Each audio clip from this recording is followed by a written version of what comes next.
looking to double stack it. 10 up, cast over the top. Bang! The Call of Duty Mobile Regional Playoffs are here. Concussion comes out, but the death machine is good for 3 for the clutch. Over the next 2 days, we will showcase the 8 best teams in Europe. What's on the line, you ask? $75,000 and a ticket to Stage 5. Grab your phone, get your loadout, and strap in. The Call of Duty Mobile World Championship Stage 4 Regional Playoffs starts now.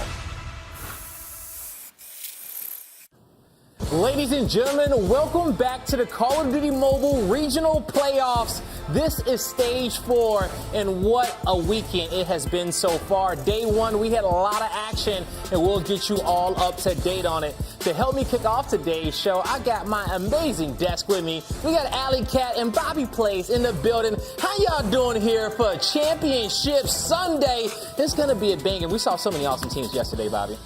Yeah, I mean, this is definitely the best that Europe has to offer, and I think they really showed that each of these 4 teams deserves to be in the spot that they're in. I think we're going to have a phenomenal championship Sunday. Oh, I agree with you, man. I think we definitely are. And Allie, how you doing today? You're looking fantastic. You ready to crown a champion here in the EU region? Absolutely. I'm ready to see some of these teams battle it out. Hopefully a little bit of a higher level of games than we saw yesterday. I want some more overtime, Blake. Yeah, that overtime series we saw against Zidium and Code Esports was absolutely insane. Now, let's remind you guys the stakes in which our squads are playing for. We have 5 regions in Stage 4 competing for $375,000 in a LATAM, India, and Japan, and EU and Garena. And we had Japan qualify today. Shout out to Scars. And as we look at these qualified teams, Bobby, when it comes down to these squads, any surprises here for the teams that are already qualified for Stage 5?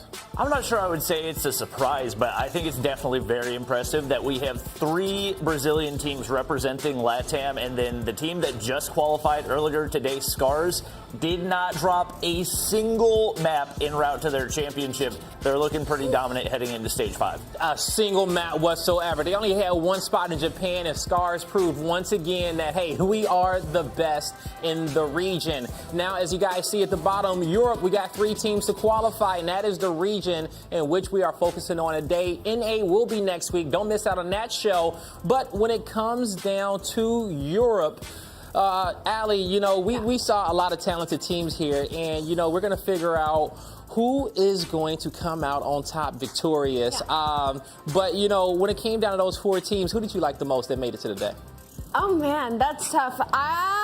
I think we're going to have to go with Limitless. You know, we were kind of wondering, maybe Limitless and Zidium, just because it was like, we know who the 2 teams are kind of at the top in the Animus and Nova, even though Animus was 4th seed heading into this, and we had that big surprise and Light dropping down, so it's like, okay, we might have 2 surprising teams making it into Sunday, so I think those are the 2 that kind of caught me off guard. Yeah, it definitely was, right? And so Limitless, the way that they ended yesterday was absolutely insane, and that series completely ran through Prometheus. But when it comes down to all of our teams, let's remind you all at home how they made it to Stage 4. Check it out. The Call of Duty Mobile World Championship is back with Stage 4, the regional playoffs. Watch the best teams from all across the globe fight it out for their share of a $2 million prize pool and a spot at the World Championship Finals. This is unbelievable. 3 stages are complete, and now it's elimination time. Teams will face off over 2 days. 2 wins on day 1 gets you through to the next day. 2 losses, and you're out. Day 2 teams face a double elimination bracket. Win and move on to the next round. Lose and go down to the lower bracket. Lose again, and you're eliminated.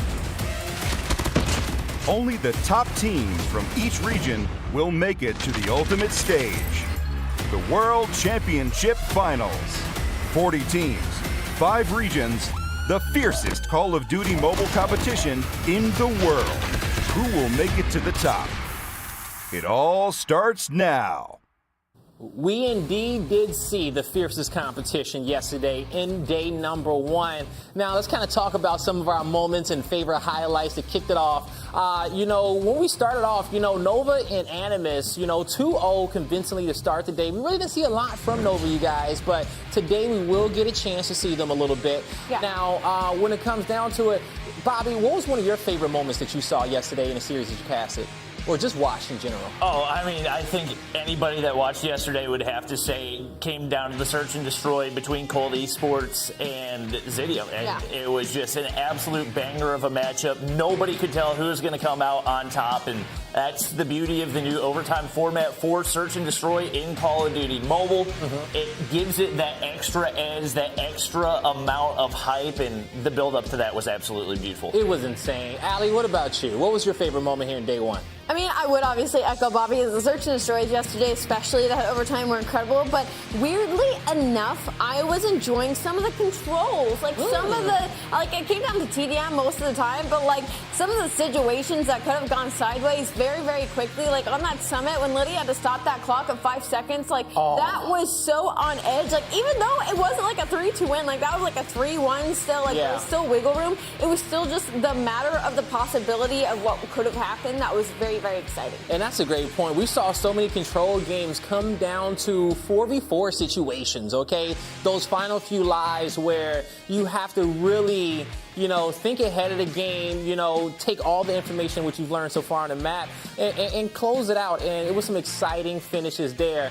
Day 1 definitely delivered. And for all of you all at home who got a chance to tune in, watch with us, we want to know what you all are thinking, okay? Make sure you come through today and use the hashtag CODMChamps2020 and let us know, 22, CODMChamps22, and let us know what you're thinking, who you think will qualify for Stage 5 with our remaining 4 teams. And so let's take a look at our bracket and see how it shook up. As you'll see, those remaining 4 squads is Nova Esports, Zidium, Animus, and Limitless Esports. Man, looking at these series today, you guys, Allie, talk to me about Animus and Limitless. How do you feel Limitless chances are going up against Animus, especially the way that they ended off day 1? I think it's difficult. I think it's a difficult hill to climb going up against a team like Animus. The same thing could be said for Zidium having to go up against Nova Esports. I think in a perfect world, it would have been so exciting to see a round 1 Nova versus Animus. Somebody has to get sent down.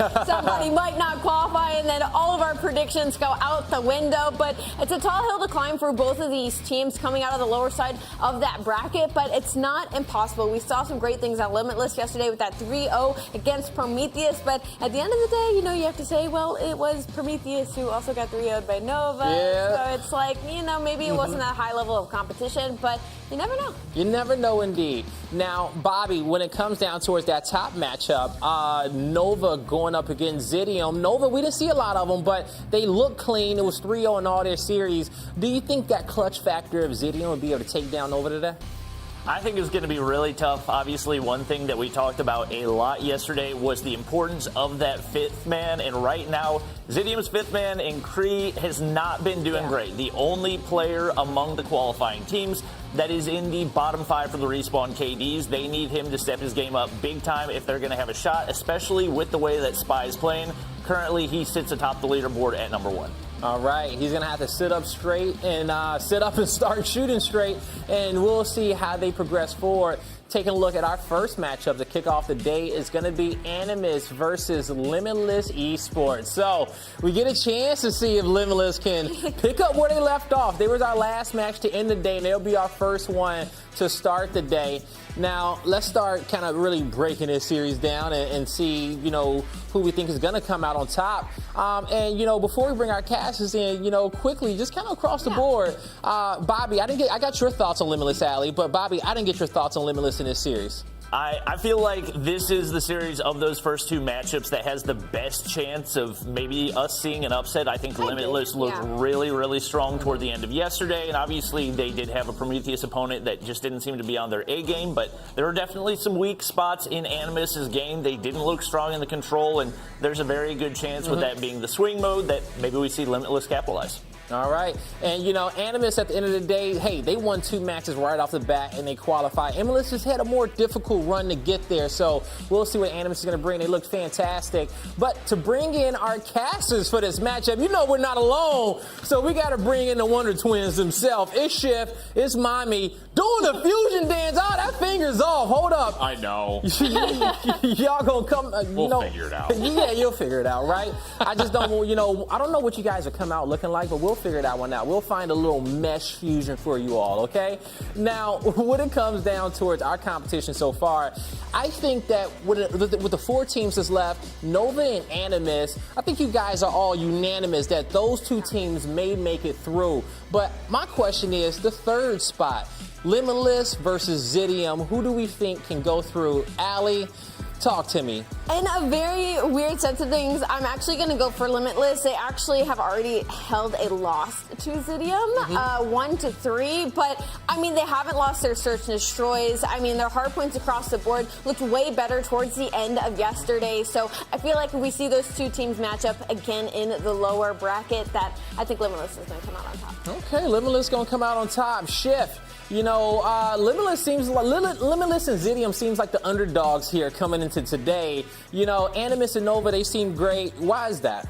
I think the biggest thing about it is the history of a lot of the rosters for both the 2 teams that you just mentioned. A long-standing competitive history with a ton of success in the European region for both those 2 teams. So it's really easy on paper to look at them and say, all right, heavy hitters, like Bobby was mentioning. It just really comes down to who's got the best 5th man between those 2 squads. Okay. Whereas for Limitless and Zidium on the other side, it's kind of a collection of some newer players, some veteran players that didn't quite crack the code last year. So it's kind of a proving point. And I think as far as those 2 teams are concerned, the team that has the best chance is the team that comes out the hottest, because like you guys were mentioning, Limitless had a little bit of a warm-up period where they started to finally catch stride, but you don't have the time to have that catch stride moment here today. You got to come out fiery. Yeah, we'll see if they can pick up where they left off. Bobby, how you feeling coming in here, especially when it comes to that 3rd spot?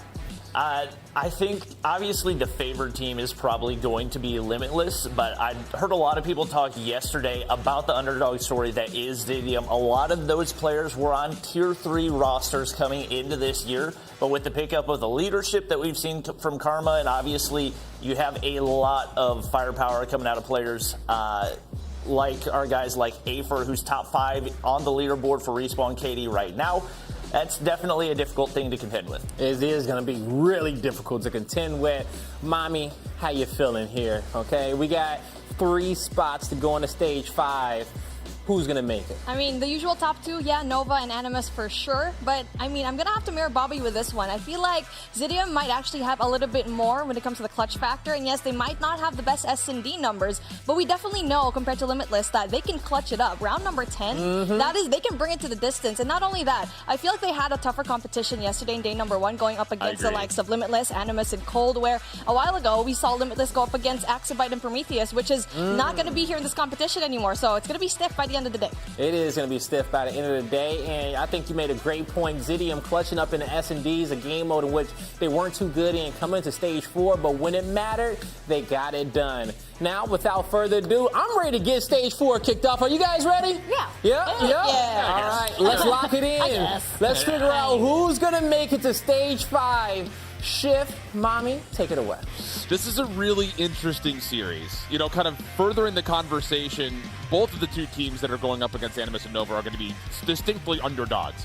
For me, it's whoever is able to keep the series as tight as possible. And the good news here for Limitless is, like Allie was saying in the desk, they were flawless in Search and Destroy yesterday. So if they could keep that up, I think we have a really good look here to probably extend this series past just 3 maps. I feel like it really depends on what map that they use. As always, when it comes to different game modes that we have. And so far, they have a pretty good chance when it comes to the takeoff. So I feel like for them, yes, keep that. But they're going to be in trouble if Animus wins that coin toss and eventually bans takeoff from the map bans and pools. This is a tough pool, I think, just to start, because Animus they looked really good on Raid and really just all of the larger hardpoint maps yesterday. So I think when you look at this series layout from the perspective of Limitless, you have to win map 2, which we didn't see them play Summit at all yesterday, but it's their map pick. So you have to win the 2. You have to get this to 5 and win the 5. I think this is a Neslo series. I think you have to 2-3-5 this series if you're Limitless Esports. Absolutely. I mean, I'm taking a look at that takeoff, search, and destroy, where if they bring it to the distance, if they win that standoff game, they can definitely win it here in takeoff because they've been absolutely great here. But, I mean, here we go. Raid, Hardpoint. Like what you said, we haven't really seen it quite yet from both of these teams, so this is going to be definitely an interesting map for us to see today. Yeah. I think the expectations here is that Animus is going to have some natural favor. Just again, I mean, yesterday they played maps like Takeoff, Raid, and Hacienda. Like, they love the more open style maps that force you to have to commit to rotation, whereas Limitless was playing a lot of the nittier, grittier maps when it comes to their respawn. So have to kind of adjust. And talking about kind of some of the X factors to watch, Mathila yesterday, the 5th man up here for Animus. Really, really solid stuff for him and his squad. Opening stuns look good. Drari Grizz win the opening exchange, control the ring, and an opportunity to start getting some early time. But the X factor for the side of Limitless, an owner, he was one of the top KD leaders on the leaderboard overall across Europe. He needs to step up and try to match the precedent that we see out of Animus throughout the day. Most definitely. I mean, right along beside him is definitely going to be Boot trying to go in for the other Slayer role that we really love to see if he does pop off here at the very end. But I feel like one player that is not really mentioned as much is going to be Narks. He's had the most hardpoint times out of all of these teams here. 3 minutes and 36, and let's see, in the same map mode, in the same map. So let's see if he can pull off the same thing with this team. And his overall KD also happens to be a 1.6, so guys doing it all.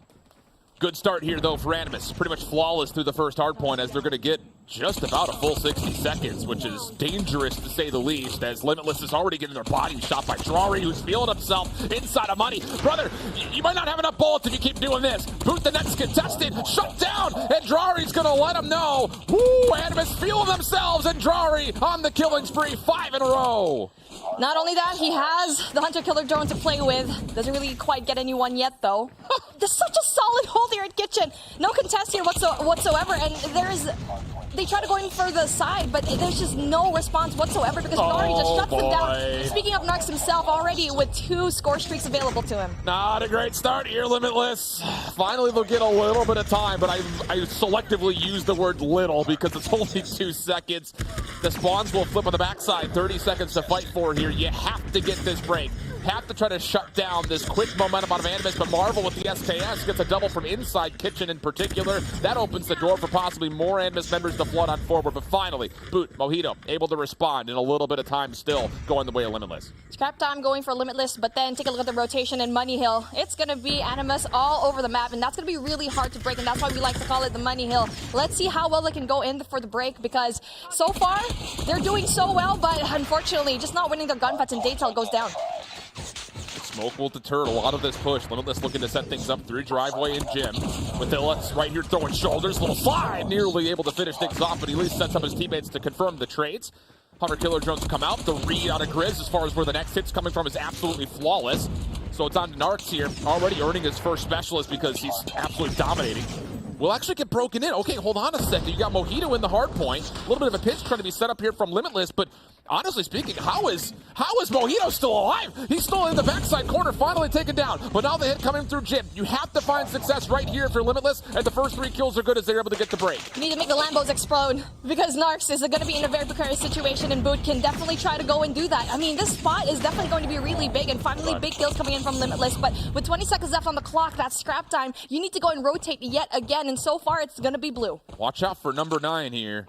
Or pardon me, number 3 in yellow. Number 9. What am I talking about? That number's never down the map anymore. He's got 9 kills. It's Boot with the Annihilator early. Weird timing on it. He actually loses the full charge without really even taking any shots with it.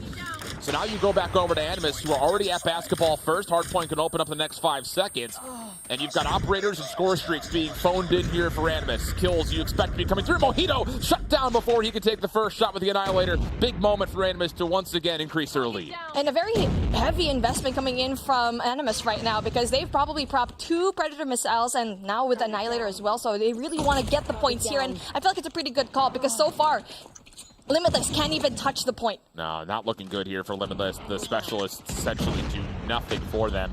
I think there were 3 Annihilators that are pulled, and I don't think a single kill came through for Limitless while using the specialists. Little pitch play getting set up here. You got the front hit coming through. Boot is also watching over towards jungle. A little bit, oh my gosh, they spawn right next to each other. Okay, so Limitless an opportunity to flip these spawns back around. Grizz in a little bit of trouble. Wide out in the open, still wins the gunfight over the top of the heady. Finally traded out as Mojito gets his Annihilator into play. but it's only good for a single kill. I'm not going to lie. Specialist usage right now for Limitless is very ineffective. They really heavily relied on those specialists to try to go in for the break, but then did not really do anything for them. And now they're trying to find a way to just have this one Annihilator try to flush out every single one of these Animus players going down. Doesn't really quite get the shots. Doesn't really quite get it. Two shots wasted, but there you go. Finally gets it. But, I mean, that was a waste. I think we could count on one hand how many kills by 5 Annihilators just happened for the side of Limitless, and I want us to the tally is 2. Not great news as far as trying to use those to get back into this game, but so far through the early time here at the 5th Hill, looks solid. Shutting down the plays through Kitchen, at least for a time. Jari right back on in. He does get traded out, but the numbers coming through for Animus through Pillars will allow them a chance to recontest and get their break. And now the timing of that Hunter Killer drone was supposed to be good, but then they just didn't anticipate how many players are really coming in from Pillars. And now, again, it's a really solid break coming in from Animus. And it's the first time they're going to try and break a hill and not have any kind of early rotations, but still winning all the gunfights. Gothilla, 14 already to his name with the Diggle. That is going to be really big. Absolutely styled on Gothilla with the quick swap.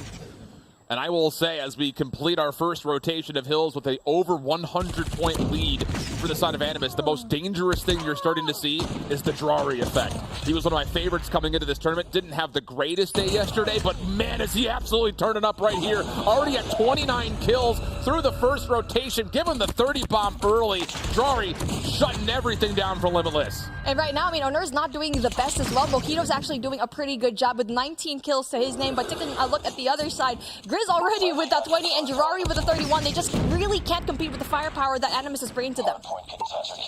Through the smokes, break attempts start to come through over towards Ring. Got a little bit of a pitch set up automatically for Limitless as the split spawns that come through, hitting from Laundry and Driveway at the same time. Dark's overwhelmed. Help not here as of yet, but Gothilla seems to think he can get on forward. And how has he stayed alive? He's completely concussed, but gets prone. Stays underneath the fact for a little bit longer. But Limitless will at least convincingly be able to control some of the space needed to start getting some time back on the board. Finally, life coming into Limitless, and just like that, Mojito using that pred can also have something else to play with a double kill, but then the XS1 Goliath prepared already for Animus, already going in there for the solid defensive setup, going into Kitchen. Owner, I don't think Owner may have disconnected for a second. He wasn't able to move, it looked like for a moment. It looked like they were going to try to contest this Goliath call-in, but hey, at least they're able to shut it down immediately upon it being called in. So not a lot of effect off of Animus's big score streak. And honestly speaking, as we still open up this hardpoint at Kitchen, bit of a 50-50 battle, and a lot of the 1v1 gunfights are starting to turn up in favor of Limitless. The problem is they do not have the spawns, and it's on to players like Asaka to try to hold down from the back. The hit coming forward for Animus. A lot of it coming from the front. Asaka back in the action. Not able to win the first gunfight versus Darks. And that'll be a favorable kill feed for Animus as they get into the hill and get over 200 points. That's a good thing. Spawn is going to be in the favor of Limitless right now. And that play when it comes to the Annihilator coming from Mojito, which is absolutely insane. But Gothilla has an Annihilator of his own. Trying to go in there for the defense. And Boot also has his own. Trying to go in for the shots. And there you go. Big kill from Boot. Tries to go in there for the contest, but doesn't really quite get any shots here. And so far, it's still Animus getting the scrap points. Yeah, this is do or die time all of a sudden for Limitless. Not just because you have to fight for this scrap time, but you also need to win short-handedly this rotation over towards Garage. Narc's first one in. Completely eludes Boot initially. Has the 1v1 with Mojito, and Narc's still feeling good. My goodness. Not only is he able to once again get over the 20 kill threshold, but he's got tons of time in the hill. The Animus look good on the rotation as they try to close this game out. And Daytel and Boot probably should have waited for the rest of their teammates to go and rotate, because Boot was just taken out just like that, one by one, funneling in. And it's going to be really hard to go in and funnel if you're going to be just one player. But they do have the operator skills to go and try to find the break, but unfortunately just Grizz all over again, try to shut them down. Yeah, solid read here as well. Gothilla spawning out towards Driveway. You know for a fact that Limitless is coming from the glass side over towards AC. Narc's ready for it, already pre-aimed up. Gothilla throwing shoulders by the fountain, but the kills still turn up the way of Limitless. Can they actually find a way to break through this? Marvel falls over the top of the van, and the break is as clean as you'd like for Limitless. Problem is, you start talking about the word perfection, because that's what's needed if Limitless want to make this comeback happen. I feel like it was Mojito spawning behind two players coming in from Animus, trying to go in from the side from Pillars. That was a really big spawn flip that we really like to see, and that's why they have this hill right now going in for the pinch a while ago. But then again, the rotation is always so late from this team, and like what we saw a while ago, Animus already there set up. And not only that, but it's a good thing though, they don't really have much specialists and operators to go and defend this as heavy as a while ago. This is doable here. You've got Boot, number 2 in yellow, who's all the way around the back. That's going to block out spawns here for basketball. So if you can find success with kills from the front while also getting success off the pinch. You should be able to start to swing this hardpoint to your name, but the problem is the kills just are not quick enough, and that leaves time for Animus to try to recover. Pred missile called in by Drari. Operators are all still also being played with, and the kills turn up convincingly for Animus as they close out this game 250 to 153. Drari for 44, an absolute demon. This man is just absolutely crazy, but everyone else in his team did such a great job. And yes, they had a really good time when it comes to timing all those specialists down, the operator skills. And I feel like the only misplay I saw was Narcs throwing in that hunter-killer drone right about the pillar. I mean, that's about it. I mean, mistakes happen, but obviously Animus just polished this one really quickly, and it was just unfortunate for Limitless. I feel like Mojito was the one that was really carrying his team.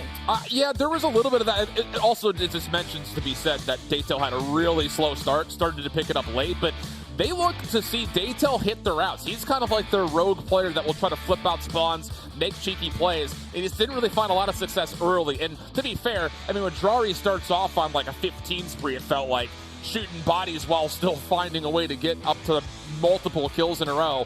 It's hard to mentally feel like you have the ability to find success when you start to hit those routes because you're being shut down by so many different individuals from the side of Animus. So really solid start, I think, from the side of Animus, generally speaking, because Drari, who was a key factor yesterday, but didn't necessarily bring the slaying power that we're used to seeing.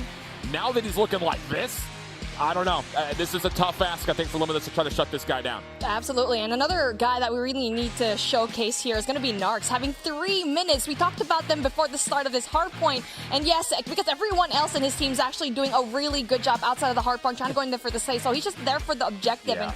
And whatever someone goes in, he's there for the slay as well. And so for me, one of the best slayers definitely going into putting into the objective. But I mean, Owner missing those 2 shots, just unfortunate to see. Replay ops did him dirty on that one, but it is merited to be said that in those moments, you have to capitalize. I mean, we literally saw all 5 Annihilators get called within this probably about a period of full-on 60 seconds or a minute. And I swear I could only count maybe 2 or 3 total kills, which is never something that you want to see. So tough opening start for the side of Limitless, but to be fair, that's kind of the expectation that we laid out looking at this series, just due to the fact that we knew for a fact Animus' hardpoint was going to be really strong, especially on a map like Raid. The response has to be convincing right here for Limitless. This, in my mind, is the series. I don't see a world where Limitless can reverse sweep Animus based on what the map layout we have.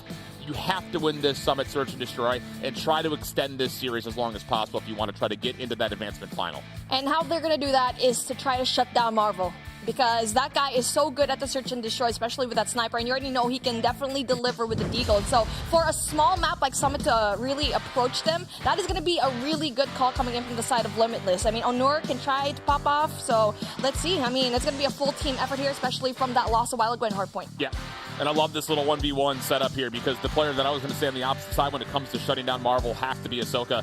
He really kind of was a standout for me, like just mentally thinking back to last year because of his ability to dominate in the sniper rifle battle. So you have to feel that's going to be a condition here on Summit. It just comes down to how much investment are you going to try to put into these sniper 1v1s, because very regularly, outside of a battle possibly over towards the top side of Snow or inside the interior of the middle of the map, you can't really play for picks as loosely on a map like Summit as you can comparatively to other maps that we saw out of Limitless yesterday. So I would really, I think, just like to see them try to do something a little bit more team-focused and not so much a, let's just sit back and let Ahsoka do what he wants and see if he can find a first pick, because I think that's a little bit too limiting in their ability to try to explore the map and try to get this search and destroy into their grips. I mean, both of these teams have perfect records when it comes to search and destroy. So yeah. I'm interested to see how, obviously, this map might be favoring Limitless just a tiny bit, but we haven't really seen Animus play at a small map like this. That's I facts, mean, yeah. Every time it's been standoff.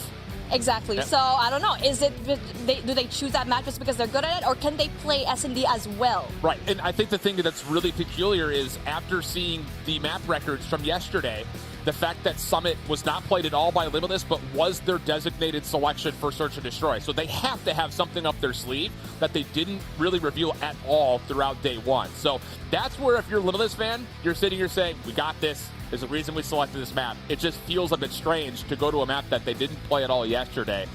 will we be able to see the confidence come through in what merits the pick in the first place? That's where my head's really at, and it can't just be on Hisoka. That's why I kind of go to that narrative first. It makes sense because Animus, you already know that they played one map for the entirety of Search and Destroy, and like what you said, I feel like they might have something up their sleeve, and they brought it out just in time, just to show how, you know, how powerful we can be here in Search and Destroy Summit. So with the conversation being, okay, Summit is going to be a really tough one for both of these teams, I want to take it into our game number 5, possibly. That's Takeoff. huge. The fact that the picks went the way that they did, and Limitless gets the ability to also see Takeoff for a potential map 5 is really crucial to them because they looked good on the map yesterday. So I'm really curious if they can find a way to show us something new here in Summit and find a way to take one of the other 2 respawns to get us to that 5th map, because that's where the potential of an upset starts to come through. It's weird because as commentators, we love to talk about the underdog story, but you also have to remember this Animus team is nasty, dude. Like, they're filthy. Like, if they take this second map, the potentials of a 3-0 absolutely top decked on the cards. I mean, they did go up against Cidium yesterday where they gave them an absolute destroy type of game, destruction. And so, yeah, I mean, 3-0, that's definitely going to be really interesting because Limitless did go up against Cidium and they lost that pretty convincingly as well. So, I mean, now it's really down to the... Convincingly, like, it was tight 4 maps. Yeah, well, I guess so. I don't know. That's why we're really excited about the potential of who's going to be that 3rd team today, because I think outside of Nova and Animus, who are looking like favorites, the other 2 is paper-thin margins. I mean, yesterday it was a matter of like a few points in the respawns, right? But then it's the Search and Destroy where it's also going to be tight, but they did win that in Takeoff. So again, that's why we're both really excited to bring it into a game number 5. But for me, I think the most interesting part here as well is that standoff hardpoint. Because we already know that both of these teams, I feel like Animus likes it in Search and Destroy. I mean, Search and Destroy, but for the respawns and Hardpoint, I feel like Limitless has a little bit more of an edge there. It's interesting, I think, just due to the fact of what we just saw on Raid. Because Animus has been really baking their bread and buttering it on large open hardpoint maps. And so Standoff's going to kind of provide that same exact experience. But I don't know. Enough kind of foreshadowing. Let's get on in. Enough caster talk. We're going to be talking some more here. We hear you, chat. We can see it. Let's start the game already. And there you go. Starting the game, we are. And here we go. Search and Destroy Summit, where we think that Limitless might have a little bit of an advantage to try and shut down the likes of Narcs and Marvel. Well, Boots already got 1 sniper rifle. Soka's actually not sniping. Interesting. So we'll see exactly what Limitless have up their sleeves here for their opening attack. Looking to play largely through the second hard point, looks like, up top. Conditions for the defense are pretty much just off point of contact defense. Not a lot of nades were thrown off the rip. Drawery able to read out, yep, they are indeed over towards Catwalk. The rotation comes out from Marvel. He'll be the one responsible for making sure nobody pushes forward. And now the bomb is in a very tricky spot if we can see that Narc's going to get it. But then big kill coming in from the side of number 3. That's Daytel. No, Hisoka rather. Takes down Grizz, an essential player coming in from Animus. Definitely a really good Slayer. That's so good from Limitless. They completely stretch the defense out by finding that kill, a crossover towards A. The defense has no way to rotate over, and as they try to make moves back over to A, they get completely caught off guard by the force of the hit coming out of Limitless from the top side of the minimap. Mojito all the way around the back.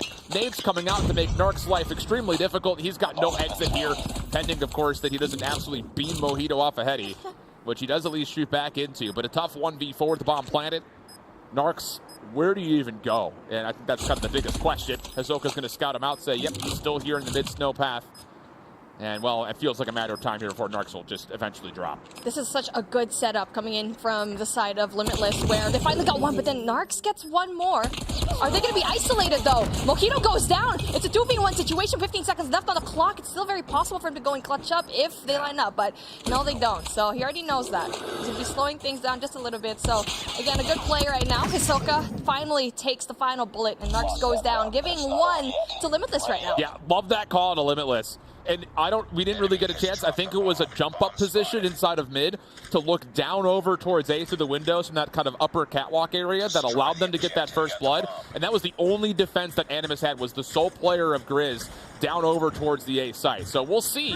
Does that change Animus's defense? Looks like at the moment, no. Grizz is still playing really far forward, and I mean really far forward. He's already gotten through the A site and is already contested over towards the backside of the P4 warehouse. Marvel also finding first blood makes things difficult for Limitless that are absolutely stuck right outside of rails.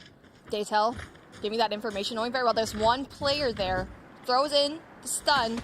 But then if he peeks that yet again, there you go. You shouldn't really stay there for too long because you're going to get taken out. And Narcipatilla gets you a piece, and now it's going to be a 1v5 and a 1v3 situation.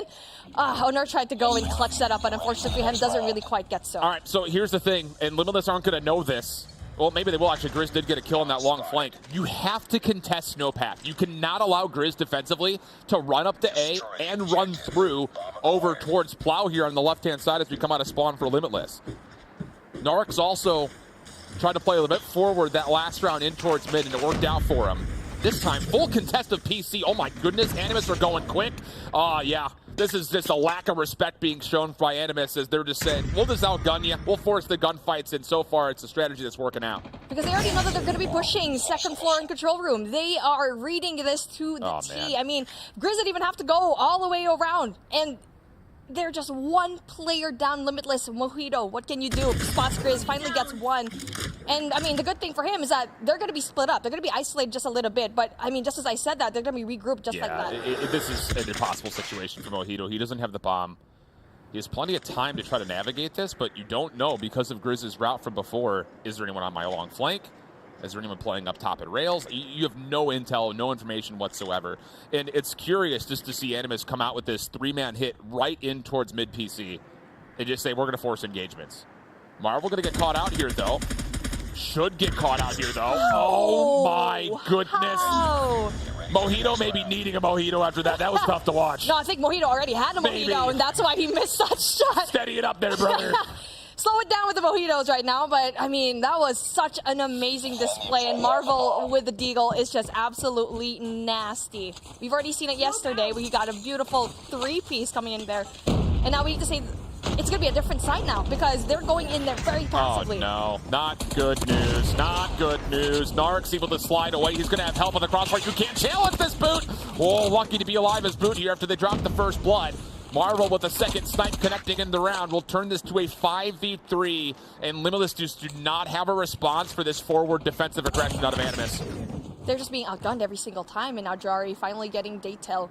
2v5 situation, and now, I mean, A's right there, guys. You don't have to go through control room every single time, and they keep repeating the same thing as a while ago, and that's allowing the likes of Animus to go in there very aggressively because they know they can win those close quarters combat. The thing about it is you have high ground control when you play through the middle of the map from the offensive side. The thing that's really been puzzling is the fact that Limitless aren't even stopping at the windows. They're trying to get down and in towards the mid PC early, and they're not able to find any nades connection because there's always a trophy at this front door. And it's the same setup from Animus. Mathilla's going to watch up top, little poke and prod down towards the bottom doorways. This time there's smoke encapsulating the catwalk, and Drari will be very conscious that there could be a forward hit coming out, but once again, Grizz is just, I mean, this is a Century 21 sale. There's so much real estate for him to work with. And he's all the way around the back through Plow again. Sniffing it out as Ahsoka. I just don't know if he's seen him yet. It's the COD timing. That's going to happen here. And so far, he does get spotted. And Ahsoka, even though that he got the first spot, doesn't really quite get it. We keep seeing it in this matchup where you get to see that Limitless, the players of Limitless, see the players of Animus, but they still get turned on. The thing is, this is Limitless map pick. How do you not have a default offense set up to deal with aggression? No one has even looked towards Snowpath once for Limitless on this offense. Finally, they're going to adjust. Boot's going to be the one on the low ground with a Peacekeeper. And it looks like Grizz has seen this. He's like, all right, I'm just going to back off. You have this, that's fine. We'll take our focus back over towards rails. And for Limitless, finally some ground to work with. But Mathilla, number 3, has worked around the back. He's found his second kill in the round. And even though Ahsoka's hitting a bit of a flank, this is still a tough offensive round to try to work through, but Ahsoka's able to double onto Grizz, and now all of a sudden, Limitless have some space to try to get their second round on the board here, final of their offensive half. That was a really good show, because I feel like I think it was Boot and Onur tried to go in there for the bait and switch, and finally got that kill. And now they have to do the same thing where they have to stick together, but the bomb is going to go down, so that's going to be a little bit more difficult in this 1v2. And he sees it too. Perfect timing, perfect read. Does he expect the second? Over the top? Surely not. Mojito, not again, brother. Not again, brother! Oh, no! Get ready for the next round. Can't happen! Can't happen! I am at a loss for words. They had every right to win that gunfight, and mechanically, Animus is just going to be superior here in this map, especially in this close-range gunfight. No, they didn't even think that they could go and get a lot of more kills, especially with a 2v1 situation. And now we're going to finally see some sort of, presence here in A. Dude, look at Grizz. Number 2 in blue, he just pushes right through in towards Snow. This is not... Okay, this is the Limitless that we saw Swiss round 1 yesterday. Not the Limitless we saw in the last chance qualifier at the end of the day. And that's not great news. Hisoka, do as he may, able to get a double, but bombs down. Daytel catches the rear end of Grizz, but only gets the left cheek, needed both. Stun over the top. They finished the kill. No, Grizz is able to get the regen off. And now Hisoka is here to try to assist. But Quathilla deep pushes back. And now the clock becomes a major opponent, especially as Hisoka's the last one left in a 1v3. It's all gone wrong here for Limitless. And he's just not going to have any time. Tough. There you go. And I'm just going to mention, Boot has 0 kills. And we're already in round number 8. And that is just going to be unfortunate that he can't find anyone through his scope. And with that sniper here in Summit, if you're having a hard time here in Summit as a sniper, just change your gun. Because someone like Marvel is actually doing a pretty good job at it. The thing about it is we really haven't seen a setup from Limitless that says, this is how we're going to use Boot. And I think this time he has gone back over towards an AR, able to help out for first blood. Traded out by Drari, who in response meets the same fate. So we get a pinstripe kill feed in the opening 20 seconds, and it gets us to a 3v3. The bomb is going to be chased just for a little bit from Mojito. And Nars is going to give that information. And so far, they have none yet. So I like this setup coming in from the side of Limitless because they're just going to be chilling over here. And they just need to find a way to just stay back and wait for the plant and go in there for the retake. The problem about this is a double scope setup for Animus. Ooh, Marvel has found himself a KSP to work with, but I believe he does have a sniper rifle in his back pocket. So there's the ability to watch this post plant at range. Narcs will back off. Marvel deep is watching the potential flank. And yeah, the post plant setup here for Animus is all banking on playing off of Narcs' first point of contact. We need to find a flank. Yep. I mean, this is so slow.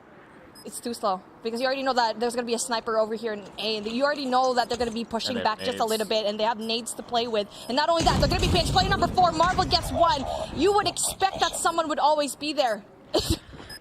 It's just shambles. This is a Limitless team that they're absolutely...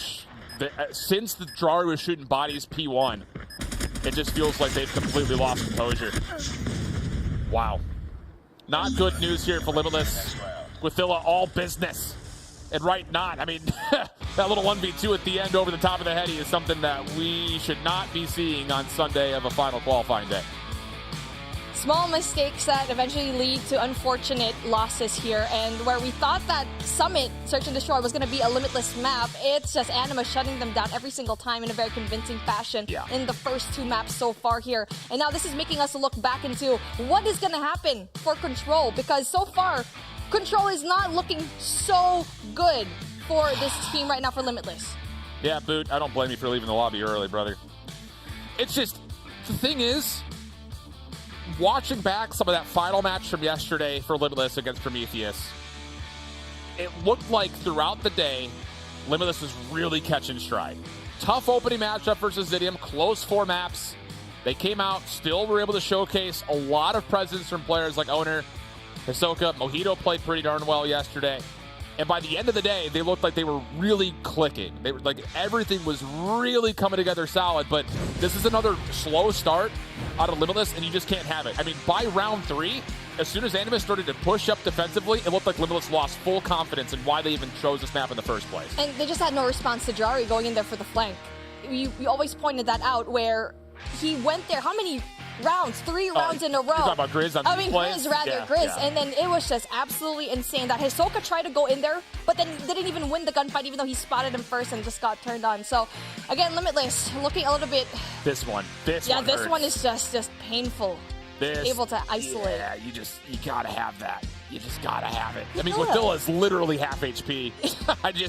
You gotta hit 1 burst. His movement's so good. Yeah, I mean, solid. They didn't peek at the same time. They just got isolated, very unfortunate, and then this happens. 7-1. Wow. And now things become terrifying because how do you win a firing range control and a standoff hardpoint versus an Animus team that absolutely destroyed you in the raid hardpoint? I mean, here's the other thing about it. Like, we saw this kind of from Prometheus's POV yesterday. they had a great opening Swiss round 1, got destroyed by Nova, and then it looked like they were mentally chalked for the entire rest of that final series. If you're Limitless, you have to stay composed, because regardless of the result here, you go down to elimination round 1, that is your last chance. You're either the last team in or you're the last team out, and your year is over. So you have to put together something in this map number 3 that can establish some sort of confidence, because regardless of the outcome of this series, you may have to play a second matchup almost immediately after this against a team that beat you yesterday. So that's where I'm kind of looking at this from Limitless's perspective. Whereas for Animus, the fact that you came out and dominated your opponent's search and destroy, that's great news, I think, as far as your ability to possibly win this whole thing. I mean, this is the point that I made a while ago when Blaze actually asked us as to who is going to get that 3rd seed. And I immediately went to Cidium because they had a harder day 1. I agree. They went up against Animus, Cold, and Limitless, where, yes, they had a really hard time going up against Animus, but we've seen it already here. They're so good in every single kind of game mode. And then we're finally moving on to firing range control, where both of these teams doesn't have any kind of information yet, but coming in from that hot 2-0 advantage to Animus. Here we go. Animus on the opening attack over towards A. Smokes will allow them an opportunity to try to get over towards Trailer. Marvel watching over the top. This has secured first blood, but Daytel holds on nicely in towards the interior of Trailer. Follow-up out of the ARs will once again establish that the defense is tough to break off the opening rip, but this could be a problem. Marvel, if he continues to win 1v1s at range with this SKS, that's going to allow Animus a lot of looks to come in from the side door. Fortunately, Boot is here. Doesn't love to play forward, and, well, at least there's enough pickup as Ahsoka will make sure that once again the A zone stays cleared out. And now Narcs lost that gunfight, and now that's going to be really big 3-man push coming in from the side of Trailer. That's going to be really big coming in from Narcs. There you go. That's going to be really big as well. Still wins that gunfight, and oh my goodness, there you go. The break finally comes through. Well, defense holds. That defense holds. But that's a lot of final 1v1s that Limitless needed to have. And with this, you got Boot in the middle of the map watching through tin, so the rotation getting over the mid is going to be difficult, and it's now forcing Animus to have to consider getting to B. At the moment, Limitless are kind of conceding this, looking for some wood control. Love the call from Boot, but how do you defensively get back over here? And, well, they may not need to if they can just set up a bit of a spawn trap. That seems to be the goal. First tick of progress locked in, and Animus still cruising to add an extra minute to the clock. And now it looks like the defensive it's going to be really heavy coming in from Alpha. But there's no any kind of presence whatsoever coming in from Bravo, and finally they're trying, but then they're just going in there 1 by 1, and we already know that that's not really going to work out. And now the 3rd tick from B finally pushing through, but they're still pretty even when it comes to the lives, but you already know A's going to be an absolute bloodbath. Well, they've lost 10. This is the thing. There was 1 or 2 players from Limitless that tried to late contest over towards B. The spawn trap, if that was the call, if you're going to chalk B and set up a spawn trap, you have to commit to that. So now all of a sudden, Animus have the middle of the map to work with. Plenty of time to just play this as a TDM and an 8v8, but Ahsoka, maybe the difference maker, not able to find the 3rd in a row. Trades come through, but Limitless hold a small life lead. Limitless needs to try and go and take 10. And Ahsoka's going to try to do that. But the Grizzly really quite spot Drari right there in the corner. They need to bring down at least 2 players to try and get that power position, because it's going to be really hard. But then taking a look at that, it's going to be evened out. They are going to be stuck. They're absolutely 4 and 5. Narcs has pulled out a second SKS. They're just looking to chew him away at range. And Grizz, once again, Route Man getting paid. He's making the play around the flank through container. He's number 2 in yellow. And oh boy, he's about to win this round single-handedly if he finds a good piece of timing, but doesn't make a difference. His teammates get the job done from the front, and that is just really poor decision-making out of Limitless. I'm fine. If you chalk B, fine with it. Don't care. But don't go back there with only 1 or 2 players when you're trying to set up a spawn trap in mid-control. They give away both at the same time at the worst possible moment, and Animus absolutely will punish you on those mistakes. Not only that, they were funneling into B just 1 by 1, and also giving up the power position that is 10, which you definitely need, especially if you want to get the lives of the players that are trying to funnel into A. And now we're going into the switcheroo where Mojito, really good shots, really good spot, but if 2 players push him out, it's going to be troublesome. He does lose the 1v1 with Drari on the follow-up. Kill staying even. Oner in a little bit of trouble. Eventually gets finished off by Grizz, and now it's on the Boot. Gives up his position, able to at least get concussive stun kill off of the Drari. But the problem is these are still a little bit too individualistic. With Ola able to find a long flanker on the back through B. Yeah, there's progress made here at A with the first segment finally completed, but still, the problem here is Animus could just set up for a spawn trap and keep you absolutely pinned to the back of the map. And right now, so far, it's going to be in wood where they get most of their kills. Trying to go in there for the trap as well. And there's going to be a little bit of help, though, going into the side of Animus where they try to go in for the contest, but it doesn't really quite happen as they tell. Going to be really big. But Drari, bringing out the Annihilator, shuts him down. Doesn't get the other. Yep. Okay. Extra minute on the clock, but again, you kind of see what Animus is doing that Limitless was messing up on the last round. It's just the simple fact that Animus only go to contest A once they feel like they have a solid spawn trap in play. So a 6-life lead is currently in effect. Annihilators are coming out for Limitless as they feel desperate to try to get this offense going. You don't want to go down 0-2 in the control, but they're completely stuck. And even though they're chipping away at the life lead, it's just still, you have 2 members in wood that are wreaking havoc on your spawns, and Animus could use that as their win condition. I mean, Narcs and Marvel have been there at it, and that's the reason why they have so many kills already. It's just so unfortunate for Limitless to not have an answer to that, and not only that, 1 minute and 5 left. Not good. That's not going to be good, especially if you want to capture B, which they're not going to show and get. Predator missile called in. This is a 4v10 situation, a round that seems pretty unwinnable. Marvel responds with one of his own to make sure Animus's defense will not be tested here in the final moments. Has to be something convincing over towards B. Have to force Animus to come back to this. Narc's in a little bit of trouble backside tires, but has kept his life. Tries to get the regen off and is denied. So an opportunity for Limitless to get onto the zone. But the thing is, they only have 1 life to spare. Marvel over the top could do it himself. Gets maybe caught out here. No, not the case. And they get off the zone at the exact wrong moment because now Marvel can deplete the progress. Takes the stun, pistol out, doesn't win the gunfight. And okay, hold on a second. Limitless still have some room to work with, but the problem is they didn't stay on the point. They didn't force Animus to have to move. And the defense sustains. They're up 2-0. It's like they're scared to go and try to engage when it comes to the gunfights. They're just really reluctant to go in for those gunfights. And you already know mechanically that Animus is just absolutely great. But there were close moments where they could have turned things around. And now we're finally here at match point where it could have been a really good series. But turns out it's just Animus every single time. Yeah. Strong start on the day for Animus. Trying to get it done with their second offensive attempt.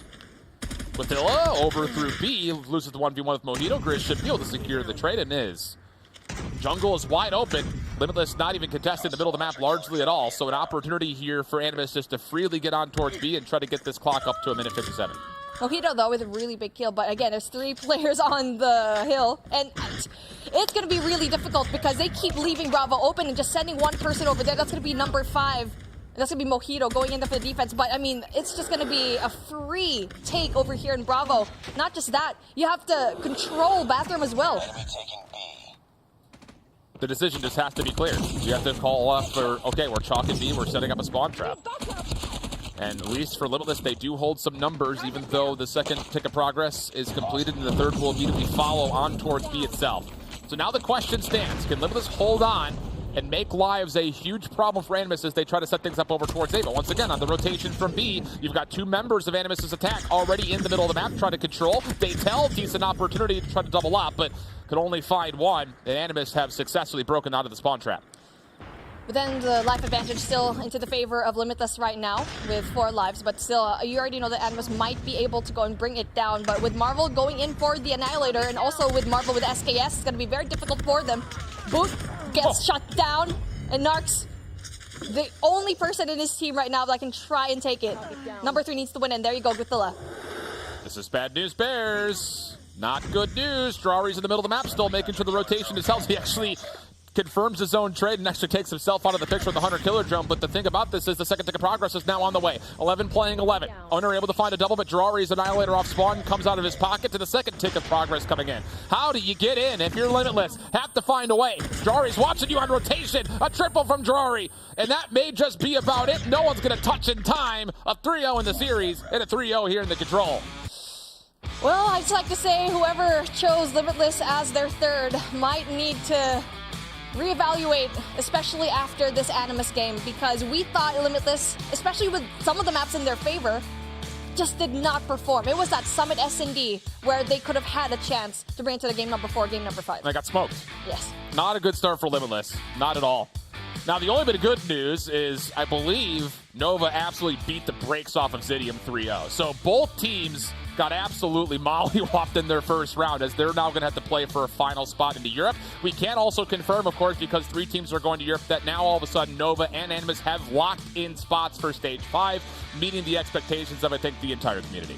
And something that we're not really surprised. I mean, Zidium did get beat yesterday by Animus pretty convincingly as well. And so we get to see the same story here, Limitless and Animus. So that conversation with Zidium going up against Limitless now is going to be a very interesting one. It's a fight for third. And obviously we're going to be seeing that later on. But I'm curious about the numbers of what went down versus that Nova and Zidium game, because this one, not close at all. I want to see how close the numbers is against that #1 seed.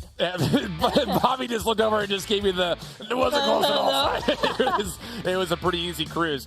I will say, as much as we've talked about the perspective of both Zidium and obviously in this series looking at Limitless, you have to give a lot of credit to what Animus is doing. And I think the biggest thing about it for me is the fact that you're not just seeing 1 or 2 players pop off. Drary's in effect today, and that's dangerous when you consider the advancement final, which we'll see Nova play Animus for the first time in a while. Everyone's doing their job, basically, essentially. And for the side of Limitless, it was just 1 or 2 players that was trying to carry their team. But obviously, we have our lovely analyst to break things down and how well Animus played up against Limitless. Yeah, Animus absolutely turned up right there. What a stomping, okay? And let's give a huge congratulations to Animus and Nova for making it to Stage 5 and making top 3 so far throughout this tournament. Because we know that that's what's most important, getting to Stage 5, coming out as the best Call of Duty mobile team in the world. Now, as we talk about this series just a little bit more, this one and the Nova series both were 3-0, and the scores were similar. No, the scores were exact in the Search and Destroy and the Control. The only difference was Zidium got 30 more points in a Hardpoint in map #1. Wow. That was it, okay? So, Bobby, first round over. How were you feeling watching this Animus and Limitless matchup? Honestly, I was hoping for a little bit more of a match out of both of them. I feel like both Zidium and Limitless proved that they're here to play, but it doesn't seem like they warmed up. I don't know what the issue is, but both teams got completely obliterated in their respective matchups, and I think we do also have to give credit to both Animus and Nova for how well they've been playing. I definitely am excited to see those 2 face off against each other. Yeah, I am too as well. That's going to be a battle because they are playing at the same pace, same caliber entering the day. Just looking at the score lines, and we didn't get to see a lot of Nova's matchup there. But as we take a look at our bracket, just to show you guys Nova versus Animus, a battle for the grand finals. Those 2 teams looking like they're going to be going for first place unless we get a Cinderella story coming up next, because as you see, it's Zidium versus Limitless Esports down at the bottom, and Allie and Bobby, you guys cast that one coming up here soon. Woo. But so far so good.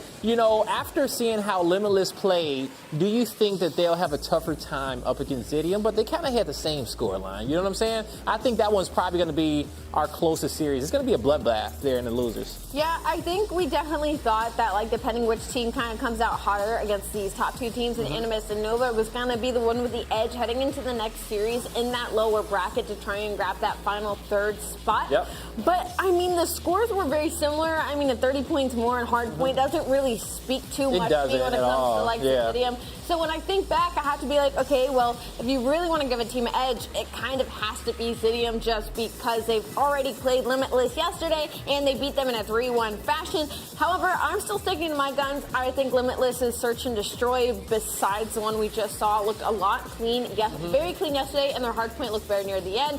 So I think Limitless is going to come out on top personally. Okay. Limitless still looking good in your eyes there. And, Bobby, you were one of the people to go for Zidium here in this next matchup. With Zidium, we saw that their Search and Destroy was a little bit, it was actually the best that it ever looked, and I think they're going to have to bring that same caliber up against Limitless if they want to take them down. They cannot falter. Yeah, honestly, I'm not really sure what to expect right here. I think if anything, maybe give a little bit of edge to Limitless because it seems like maybe they don't like scrimming and warming up for it. Maybe they just need that warm-up match. So yeah, you know, hopefully the spanking they just received got them nice and warm. And you know, when we think about it too, and Limitless and how they played yesterday, it was a slow progression until they kind of hit their final form at the end of the night. Now, with them being down in the elimination side of the bracket, they're going to have to make a loser's run. It's going to have to start with Zidium. Then they got to either get revenge up against Animus again or go up against Nova. So they're going to have to rebound quickly if they want to make it to that grand finals. But more importantly, they should just be worried about taking down Zidium, making it to stage 5. Don't get too ahead of themselves. Just start going for it, all right? Now, let's get you guys up to date on our qualified teams as we just locked in 2 more. And we got 1 from Japan, it's Scars, 2 from India, Godlike and Vitality, 3 from LATAM, and all Brazilian squads in Cascade and Influence, and then now Nova Esports and Animus. We still need 3 more NA teams and 1 more EU team, so only 4 more squads can get qualified for Stage 5.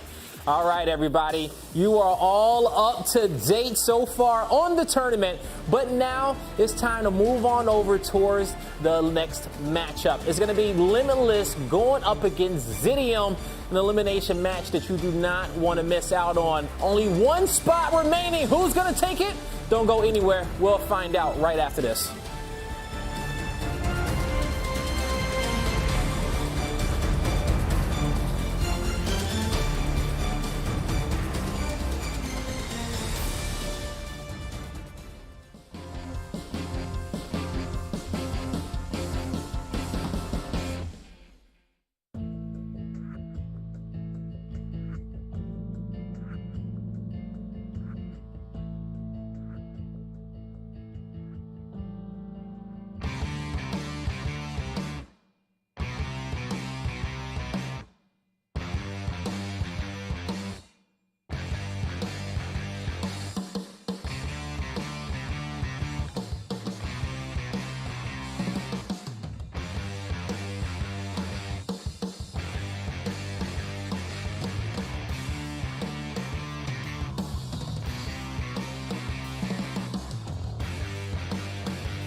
Hey COD Mobile fans, visit CodaShop.com, the easiest way to purchase COD points without a credit card.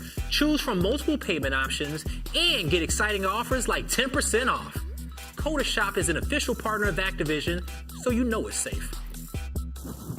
Ladies and gentlemen, welcome back to the Call of Duty Mobile Regional Playoffs as we just qualified 2 more teams to go to Stage 5, and that was Nova and Animus, and now it's time to qualify 1 more because we understand how big the stakes are going up into, of this tournament here, all right? And to help me cast it all, and break it all down, I got the beautiful Beef Mommy and Shift with me on the desk as Stage 4 has been awesome so far, you guys. We have 1 more team to push through, and we need to figure out who's going to come out on top with the victory. You guys just saw an exciting matchup here. So let's actually kind of, with the last series, you guys had Limitless and Animus, which was absolutely crazy. It was quick. But let's start talking about Zidium real quick. Because Zidium coming up in this next series, how do you feel like, what do they need to change going up against their next opponent? I mean, it was a complete mirror of what happened in Animus and Limitless back in their first matchup with Nova here for today. I mean, it's just a matter of a little bit of points in Hardpoint where I think Limitless just had a little bit more of an advantage. But I will still go with Zidium when it comes to the win here, possibly. But I think this is going to go the distance compared to the first 2 matches that we did see, because we already know that these 2 teams are pretty even when it comes to the kills and the matchups. Yeah, they are. And, Zidium, they have had, an interesting tournament so far, just showing that clutch factor, showing a lot of heart. And, we see right here, this was one of their games yesterday up against Code Esports. That crazy clutch finish coming out there from Rondo with the glide and the Goliath at the end. Then we start seeing them clutch up some S&Ds here, Chef. Zidium, we talked about it with Bobby and Ali on the desk that they can't falter there when it comes down to Game 2 and Game 5. They're going to have to stay focused. But on the flip side, when it comes to Limitless, what do they need to do to take down the Zidium team? Regain. Both these 2 teams, it's really going to be down to who regains the fastest, because both are coming off complete stomps in their first round today. And we saw Prometheus yesterday kind of completely come out flat after they got absolutely smoked by Nova. So I think this is going to be another one of those tests. Yeah. You can come through and find a way to get back to what they looked like at the end of the day yesterday. The clutch factor you said from Zidium, but also just the general brute strength that we saw from Limitless. That was completely absent in this first series. The only good news coming up is the fact that you're going to be able to meet up against a team that you played closely again, and you're going to see some repeat map mode combinations. So you have to be able to make adjustments, come prepared, and feel like you can beat these guys this time coming off of a stiff loss, which we saw Limitless do yesterday. We just need to see that again. They need to be woken up. They need to be shook back to life here, because you can't have a slow start versus a Zidium team like you just had versus Animus. You can't. They already got the slow start out the way. Now Limitless is going to have to shift gears, and we got to see that form again. Now, quickly, I want to know from both of you, 1 player, okay, from each team that we need to look out for. If you had to pick somebody, Mommy, that needs to shine, who you want to put the pressure on? I mean, for Limitless, it's going to be Onyor. I mean, he's been having such a great time when it comes to the respawns. But for the side of Zidium, I mean, we can't just not say Afer. Yeah. I mean, that guy is absolutely crazy. But you know what? I think a quick second frame is definitely going to be safe.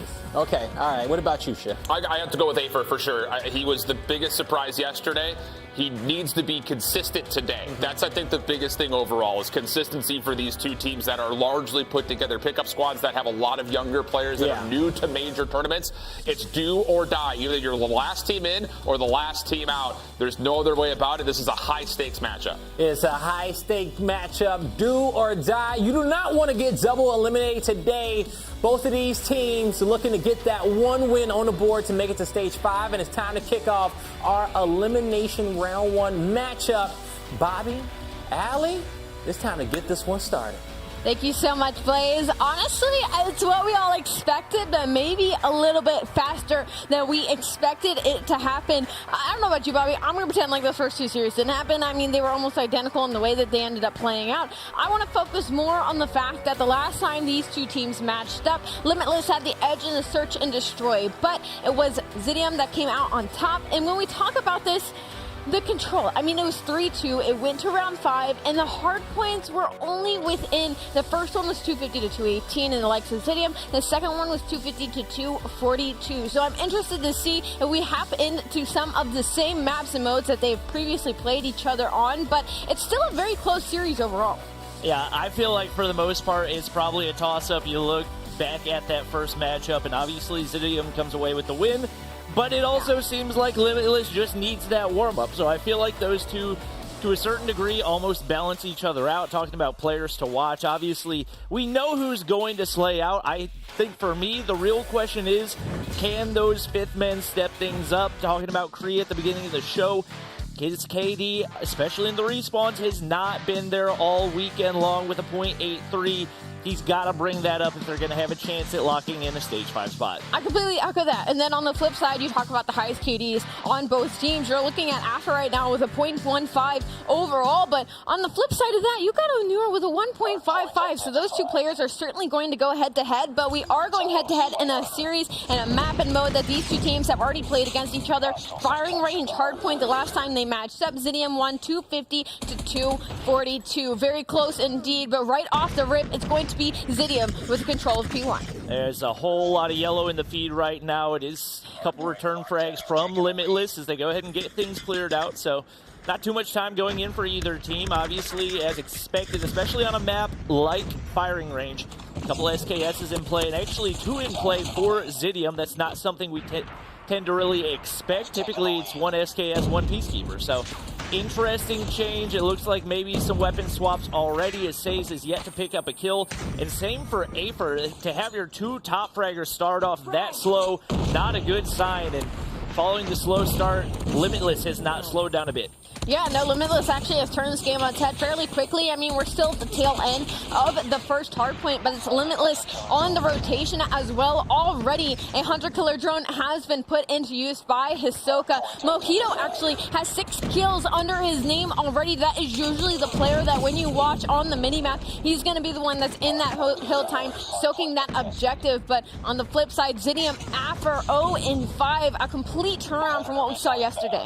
Yeah, I believe he was top 5 in respawn KD heading into today. So having that slow of a start has been incredibly detrimental to Zidium. And they got to find a way to get him going because, I mean, for the most part right now, it's a 3v5. And the 3 players that are playing, not looking that great either. As expected, Onur popping off for his squad. He's got 9 kills on the board already. And they still haven't gotten a kill. They've just got things locked down. Afer finally gets kill number 1, making kill number 2. But, man, they've got to find a way, and especially with you already giving up a Goliath, only on the second Hardpoint rotation, you put yourself in a terrible position. I mean, we talk about Mojito, but now Onur has woken up as well. 9 to his name. We're going to have the Goliath get called in by him, and I'm not a big fan of the placement, to be honest, but when you can call it this early in the game, I mean, almost an 80-point lead, sure, call it whenever you want. Yeah, I mean, it's questionable. I agree, Bobby, but you know what? It just means you can earn another one just as fast. No. I mean, everybody, I feel like everybody in Europe, I think we've seen one good Goliath play the entire weekend. That was from Cold Esports on that summer map. Every single other Goliath, I feel like we see 1 or 2 kills, and then it's gone. I feel like these guys have to be a lot more calculated, especially for something that high value. After this map, me and Bobby are going to go record a how to use your specialist in your Goliath properly in Respawn COD Mobile Edition Stage 4 heading to Stage 5. Limitless still in the driver's seat right now. They didn't have the rotation onto this P3, but they certainly made the break. 20 seconds left now on this hill. 114 to 33. Absolutely no life out of Zidium thus far. I mean, it's just looking like a lot of solo chows right now. A lot of solo pushes. It doesn't look like everybody is on the same page. People are just getting picked apart time and time again. Your kill feed is going to continue to light up blue in favor of Limitless. We got 0 double-digit players over on the side of Zidium. Everybody but Boot already reached that marker. 2 kills since we talked about it. At P2. We're in P4. We're almost on the rotation back to P1, and we already have a 100-point lead. We expected this matchup to be at least closer than the first couple, but it still hasn't been the case. And you got to wonder what Zidium is missing right now, because this just does not look like the same team that we watched yesterday. Yes, you got a slightly more difficult opponent, but there just seems to be no team chemistry there, and you got to feel like the comms are likely suffering as a result as well. At this point, let's regroup. Let's head into new. I mean, it's very unlikely to come back from such a deficit in this hard point, but at least try to get your team chemistry back on par. And it almost kind of looks like what they're doing. There's a couple of yellow arrows heading on to the front of Old right now for some reason, but they do have the initial lockdown as well. But I mean, the kills are all going in favor of Limitless, but that's going to be Says with a 3-piece. Okay, I'll take that. The Annihilator has been pulled out. Couple of kills going their way. If they get a full 60 here, maybe they can start talking about themselves being back in this game. And Onur's on a spree right now. He's going to try to stay alive and see if he can build those a little bit more. Another Goliath might be nice. Not sure they'll be able to get anything out of it, but Boots got one in his pocket now, and that's a great sign over on the squad once again. Limitless, they've just been completely rolling, and there's been very little slowdown since that initial P1. Zidium gets a little bit of time here initially, but looking to push up from the bottom side. That's not going to be an easy push to make. Razmo been one of the more consistent players on this Limitless squad as well. He's now up to 23 on the board, and looking to cut off Kree, who we talked about him being one of the X-Factor players, needing to bring the KD up.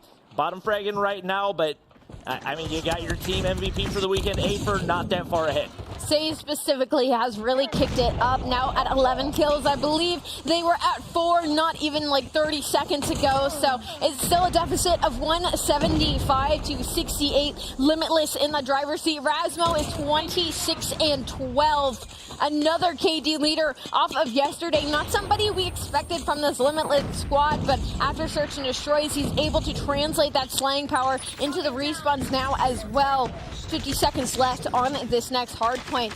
Limitless couldn't win it here, but they could get pretty dang close. And it seems like for the most part the rotations haven't really mattered all that much, because even when Limitless is getting beat on the rotations, they basically get the instant break for the most part. So it's going to be an attempted re-break right here. Says 1 HP, comes away with the gunfight win. Annihilator coming in handy, but a couple Limitless kills in the feed, and it looks like they're going to be able to hop in for the contest. Looking for the break. No ammo in there. The FHJ doesn't hit a bullet. Kree trying to solo hold right here, and somehow he's still alive. I don't know where the shots are going, but Limitless makes their way back in. They'll pick up the scrap time right here. Early rotation. That's a good sign for Zidium. The real question has been, will they be able to hold it? They need to. This is the hill that's going to put themselves back in the game. We are now at the trailer, and there is 4 members of Zidium surrounding it. The initial's going to pop. The time's going to go their way, 194 to 103. It is not impossible. A Goliath call from the likes of Boot. I can't say it's my most favorite call, but then again, I haven't seen any good Goliath calls from the past 2 days. And a couple of kills, though, are going to be going the way of Limitless, but they still aren't getting into this time. They're trying to break through this door with the Goliath, but I mean, it's just not working. It gets a kill. They break in 200 to 122. It looks like Zidium has woken up a little bit, but just also a little bit too late. Guys, where are the trophy systems? It's so easy to defend a Goliath. I did not see a single trophy come out in the entire duration. To be honest, I'm not a big fan of using the Goliath to break the hardpoint in general. It's much more effective if you can get it inside the hardpoint before the other team and then capitalize on having that firepower and that HP on the inside. But the teams still have not managed to get a grip on that. It is the early rotation once again for Zidium, but those have not held strong for the most part so far. Mojito sneaking his way in. I don't think Zidium's going to realize that he's on the inside with them right here. Contested initially. Afer looking to win the gunfight. He's able to do that, but still hasn't been able to pick up much. It's the veteran Karma doing the majority of the work for the squad. Now up to 24 as he picks up a couple with the Annihilator. Same for Storm right here. Getting big value out of those Annihilators, that is step number one if you want to make a comeback happen. Well, what's scary right now for the likes of Limitless is they are heavily outslaying the likes of Zidium, but Zidium's all in control right now. They are playing incredibly well around each other in this Wood Hill, and Limitless, I mean, they're just trying to wallbang. They're just trying to play for the kills on not really pushing any pressure to contest this time right now whatsoever. So what was almost an 100-point deficit now by the end of this hill could be closer to about 50, 227 to 160, 10 seconds left to go by the end of this 227 to 170. This is still incredibly doable for the likes of Zidium, especially with the likes of Karma dropping 28. And right now, you force them to spawn bottom firing range. You get a player up inside tower, and those power positions are going to be crucial. Rasmo trying to take some map control for his team from top 10 right here, and that is going to flip the spawns out. It's now going to be Zidium spawning firing range. I believe the one player inside tower has been taken down as well, and now Limitless back in the driver's seat. Looking at the scoreboard, Rasmo going crazy at that 38 and 21. Having himself a game, can't sleep on Onur's 2KD up there as well. They do get broken right here, but Bootin, the bottom side of 10, going to be looking to push on in. Mojito, Annihilator out, should be able to clear out that last player. And if we can get a shot out of Mojito, which we don't get right there, he gets swung on by 7 people at the same time. Hisoka slides in the backside, clears things out. Not going to end quite yet. They're trying to keep their hopes alive, but at 249, there's only so much you can do. Zidium stays alive a little bit longer, but how long can they hold it? Yeah, 1 second. You can't give a second of scrap. And he's got 1 HP. A second of initial. Still in it. I mean, nobody's there. 7 seconds till the pop, but I mean, all of Limitless is here. All of Limitless is surrounding this point. And I mean, the contest might come through, and that's going to be game 1, 250 to 197. I will say, honestly, in the likes of Limitless, I wouldn't feel very happy with that win because of how hot they came out and how much of a lead that they gained for themselves after the first couple of hard points. It was about a 100-point deficit. You end that game with about a 50-point deficit. So not the most comfortable win for the likes of Limitless Esports, and a little bit worrying heading into Search and Destroy now that Zidium seems to maybe have warmed up quite a bit. I mean, the biggest L for Limitless was those Goliath uses. Like, you get to combine, 2-3 kills out of 2 Goliaths right there. You get basically no hardpoint time out of it as well. You have got to do better than that, and I think that's the biggest lesson to take away, because had they managed to get big chunks out of either of those Goliaths, this probably ends up being closer to a 100-point game than a 50-point game. But I mean, look at the scoreboard.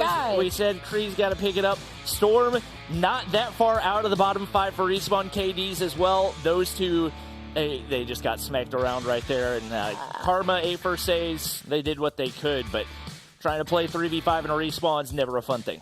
I will say, like, the speed that Kree has to be playing to die 40 times is impressive. But then again, when you look at engagements overall, it just means more people won their ones than Kree ever did. Don't worry, we believe in you. We saw the nasty 2 Deagle headshots, but he only got 21 seconds in objective as well. If you know you are having a slow start to the game, just sit in the hill. Just go early in rotation, sit in a corner somewhere, soak for your teammates. But, I mean, this is mostly a Limitless highlight from the first hard point. Bobby, I think it's time we have our powwow about the Goliath usage. So I think the Goliath guys, this is personal opinion. Okay, obviously you guys still won the map, but if you're gonna call it Goliath, I think we can both echo the sentiment of, number one, call it closer to the hill that you're trying to protect or contest. I think a lot of times we see it get called in spawn and have to track across the map. And at that point, like 20 seconds have gone by. I don't know what you're fighting for. Number 2, probably do it when you have control of the hard point. Set the Goliath in time. Gonna soak that hill. Try to funnel one lane where the enemy team has to come. Challenge the Goliath. And then it's just free kills at that point. I think the one thing you missed, trophy system. Use your trophy system. There are FHJs, there are nades, there are score streaks, there are operators. There's so many ways a Goliath can die. You have one tool to stop them all. Trophy system. We didn't see a single trophy system in that entire first game, at least when it came down to the Goliaths. I think you throw a couple of those down in strategic positions, you can get so much more value. Praise. That can go for most specialists as well, guys. Use them inside of the hill or when you have control, except maybe unless you have an Annihilator and it's a fairly open area. But anyway, we're going to stand off Search and Destroy now. These two teams, I don't believe they have fought on this one just yet, but the edge when it comes to Search and Destroy is going to be in the hands of Limitless, except for today. Yesterday, they went 3-0. They were undefeated on the likes of Search and Destroy, and the deficit was fairly big. They did beat Zidium on Search and Destroy 7-5, so it was a little bit closer there, but they went on to win 7-2 the rest of the day. So with the momentum from that first map, as we head on into it, it's going to be Zidium on the attack. Yep, and I feel like coming off that, you feel like pretty much all the momentum on the side of Limitless right now. Razmo feeling aggressive. He's going to push up, try to get some map control over on that B bomb site. Not going to spot out anybody, and Zidium, honestly, looking very similar to how we saw Axabite play the SMG yesterday. God. Very indecisive. They want to sit back. They want to let their snipers find a pick. Razmo accidentally gives away a little bit of information right there, and maybe an opportunity for Zidium to get pushed up a little bit further, but nobody making any type of progress past that grandma's building. Bomb kind of running back and forth from Broken Wall to Statue, but still not a whole lot of info. I just want to know why the bomb player looks like it's going to be the first person to be in an engagement. It's actually Razmo that finds the first blood, but I'm going to go back to this for a second. The bomb player was like pushing up into middle, peeking onto the A site. Like, you die there, you put the bomb in the most unfavorable position to try and get that recapture, and then you still have to go for more map control. Why are we standing still, guys? He's playing like an entry fragger right now, and he's carrying a sniper around. He picks up an SMG as well, but it just seems like questionable placement for a lot of these players. You do still have Mojito defending over here on the A site. Cree not going to find the information, does get a hit marker on the boot. I don't know if they realize he's on the backside right there. Karma's going to be able to pick up the kill. The bomb site's open, but it's heavily contested. The quick scope out of Cree, but boom, fires back. 2 to his name. They're going to get the bomb down, but trying to hold a 2v3 retake, and Razmo slides the corner to leave Says all alone. The hip fire connects. Headshot damage on point. But now one player left to defend, and they're going to wrap the corner right there. They don't spot him out, but the deagle shots go through. He's going to go for the stick, and Onur plays it to perfection, trusts his teammate right there, and that gives round 1 to Limitless. Kudos to Onur. I absolutely would have hopped off of that bomb once my teammate got killed like that. But the round will go the way of Limitless just because on the likes of Zidium, they could not get him off the defuse in a time. I would really like to know if that 2-piece was a collab. That happened very back-to-back. And if it was a quick scope, I also want to see that as well. So wherever that clip may be, I want to find it. But once again, on the attack is going to be Zidium. Bomb is still, entry fragging mid right now. Storm just moved back to group up into house, so the bomb is literally by itself currently. Never mind, one player has rotated, but Storm, what are you're by yourself with the bomb, and you're trying to entry snipe. Give it to somebody else, please. Oh, it says, excuse me. Right now, they do get a little bit of information. Karma working his way back alley. They'll have Onur to contest. It's Storm finding first blood. Even though his respawn numbers haven't been great, he's been phenomenal for them in Search and Destroy. They push up a little bit too far on the back alley side, and Onur makes him pay. Now, down to a 4v4 right here. Cree, does he get the timing? He has no idea. That's a free kill for Mojito. Make it 2. Can he make it 3? Yes, sirree. Storm all alone, running for his life, but he's not going to be able to make it out. Onur finds a kill, and that's 2-0 now for Limitless. So Zidium did play this map yesterday once, I believe, against Animus. They lost it in a 2-7 fashion. Limitless now with a 2-0 lead. Zidium still on the attack. I'd like to see more objective pressure, and I think that's what we're going to get in this round as all 5 players try to take over and overwhelm this A site. There is going to be Mojito right in first. He will find one before going down. The trades are going back and forth currently. It is still a 3v2. Bomb site control technically is in the hands of Zidium, but they are kind of backed into this corner here in house as they are afraid of what Limitless player could be watching this cross, as it's a little bit of a standstill now. Things have quieted down quite a bit. And right now they're letting Limitless get more and more map control. They've allowed Hisaka to wrap all the way around. He's going to get a free kill right there. That puts the last player in a rough spot. And just very questionable plays out of Zidium. Why you put yourself into a trap and then you give them time to wrap and pinch you right there. Like, I don't know what they expected to happen, but that's happened 2 rounds now that you get only 2 players left, and they're trying to either clutch up in that situation or you insta-plant the bomb and set them up for a retake with a man advantage. Why not push out, try to move to a different position on the map where you're not going to be at as much of a disadvantage, and see if you can work it a little bit more? But they, once again, lay the bomb. They looked lost in game 1, have looked lost in game 2 as well. Try to bait out the audio cue with the bomb, slides away from the nade. Afer staying alive, staying alive. Okay. And a couple first bloods for Zidium right here to open up that plant. Lay that bomb. There we go. Lay the bomb. I love this. Honestly, this is fairly calculated from the side of Zidium. It is now, unfortunately, a 1v5 for like Mojito. But, like, they decided on that B-bomb control. They smoked out the bomb to get that information. There was a beautiful opening nade from the likes of Zidium to get that first blood. And now they have full map control. Bomb is down. That looked like a beautiful in-game decision change from the side of Zidium. A much better offensive round out of them. Now, hopefully, they can continue it. It's a 1v4. I mean, it's possible, but 18 seconds on the clock. Mojito is going to get shut down. That's going to be the first round on the board for the likes of Zidium. That's so much better. I want to see that every round out of them. That wallbang angle was something crazy right there. If he could have connected, maybe a miracle. Wasn't meant to be. And right now, Zidium, at least a glimmer of hope in this matchup. Obviously, they did take a couple rounds. What the wallbang was that? What a shot out of Rasmo right there. Wish I could have seen the opposite POV, but Stormfire's back. Once again, been one of the big factors for them in the search and destroy. So now down to a 4v4. Still slow playing it, but they allow a player to get pushed way up through gas station. That's going to be Onur. Storm drops Mojito, so man advantage. Okay. And Afer takes down Rasmo as well. Now Hisoka and Onur left to try to clutch up. You see the shots through the wall right there, and as Hisoka gets taken down and Onur gives away his location. That should wrap up the round, and now it looks like the momentum's starting to swing the way of Zidium. Yeah, I think Limitless is just getting a little overzealous right now. You can see the aggression on trying to go for that spawn control pushed up in the gas station. It was a decent play, but you have to be able to play your life there as much as possible, because the second that you die, that's information and a lane open for Zidium to punish. And as they've now rewrapped, they've planted the A-bomb, 30 seconds on the clock. Onur is stuck in a 1v4.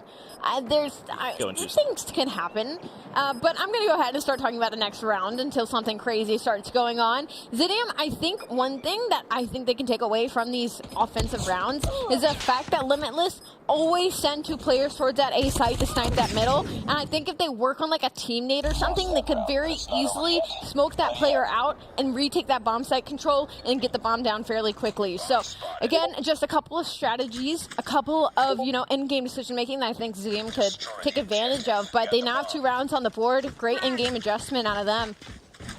Yeah, I think we talked yesterday about the importance of the tactical usage and that utility in how these teams play search and destroy. That seems to be the thing that separates the goods from the greats. And right now, it's mostly 1v1 gunfights. So Onur trying to make his way through bottom. Grandma's not able to take down Afer. He started to heat up a little bit more.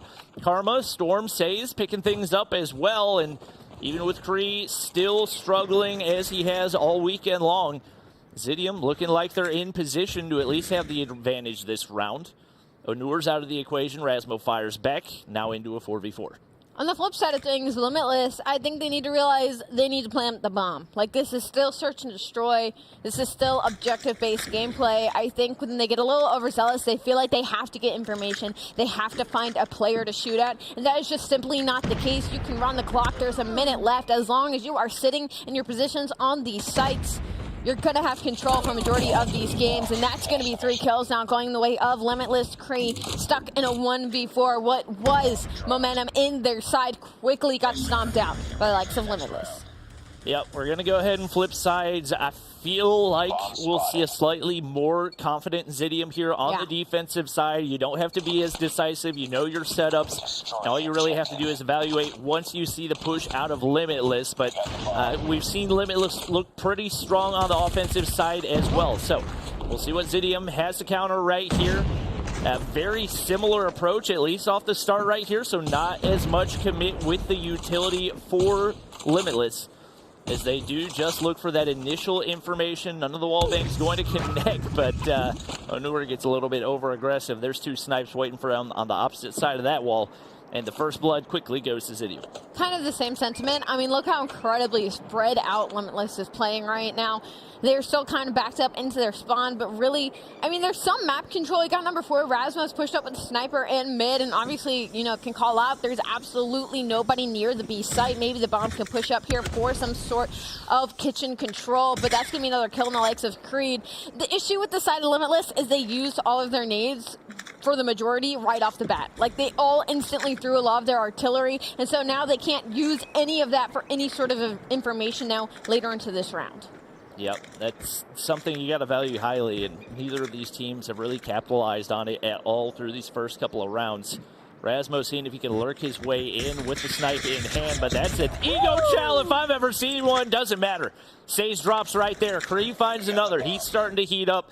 Talked about it. His importance for this team is Rasmus' opener going to have a big impact right here. He gets pushed up all the way through spawn. Easy shot on Decree, but he can't connect. Decree here, it doesn't matter. Quick scope to the noggin, and just like that, it's going to be a 2v2 as the bomb goes down. Boop. Able to get the plant right here. Afer content to prone on the backside of that wall. The pressure on. Double snipes in play for Limitless right here. And they got to find an opener to make something happen. And 2 subs on the side of Zidium. Very interesting gunfight should be happening down here. The issue is right now is Rasmo has saved his nade until the end of this round. Should it connect? You would sure hope so. They have the bomb. They have the bomb. Honestly, I'm proud of that. It feels like a lot of these rounds, these players aren't really checking the bomb, aren't looking to plant the bomb. Even in their defensive setups, they aren't really looking for a bomb plant. Again, they're just kind of looking for the map control and the kill. So I was very happy that Limitless went and made that decision in that 2v2 to instantly put the bomb down. The issue is they didn't keep eyes on the bomb afterwards. So that's going to be another round likes of Zidium. Couple of trades going out here in the next round, though. Some going to the favor of Zidium, but Rasmo evens it out with the sniper. Oh, he does it, another one! Did they not hear him? I figured they would have that kill on lock, and Boot's going to be able to pick up another with the snipe, and 30 seconds surpass, and we're already down to a 1v1 right here. Bomb going to get picked up, and it looks like Storm has no desire to contest this right now. He's actually working his way back alley, and this should be an easy kill right here. Going to be able to line up the snipe, and just like that, we figured Zidium would look a little bit more confident on the defensive side, and it's showing right here back-to-back rounds.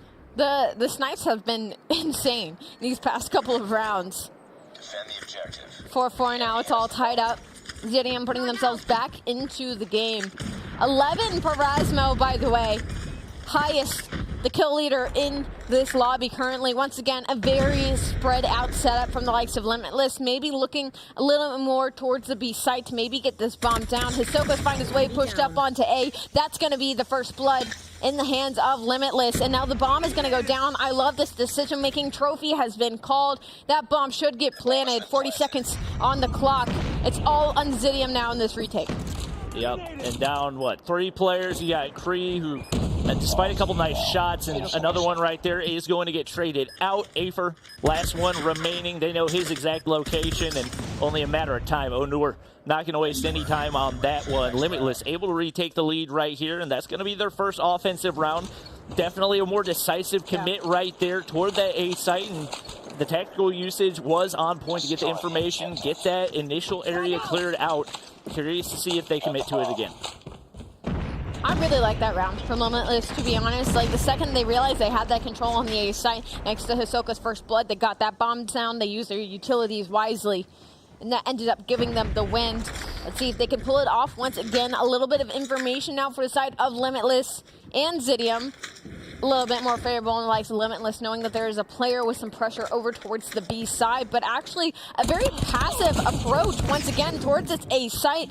That's going to be Hisoka with the first blood again, but little does he know there is another player in Karma for Zidium there at the A site as well.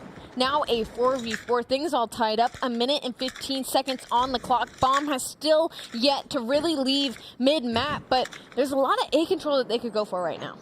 And right now, you take a look at Kree. He is way in the back of spawn, watching that long line of sight all the way over to gas station. There's going to be no options to push there, so that really limits the different angles that you have to watch. You get a player pushed up into A, and right now, the pressure onto Karma to find a kill right here. We saw him with some clutch plays, defending solo, but he's not going to be able to make it happen. Rasmo, kill number 14 on the board, leading the lobby by a mile. And Bomb's going to go down. Pressure on for the retake, but Rasmo's not missing today. 2 players remain. Kree and Afer trying to find an angle, but with Mojito pushed up right here and Kree missing the quickscope, his location given away. Rasmo, he's unstoppable right now. 16 on the board, and all down to Afer. A 1v4 retake just doesn't seem to be in the cards. I hate to point fingers, but I'm going to point fingers. Karma, why take that angle? Like, why give yourself an unfavorable angle across the bomb heady? I mean, just completely giving up the sight almost, and then giving such a gross heady to Limitless for free to get that kill on you. That kill has been gotten almost every round. They've been going to that defensive spot every single time when it gives you no advantage. The only advantage is if you catch them off guard, and they're expecting it every single time. Yeah, I completely agree. And, like, you just leave yourself open for that kill. I'm not a big fan of that play there from the side of Zidium, specifically Karma, but we're not going to point fingers. Bomb, though, trying to make its way towards mid-map. Zidium learning their lesson, sending 3 players over to the A site to shut down Hisoka. So that's going to be no free first blood in the likes of Limitless. Again, they are technically at match point. It is a 6-4 lead. Limitless could close it out here, but they are on the back foot currently. Yep. Looking for those picks. Sniper still out right now. Boot not going to be able to connect. Kree looking for something. Storm's been good for them so far. It's been relatively consistent across the board, and I think an audio cue right there for Rasmo. Let him know there's a player on the inside of Delhi. They're going for the plant. Pretty risky as the nades come out, and that's going to connect right there. Is he going to stay alive? Kree's going to drop a double quick scope out of Rasmo. He wants the 20 bomb. Seeing what he can do right there. Still 1 player on the inside of Delhi. Storm's going to wrap to the outside. It's about to be face-to-face, but Mojito has his back right there. And now another one going to connect. Can he get the 20 bomb to win it right here? Nearly hits the wall bang. Karma left to try to clutch. Sniper still in hand. He's got 19 seconds to work with, and he goes! The 20 bomb and the win. Rasmo goes big and Limitless takes map 2. Somebody better instantly be working on putting that into a montage to go on YouTube. I expect it live at the end of the day. That was disgusting. We thought it was Zonir. We thought it was Mojito. We thought it was Hisoka. It's Rasmo. It's Rasmo with the 20 bomb. Oh my gosh, and that, ladies and gentlemen, is the flow state at its finest right there. The reads, the comms from the teammates, knowing exactly where everybody's going to be. And you got to give big credit to Mojito. Takes down Storm as he gets ready to hop in the window right there. Another headshot onto Says and played the head glitch to perfection. I'm going to be honest, I don't know why Karma pushed that. All you got to do, sit back, you play time, you know he's hitting every snipe. There's zero reason to full body peek with the deagle. Yeah. You've got a KSP in your full body peek and a sniper in the flow state with a deagle. In the flow state. I mean, that's... I love that, in the flow state. I will say, to Karma's defense, I understand, like, from a different standpoint for me is like in the CDL, like that's like a normal play. If you're going up against a sniper rifle, you have a normal gun in your hand, specifically a sub, you know, you're going to try and play the angle and full push that sniper out, and usually you're going to win that gunfight. But the issue is here, in COD Mobile, these snipers do not miss ever. Their quick scopes are grosser than their hard scopes, okay? And when Rasmo is looking to drop a 20 bomb, I'm simply not challenging that, to be honest. Congratulations to Rasmo for the huge 20 in that gross sniping layout there. Limitless now up 2-0 in the series. We're going to be heading into a Summit Control. Both these teams have been struggling in Control across the board, so it really could go either way, but with the momentum all in the hands of Limitless and Rasmo shooting like that, I don't really know, Bobby. Still looking good. Yeah, I am curious to see how this plays out because we've seen a lot of these EU teams try to force the SKS on Summit control. And it's a very, very specific play style that's required to make that effective. So I'm curious to see if they can adjust a little bit. Most of the times, the snipers are the ones rocking that SKS. And we know based on the first time these two matched up against each other, Zidium did have the edge in the control. So yeah. Obviously, momentum, very, very big factor right here, and it feels like Limitless on their path to that Stage 5 spot, but they're going to have to execute here in the control to make it happen. I completely agree with you. When these teams went up against each other in that series, you know, Zidium obviously came out on top. It was a 3-1 win. The S&D went the way of Limitless the same way, is now gone to Limitless in this series as well. Not as close as last time. But my worry currently is that last time the hard points and the respawns went all in the favor of Zidium. The hard points, they were fairly close. We head into that firing range again.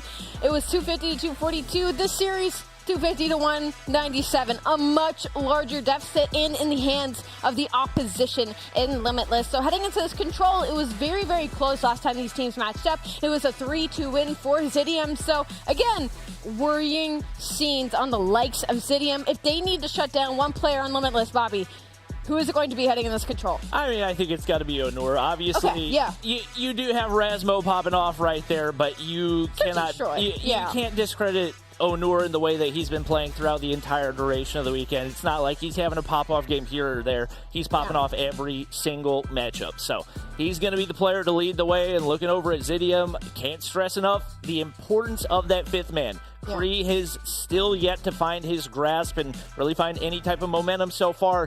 He's got to bring it up if they're going to have a chance and maybe try to pull off the reverse. I'm going to be honest, I forgot Kree was even on the map.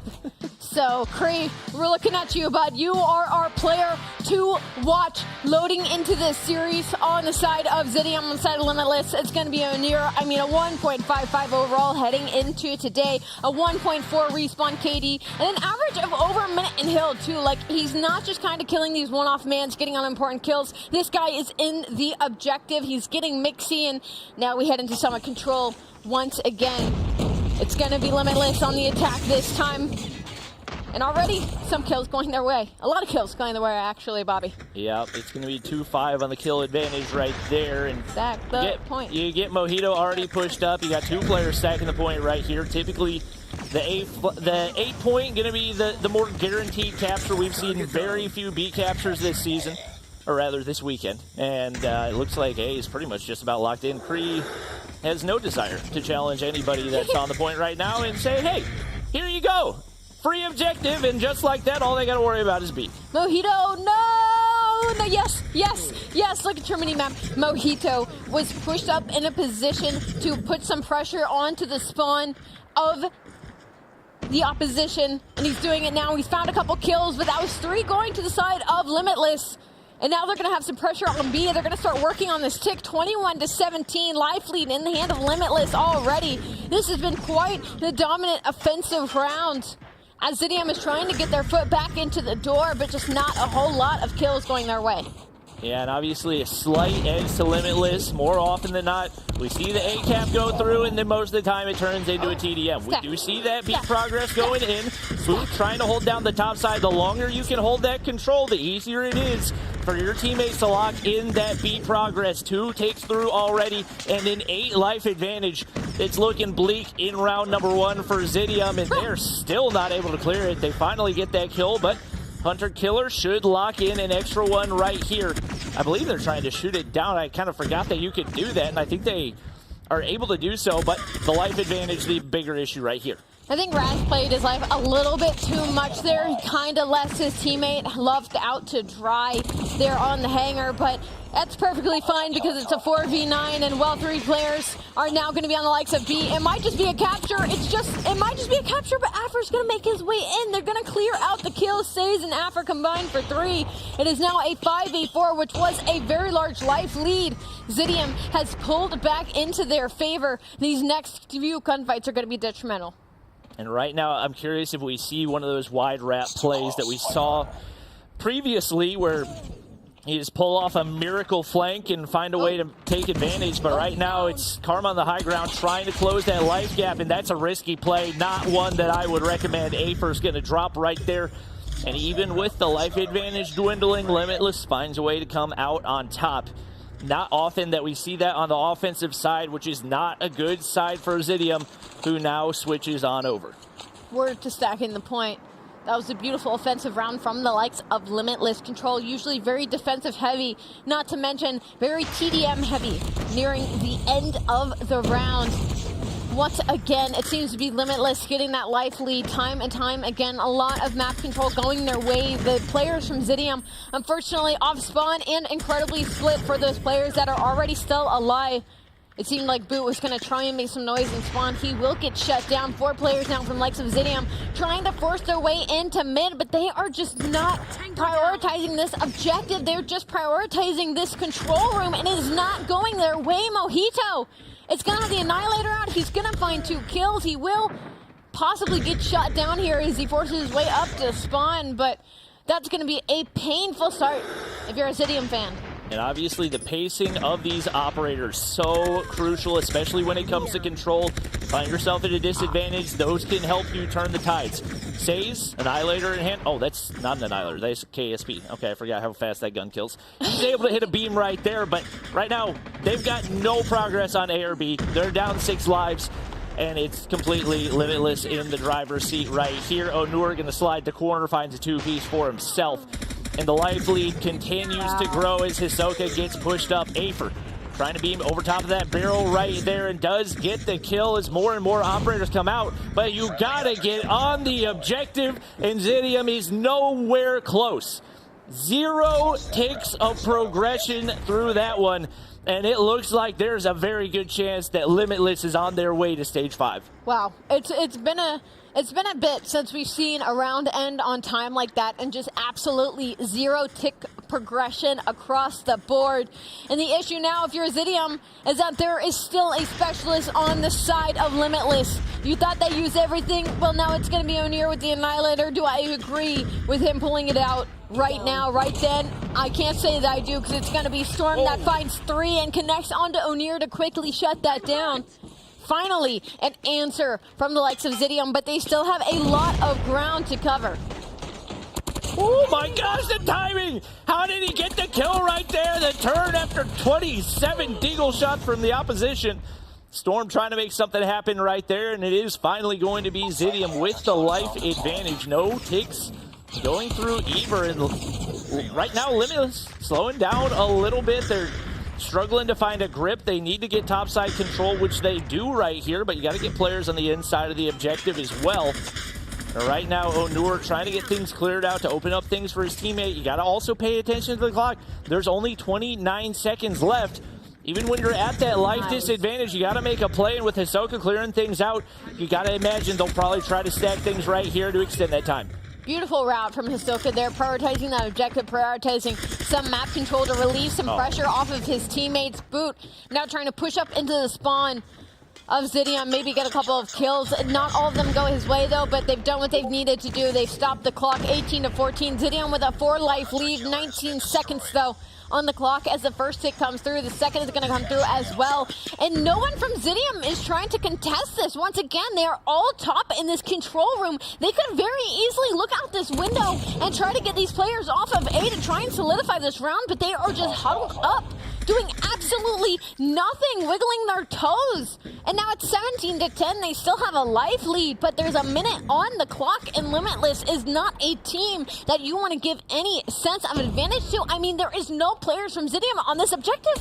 There's 3 players on Limitless stacking this. This could be a tick going through for B. They're maintaining the top side control, so they get things cleared off, and that progress is going to disappear. Now a 10-life lead. You got to think finally an opportunity for Zidium to put a round on the board right here, and Rasmo's going to patrol the bottom side, but their only real hope right now is to get top side cleared out, hit a fat stack, and see if maybe you can get that objective control. Just too big of a life disadvantage right here, and man, 13 lives up out of Zidium right there. Where was that in the first couple of rounds? I mean, you guys say Control is always pretty defensive heavily, And to get 2 offenses in a series is a feat in itself. But the good news for Zidium is they have 3 specialists to work with, but the bad news is so does Limitless, and they're going to be on the defense, and we saw an absolutely dominant defense out of them where not a single tick was captured. It was ended by time. Lives weren't even close, but Affer, he's going to have the Annihilator, he's going to have a Hunter drone, he's going to find a 3rd kill. That's going to be big map control, but Mojito's trying to answer with some of his own 15 to his name. But on the flip side, Karma, 21 kills, Affer with 17. Trying to wake up here later on the control. Pretty even in lives right now. No major control on either of the objectives. And obviously, this is the tougher side for Zidium. So they got to look to get pushed up and get that top side control. Boot slows down any type of push we might see right there. And right now, looking to put him in the spawn trap. Boot's going to lock down another one, and now the life lead starts to grow. Onur picks up another. Boot leading the way with 20, but most of the team pretty close behind, and especially with Onur tucked away in this corner. They got to get him cleared out if they want to make their way up to the objective.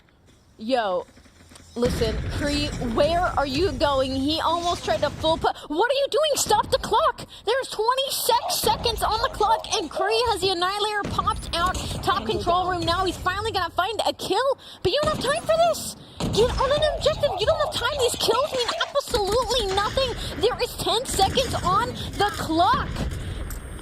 I cannot believe what I just saw out of Kree. I cannot believe I just saw a route through the other side of the map. Didn't even think to touch a wrap towards the B side. Goes top control room for some kills and doesn't even stop the clock. So now there is 5 seconds. It is a 15v4 advantage in the hands of Limitless. And this is going to be the end of their tournament run. Yep, it would have taken a miracle right there. And as expected, the momentum carrying through that match for Limitless. 3-1 in the control.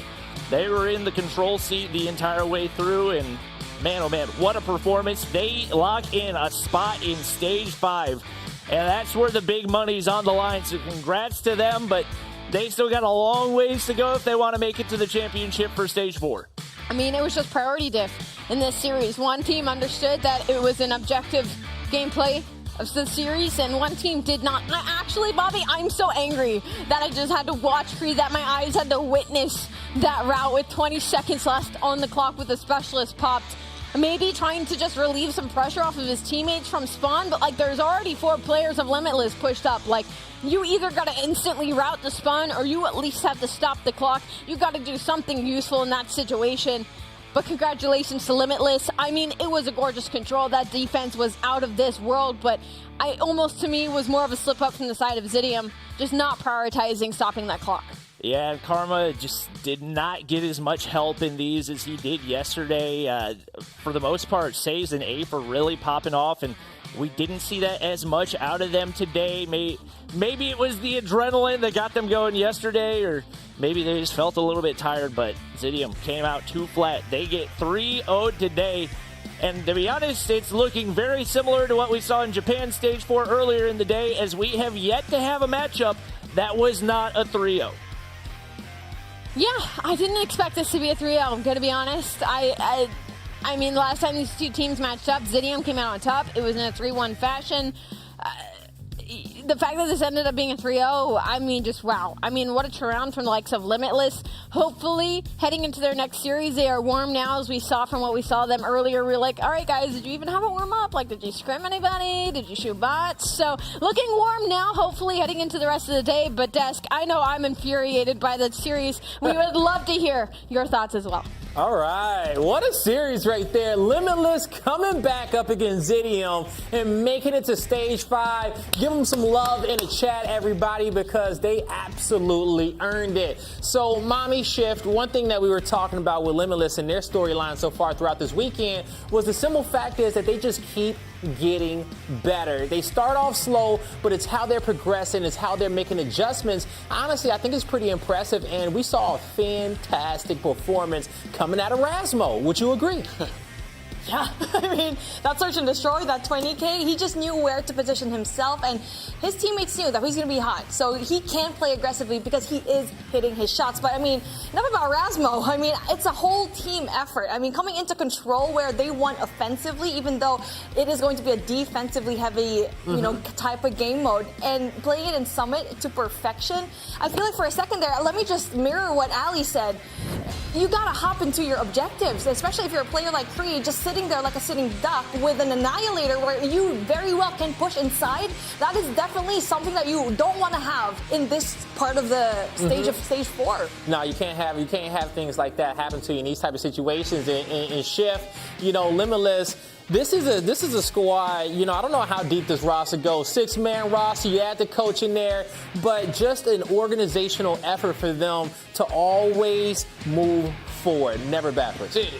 So Daytel kind of poops the bed first series out. Rasmo comes out to the Edwin Diaz walkout song and says, "Hold my apple juice on the search and destroy."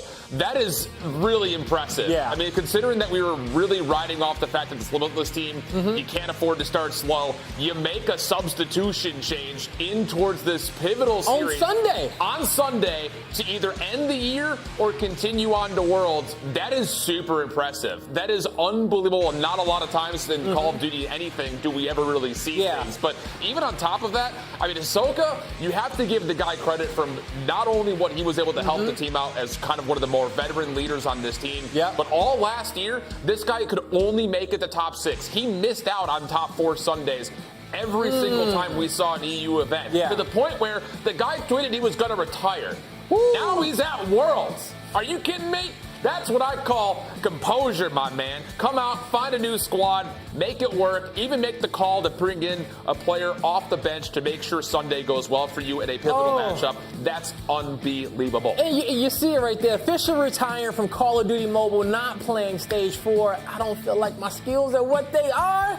But come on, you're here now, and we see the bounce back. And, you know, we look at it, and it's a story of older players and newer players and legacy, and Hisoka trying to cement his legacy and, you know, going to Stage 5, and we'll see what he can do. And even on Rasmo, we talk about the pressure of coming here on a Sunday. You think about esports as a whole and coming out, being victorious, being the best at your game. That was a huge performance from him on a Sunday to drop that 20 bomb and put on a show in which he did for all of us here and all the Call of Duty Mobile fans around the world. Now let's take a look at our bracket and get you guys updated, as coming up next is going to be Nova Esports versus Animus, the battle of the best so far this weekend, and the loser of that will go down to elimination final to play up against Limitless to see who goes back to the grand final. So we'll see on that advancement side of the bracket who will advance into top 2.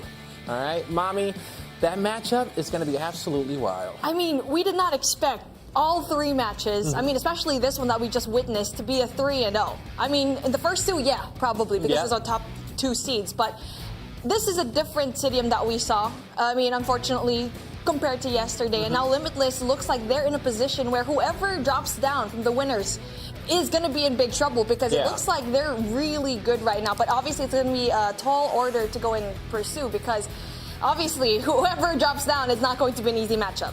It ain't going to be an easy matchup whatsoever. And I want to know what you guys are thinking at home, okay? Let's get social. Use the hashtag CODMChamps22 and let us know who you think is going to win our advancement final. Is it going to be Nova or is it going to be Animus? Let us know what your thoughts are going to be. But that's going to do it for us for now. And when we come back, as I said before, it is the battle of the best.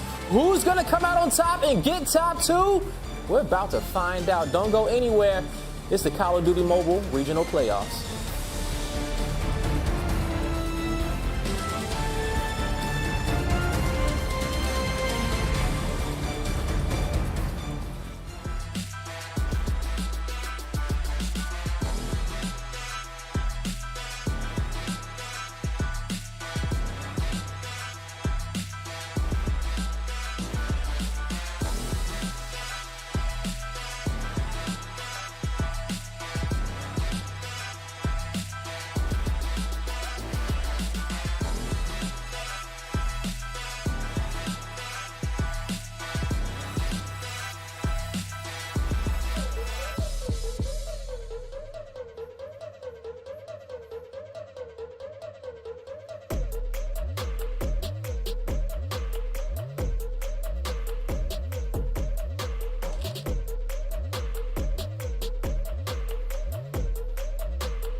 Saving money on your COD points has never been easier.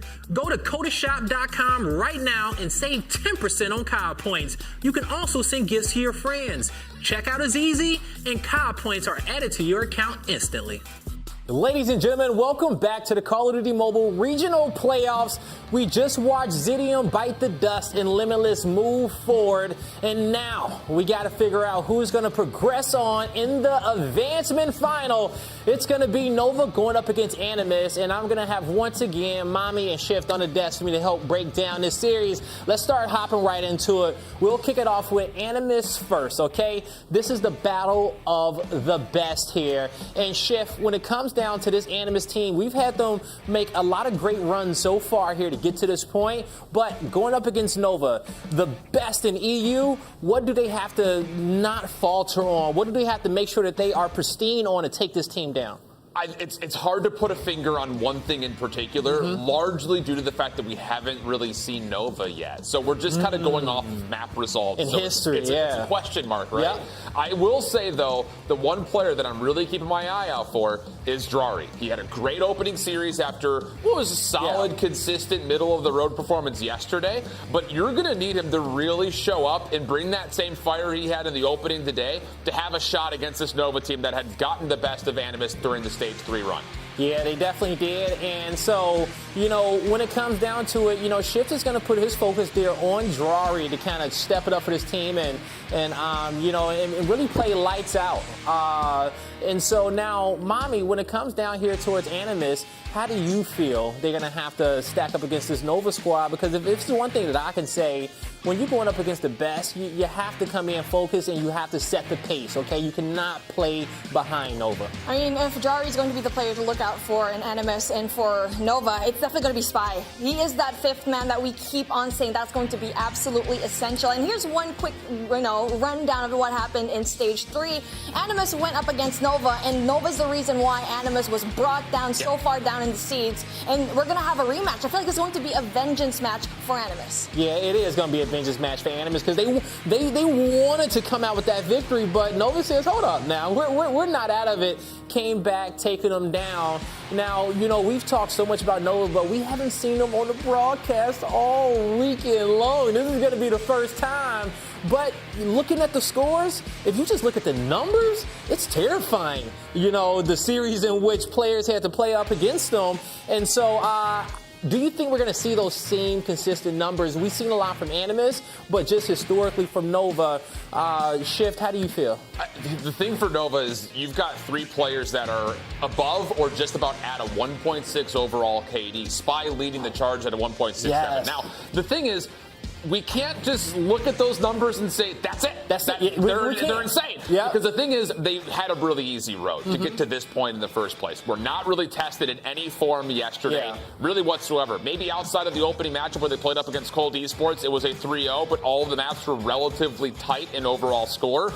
Everything else after that looked like it was cruise control for cool overall for Nova. So, as we look into this series, I think the highlight needs to be on those three players in particular. You're looking at Spy, which we mentioned. Yep. And you've also have Saturns, who is looking really, really tough as well throughout the day. Those are the two that I think are really highlighting this team going in. And, of course, we saw it yesterday in the opening video. Inferno had a lot of confidence. Now it's time to back it up. He was talking that confidence, and we got a chance to hear it. And when we finally saw the Respawn leaderboard, it was Spy at the top with like a 1.65, and we said, holy, what are you doing to these kids out here?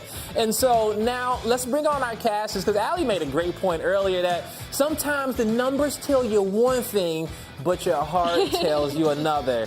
All right, I'm going to let you guys take it away for this series, but let me know where your heart lies. Thank you so much, Blaze. Welcome back. It is me and Bobby once again on the mic, finally getting that first look at Nova. We've already casted over Animus and have been fairly impressed so far, but Nova, like Blaze said, the numbers have been speaking a lot for themselves. My biggest worry when it comes to Nova is that second matchup. Obviously, they went against the Prometheus that didn't really show up for most of the weekend. So while we take a look at the maps and modes, I think this is going to be hopefully a closer series. We thought the last one was going to be close.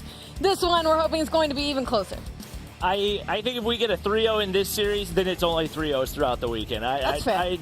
I have a very strong feeling that at minimum we go to a map 4, and I think the one thing that right now you got to focus on if you're Animus is the respawns. They played up against Nova twice in Stage 3. The only map that they took in either of those series was in the Search and Destroy. So we know they're capable of going toe-to-toe in that mode. They got to step things up, and I think the player to watch for Animus is going to be Narcs. I think he is our most underrated player on the weekend.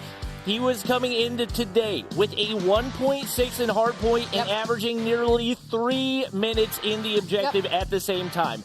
He's not necessarily always making the flashy plays, but he's the one that makes it happen, and he's going to need to come out big to take down this Nova squad. And that's your IGL, right? Like your IGL having a 1.64 overall, getting all of that hill time. That is what you need to have confidence heading into a matchup like this. And it's interesting that we're loading into Raid Hardpoint because Nova, they were tested to the limit on Raid Hardpoint yesterday against Cold Esports, 250 to 242, nearly an 8-point win. Where Animus, when they played Raid yesterday, it was a 250 to 82 win against Axipite in the 3-1 series. So already you can see the gunfights going back and forth on this P1. Time is more so in the favor of Animus, but map control currently is going to be on the side of Nova.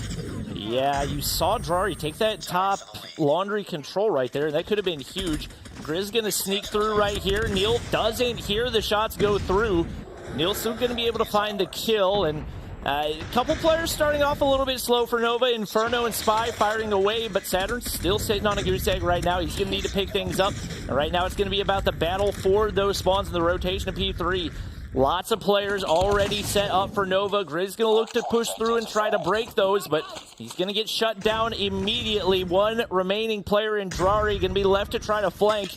And right now, Marvel, the only player that could potentially break those spawns. That was going to be a big opening kill, but Neil managed to stay alive while Spy looks over him. We can see why this guy has a 1.67 overall on the weekend, 7 kills to his name. Inferno keeping pace as well. Saturns, you can have a breadstick because you have a 20-point lead as of right now, but Animus not trying to get this up easy. That's going to be 2 kills their way, and that's going to be the break. 30 seconds left on the clock. A lot of slaying power from the likes of Nova, but it's going to be at Animus with the objective time. I think we might be getting like a mini listen-in right now as well, as you can hear the energy in the comms for both of these squads. Animus actually able to break in from the front side, and the beauty of that is going to set them up really well for that rotation on over to P3. This is the money hill on Raid.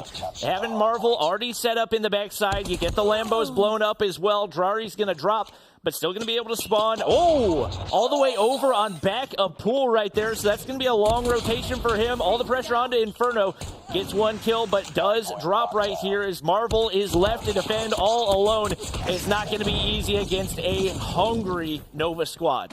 Wow, that was just so unfortunate for the likes of Animus. They had the rotation, they had the setup, but they did not have the gunny. So Nova now breaks into what should have been a money hill. The money hill that got Animus their win yesterday, as they had both early rotations and holds on this same map and mode, but it's going to be Nova in the driver's seat, 72 to 56. The contest will finally come in, but the kills all lighting up for the side of Nova. 20 seconds left on this hard point. You don't want to flip out these spawns either. Drari is going to try and contest, maybe go for this old time. I'm not a big fan of that decision, as you're going to make your way across the map as 3 members of Nova are pushing through raid side right now. They're calling in streaks as well for that control. Big plays being made from the Nova camp right now. And right now we got to look at Kitchen. Player on the inside for Animus, but he gets shut down, and now it's Cathilla all alone trying to contest for this hard point. Concussion's going to land. He gets his way inside. On the inside of Cubby, and Drari's there to defend with him as well, but it's so much high ground control for Nova right now. It's going to be tough to shut down. Players still on the inside of the hard point for Animus. They're trying to lock things down with those annihilators, but the concussions land. You gotta get trophies down there. A wasted operator is not a feels good for Animus, and that's going to be a full break for Nova. Drari trying to contest, but you got to try to make these shells together, because the 1-by-1 into a full Nova squad, just not going to happen. I think that's one of the biggest differences right now when it comes to this matchup is Animus is getting those rotations, and, you know, per se, the game is still fairly close, but the gun skill right now, the slaying power is all in the hands of Nova. They're making these breaks look so easy. Animus, it doesn't matter how set up you are, you have to win those opening rotational gunfights, and they just cannot. 3 players now down for the side of Animus. All of the map control is going to be in the hands of Nova. Therefore, only a 10-point game, 106-97, but it almost feels like Nova has been driving the pace this whole time. Oh my gosh, Spy shoots out the hunter-killer drone before it can take him down right there. Crazy awareness out of him, and that's going to open up that initial rotation as he locks down the hardpoint control. Right now, if you're Nova, you need to get Neil going, and he's able to get some streaks right there, but still sitting on 8 kills. He's the one player lagging behind, might be able to stack some with that hunter-killer, but right now, it's still Nova holding the advantage right here, and that early rotation has not been touched. Gothilla trying to clear out Red Room, but it's not going to happen. Creed shuts him down. Grizz able to find one, but he's immediately traded out as well. And the edge, especially when it comes to the respawn, starting to show itself a little bit right here as consistency at the top of the scoreboard. 4 players with 16 plus right now for Nova. And I mean, it is very, very rare that you see this final hill get soaked up so much time here has gone to the side of Nova. 165-97 at the restart of the second set of rotations. Animus were unable to do anything during the entire feat of that hill, and now the specialists are coming into play. That's going to be 3 kills though for Limitless, but the issue is the score streaks are also going to be invested. The contest is still there. Spy was not dying, finally gets shut down. Finally, some bleeding has been stopped for the side of Animus. Spy maybe a little bit impatient with that Fred missile. You get the information, but you don't get any kills out of it. Gothilla trying to get max value for the Annihilator right here. See Saturn slide the corner, or at least I thought he did. He's going to try to wrap his way up toward driveway right here, and it should be a free kill, but neither player going to spot each other out right now. Nova not really contesting at all, but the Goliath's going to come in the mid-map. They get taken down. This could be a stolen Goliath, and that's exactly what it's going to be. Grizz now on the inside of Kitchen, and this can be huge value if they can get some trophy systems down right here. You get the Tempest to come out. We talked about that being such an important counter. Leaves Grizz completely immobile right there, and even though they lose out on that Goliath, great recovery from Nova.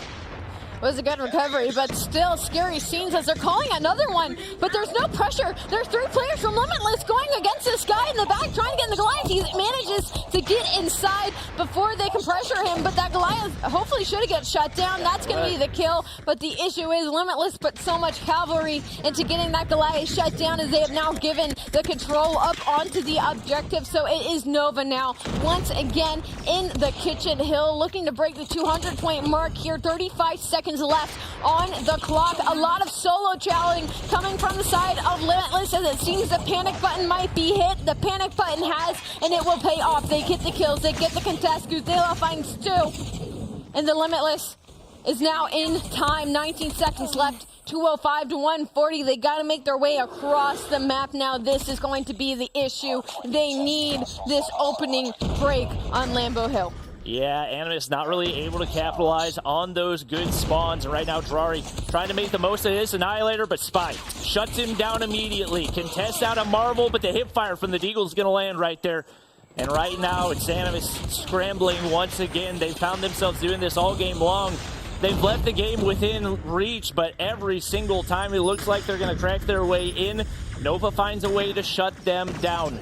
Spy looking to find one with the Annihilator. He's able to do it, but immediately traded out by Marvel.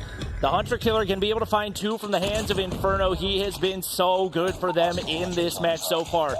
Moving up on to 30 right now and trying to do everything that he can. The kill's not really all that lopsided as both Narts and Neil struggling on opposite sides, but for the most part, the holds have just been so much cleaner for Nova.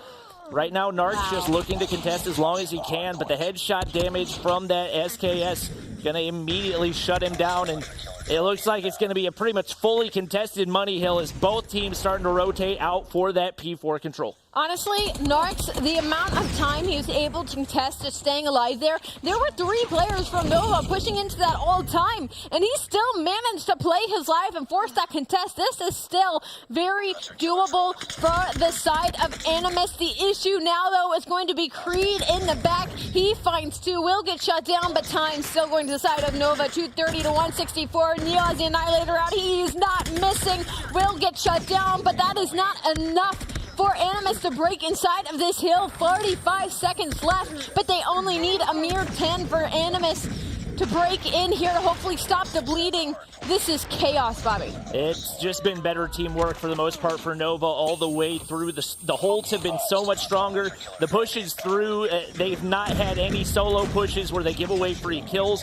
It's always a double push. It's always a double chow, and that just gives you so much of an edge in the gunfights. You got, 3 players holding down this one tiny angle. You can't try to push that one at a time, and man, it looked close at the beginning, but what a gap that Nova was able to grow right there as they take that map number 1. Yeah, it was just the teamwork at the end of the day. To be honest, like you said, it wasn't any solo chows from the side of Nova, where Animus would just throw 1 or 2 players. But it wasn't only that, it was almost exceeded to a level where, there were so many players taking routes to re-pinch the hill, specifically, especially Spy there in the end, taking the route through Kitchen to just rewrap that spawn, to rewrap that staircase push, and get those kills in the back. I mean, it was just beautiful teamwork out of the side of Nova, to be honest. What a freaking stat line out of Spy. 36-19, but the 3 minutes and 15 seconds in the hard point as well. He's showing why he's number 1 on the leaderboards for the Respawn KDs this weekend, and he's only trying to climb. On the flip side, it just struggles to break in, and for the most part, the better teamwork really paid off for Nova right there. You have 0 players with double-digit assists on the side of Animus. That is incredibly telling. Looking over at the opposite side, everybody double-digit assists. Those team fights, the way that you challenge those individuals together, that was the game changer for Nova. And about playing your life as well. Like we talk about on the flip side, Narks, he has 2 minutes in hill time. That is a player that will always be sitting in that objective, but a lot of the times was left by himself. Like he didn't have any help, any pressure from his teammates. And the biggest telling for me was the fact that Animus, even though sometimes they would early rotate, they would get that early setup, as they won none of the opening gunfights. Like those first set of rotational gunfights that happen when that first initial push comes in, if you're the team that's set up, those should be easy wins. You should be expecting those gunfights. But unfortunately, the gunning just wasn't there for Animus in the first half of this hard point.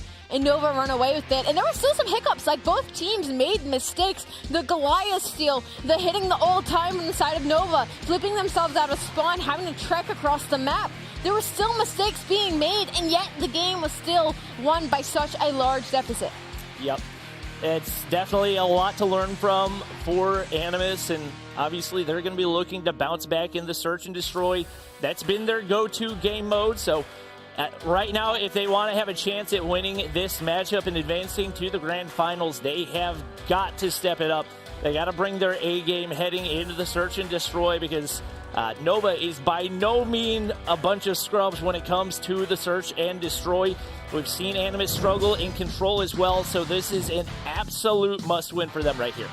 The thing is we haven't seen either of these teams play Summit Search and Destroy, so we don't know what we're going to get.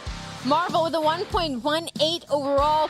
Inferno is going to be his matchup, a 1.25. Those are going to be your 2 players to watch as we head into the Search and Destroy. On the attacking side is going to be Nova. Start off the bat. It looks like a little bit of a heavy B push here, Bobby. Yeah, right off the bat, Grizz looking a little bit lost right there. He's going to go ahead and back up, and Nova not looking to get too aggressive. We see the R9 come out for the first time this weekend. It's one that we saw used a good bit in Stage 3, and especially whenever it comes to Summit, has the ability to dominate in the close range. Creed's going to be able to pop off with one right there. Immediately traded. Drari finds 2. A Demon in the Search and Destroy, and he's making things happen for his squad again. Gets traded out, but Marvel takes down Neil, and now down to a 2v2 as Spy goes for the insta-plant right there. Grizz going to have the information for his location. High ground advantage as well. Should be super winnable, and as Marvel collapses, Spy's going to find a way to get away, and he wins the gunfight. The hit marker, it looks like out of Marvel, gonna hurt, but he sticks. Grizz hops on, he doesn't have an angle, and Grizz is able to take round 1. I think that's something all COD Mobile players need to learn is you need to check the bomb, keep your eyes on the clock. There should be constant math going on in your head as to how much time has allotted for you to need to check that bomb plant after it's gone down. I will say I was very worried about the route that Grizz was taking. He decided to take the longest of long routes on this map to make that pinch work, and it ended up going his way, but it certainly did not look bright at the end of that tunnel. But already a lot of trades going out at the beginning of this second round. Now a 2v2 situation. Excuse me, still 2v2. The bomb looked like a player for me for a moment. I was like, there's no way I just didn't math that right. It's a 2v2. Bomb is going to be down near the B site. It's going to be up in that control room. That's seeming to be the favorite spot to get control of for the likes of the attacking side. Both teams, though, have kind of backed into their spawn, though, Bobby. Yeah, I mean, everybody ego-challenged into top control, and then once the gunfights were over, they said, okay, we'll back up and play it as a 2v2 S&D. Bomb is still down in top control right now, and Nova does not want to overpeak. Obviously, Animus content to play defense. You get the info that the bomb gets picked up, so you start checking those bomb sites a little bit. Marvel not going to spot anybody over here on the A side, and the pressure on what shots at a Creed. I believe the one burst onto Narc's going to shut him down immediately. That's going to open up the B site. Marvel looking to peek out of bottom control, but doesn't have the angle with that plant position, and now the pressure on for the 1v2. Still has a nade to work with. Concussion has been used. He's going to look to slow play this. The wrap through, gets the information on to Creed. It's going to be a risky chow one way or the other. Does not have a good secondary to work with right now. The Deagle's going to come out. I don't know how he didn't get spotted. Maybe Saturn's did see him, but time is ticking. He's got to hit a quick scope, but Saturn's plays it perfectly, and Nova bounces back to tie things up. Yeah, unfortunately, the second Creed kind of got that information. There wasn't a lot that he could do, except maybe try to force that gunfight over by the site, but took a little bit too long. Now tied 1-1. Bomb once again making its way over to the B site, seemingly Nova allergic to the A side of the map. A lot of utility being used right now. It doesn't look like anything's going to connect. A lot of information getting traded on both sides, though. I think both teams realize it's just not worth the risk for everybody to ego chell top control and just see who comes out on top.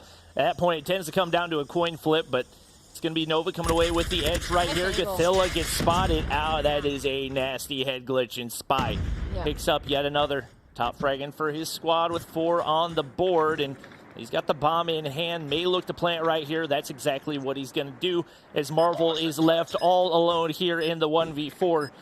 What Animus was likely hoping to be their strong game mode, still not looking easy by any stretch of the imagination. Oh, yeah. I want to know where Spy came from. Some of the plays out of this player, I mean, are just a bit mind-boggling to me. It looks like a little bit of a step above the opposition. So I can see why leading KD overall from this weekend. It's actually going to be Creed with the most elims right now, currently sitting at 5. Still early in the S&D, though. Once again, we are top control. A lot of gunfights going out. Spy's going to end up on top. He's possibly going to find 2 here. Guzal managed to stay alive. He's going to have some help. He ends up on top. Spy gets shut down. And suddenly, after so many trades, bomb down control room, it is a 2v4 in favor of Animus. That was a huge team shell for Animus to keep player alive and get the kill. Don't need the trade right there, as Nova's going to be able to even things up and get close to evening things up. It's a 3v2, but Grizz still yet to find a kill. A little bit surprised we're not seeing him rocking the R9. It's a weapon that he's felt very comfortable with, and this is the one map mode combo that we have seen the R9 really be able to dominate. It does look like it's been put away. Sitting down on the goose egg right now. I'm curious to see if maybe he makes the switch later on. But right now, Nova taking their sweet time as they try to get control of the bomb in top control center right now. It is heavily guarded and going to require a big opener from Neil if they're going to be able to retrieve it. I'm surprised right now looking at the player cam. I don't see too many comms going between these two players. All of Animus must know bomb is down in the top control room because these two have not moved Number 4, though, that's going to be Grizz. He's actually hitting a route to try and find some of these players. He's going to find Saturns. Now it's going to be a 1v3, 25 seconds on the clock. Neil, is he going to be able to get this kill? No, because I was going to shut him down to tie things up 2-2. Yeah, that with the position that the bomb got taken down in, that was basically an unwinnable situation, especially with a 3v2. The hold that Animus had right there was so difficult to break, and that's the way they need to play it. You cannot afford to make mistakes up against a team the caliber of Nova right now, even with Nova having a little bit of a kill advantage right here. Creed and Spy both up at 5 right now. It's pretty even across the board. Drari getting taken down is not a good sign. SKS shots on a blaze right there, and it's 2 kills going in for Inferno. Grizz on the wrap. He's got to try to make something crazy happen, but as a solo player remaining, it'd be a 1v5 for him to clutch up right here, and can't afford to miss a bullet. Takes down the trophy, but the shots from Saturn going to come through, and Nova takes yet another round. Yeah, the aggression pays off for the side of Nova. Now, the biggest worry, if you're Animus, you're on defense right now, and the fact that you're giving up so many offensive rounds to the likes of Nova. Search and Destroy is heavily defensive favored, specifically in this game, specifically in COD Mobile and across usually most CODs. So the fact that they have 3 rounds under their belt, about to go into that switch, is a little worrying for the likes of Animus, unless they have something up their sleeve. But First Blood's going to go their way. Things are going to be evened out, though, now. As a couple more trades come through, it is now a 4v2 situation. Nova on the back foot. Uzal finds another kill. Now a 1v4 for Saturns, going to be the last one alive. Bomb is down once again. They tried to go for something different. They tried to push towards the A site. Unfortunately, it did not pay off for them. Yeah, Inferno put himself in a really tough spot, especially to try to contest an SMG like the KSP, and that's going to be Animus. Even things up right here, and we're going to go ahead and flip sides. We'll see if that shifts the momentum in any way. 2 teams seem pretty evenly matched so far through, and nobody on either team really popping off in a big way. You got Inferno with 6 kills on the board, but lots of consistency. Neil still not finding his groove quite yet as he sits down at 2, and he's definitely that 5th man for Nova that we got to keep an eye on. Got to bring things up if they're going to have consistently an easy time, and it's going to be an opener for Grizz to take down Inferno, open up the A bomb site, and be able to back up here to watch the flank. This is going to be a tough retake right now, especially with Saturns getting taken down. I mean, already initially off the break from the likes of Animus, you knew this was going to be a very large strategy difference when it comes to the offensive conclusion when it comes to these 2 teams, because Animus, I mean, their spread was beautiful. They knew what bomb site they wanted to go to. They knew where that player was going to be set up looking over the site. They got the kill. I mean, all 5 players are still alive, Bobby, and the bomb got planted.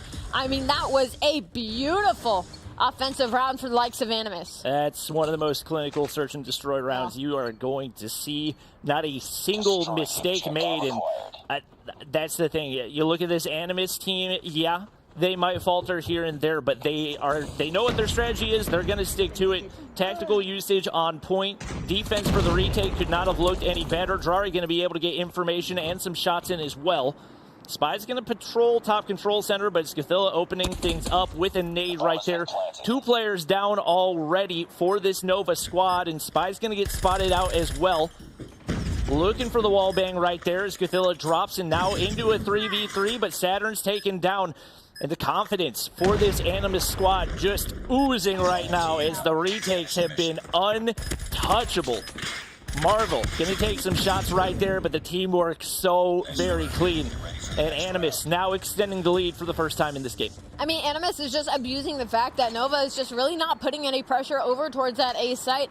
It seems like Nova is expecting Animus to kind of just do exactly what they did on offense, which was stack that control room and try to go for the B site. And Animus is like, nah, man, we're going to go over to this A, we're going to get this 1 kill on this guy that you send outer, and we're going to get this bomb down. We're going to play for this objective, but now a different approach from the side of Animus, but it's still going in their favor. They are going to be in this control room, and they're getting all of these kills. Now this is the competitive match that we wanted to see between these 2 teams, as it is now suddenly a 2v5, make it a 2v4 as Inferno tries to stop the bleeding, but it's not looking good.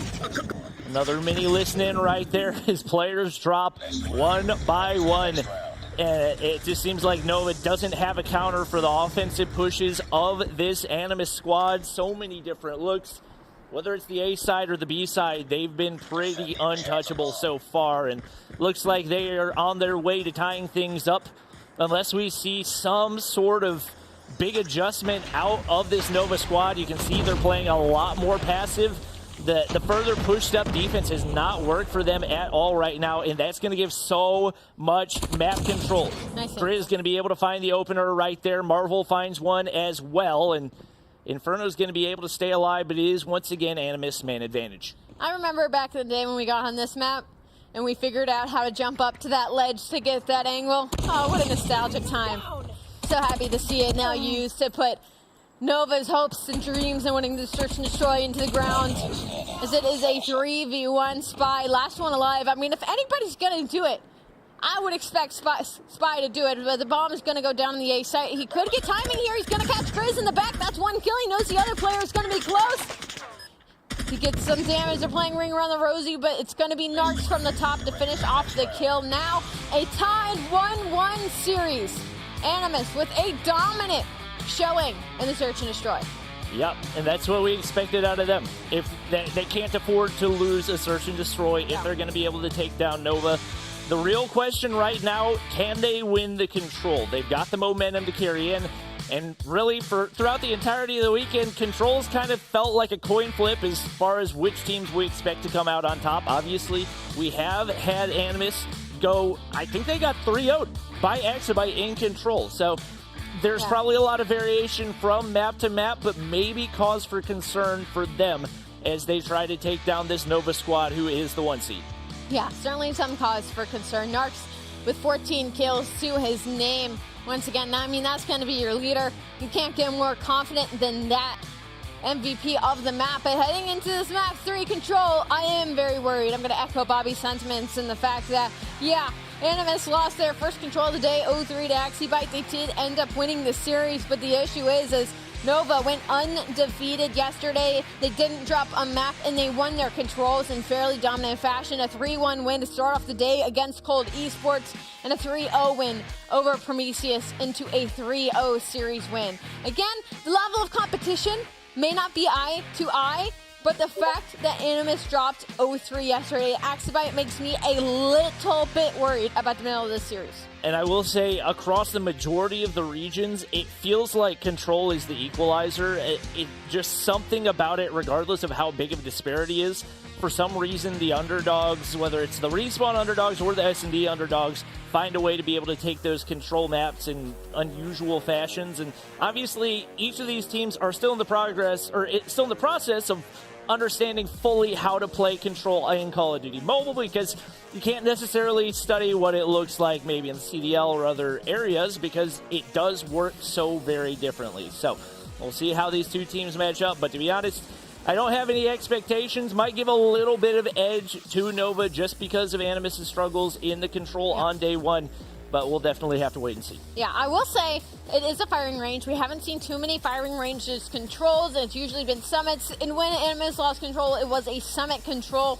And we saw them play firing range earlier today against Limitless, and it was a 3-0 dominant win. Again, it was against Limitless. Limitless has looked pretty solid thus far, the big win over Zidium. So some edge just in general over to the side of Nova Esports, but just because of the map and mode, Animus have ample opportunity to take that momentum, to take what they learned from their series earlier today, and take out this win to try and go up 2-1 in this series. What do you think, Bobby? Who you taking? Just for fun. I think it's going to come down to whichever team is on defense first. That's fair. Because whoever's on defense first gets the most defensive sides, and that's typically where the advantage lies. I don't have it memorized which of the sides gets the defense, so if I had to assume, it's actually probably going to be Nova. I think they're the higher seed. They're the higher seed. They got the most map picks, so pick side, pick map. Actually, no, it might be Animus, just because if Nova picks the Hardpoint, if we go through the veto process, or at least the way my brain knows it, they pick map 1, B team picks side. They pick side map 2, B team picks the map. They pick map 3, B team picks the side. We're going to find out. Eventually, we're going to be in the map in this conversation. I was right. I got confirmation. So defense is actually going to be in the side of Animus. So now they have not only the map edge, but now possibly the defensive edge as well, Bobby. Yep, that's exactly where you want to be right now. So we know that there's a lot of long-range firepower on the Animus squad. You got the SKSs in the hands of Marvel, in the hands of Narcs, that could potentially cause a really big issue for Nova. We have those SKSs that Nova has, and I think especially the one to watch is going to be Inferno. That's a weapon he's been rocking all the way since Stage 5 of last year. So he's got a lot of experience in that role, holding those long lanes with the most dominant long-range option in the game. Definitely going to be interesting to see, going toe-to-toe, which of those marksmen are going to be able to come out on top. I think now we kind of need to open the conversation of like players to watch and players to shut down. Obviously, for the side of Nova, it has to be Spy. I think that is going to be the main feat here for the likes of Animus, because even though the beginning of that hard point was kind of close, they weren't able to keep up by the end of it. I think a lot of it was on top of the playmaking from Spy, highest KD overall from the weekend so far, and it's really been showing in Respawn. In the Search and Destroy, we didn't really see a whole lot out of him, but in the Respawn, I'm expecting him to give us a show. So on the side of Animus, I feel like that's going to be their focus going into the control. Absolutely. I would echo that sentiment, and I think you also got to keep an eye on Neil. He's had a tough time getting going for Nova, and we talked about the importance of that fifth man all weekend long. Looks like Nova is going to be on defense, so you were incorrect. Dang I'm kidding. I didn't know, and I cast Call of Duty Mobile every single week, so can't really fault you on that one. I was just trying to go through the veto process in my head, but I didn't think about the fact that, you know, maybe Nova picked Team P, but then again, I don't know if COD Mobile is a different veto process, so I'm sorry, guys.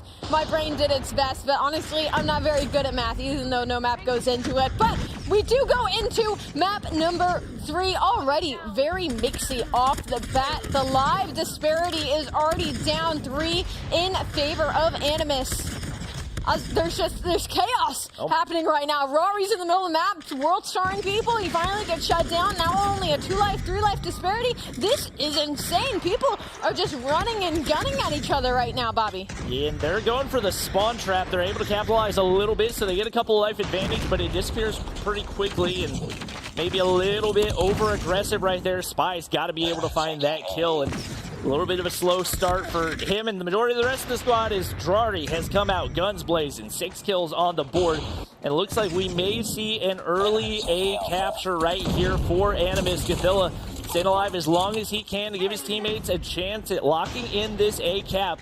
Looks like they're going to be able to do it. The Chow goes through, but they peek one at a time, and that is not going to pay off. Rather than peeking together, they give up that A side, and right now they got to panic and try to scramble over to the B side. Marvel needed to book it to be there. Marvel was just vibing in tin for like a hot minute there. He was getting some kills off of spawner, relieving pressure off to the A site, but look at the location of the B control, okay? It is all the way across the map. I would have liked to see Marvel try to go for some control over there, as nobody from the likes of Nova was anywhere near it, but it doesn't really matter. You know why it doesn't really matter? Because it is a 3v10 right now. Nova has 3 lives to their name, while Animus has 10. This is a completely different turnaround from the Respawn that we saw at the beginning of this series. I mean, wow. And if I saw correctly, I believe Narcs has already earned a Goliath. So now, an opportunity for redemption. These guys can show us they do know how to use the Goliath. Not necessarily saying you got to use it right here, but that's a nice thing to have in your back pocket. Is very strong round number 1, especially for an offensive-sided team right there in Animus. They're going to come out, look at the defensive setup. Smoke's going across mid right there. Inferno not going to be able to get any information. Reload going to go through, but it's Grizz with first blood, and honestly, a pretty passive approach right here out of Nova. Typically, hey guys, we see people full send over toward that A site, and right now Gothilla trying to hold down the high ground, but Drari, they snuck all the way through to... Oh no, they're trying to put the spawn trap on him once again, and they've got him locked in. Terrible spot. No head glitches to work with. They're dropping one by one, and the life lead growing once again. You cannot let this spawn trap happen. And Grizz, an absolute nightmare for these Nova players, finally going to back up. They don't want to give up too much map control, and they do give up the A flag, but a big life lead growing off that spawn trap. I respect the spawn trap. What I don't respect is completely giving up the A site, because you have a life advantage, but I mean, it's a measly 3. Like, it's not, like, in that situation, I would have expected it to be, like, already a 10 life lead, hella map control, but there just isn't. A is gone now. It's 16v20, a minute and 45 on the clock. It's not impossible. They're investing a lot of specialists into this defensive hold. I mean, you're especially favored on defense when it comes to this map and mode. I mean, nobody from Nova can really get close. There's so much investment going on now, only a 2-life disparity. It's about that specialist usage, Bobby. I just can't get behind it. And that's the big reason we see them go for the spawn trap while giving up the A site, because it is so incredibly difficult to get a life advantage while at the same time trying to capture B. Honestly, my biggest question right now for Animus, why are you pushing? There's nothing that you're pushing for. They have to come to you. Go back, sit on head glitches, and let them come to you and farm some kills. You've given away your life advantage for what? All you have to do is defend the B site where you're going to have the advantage, and now you're going to be forced to use some operators in that same breath as well, trying to slide the corner. It's now going to be Gothilla trying to push up for some of that jungle control right here. Not going to be able to connect, but they get the information.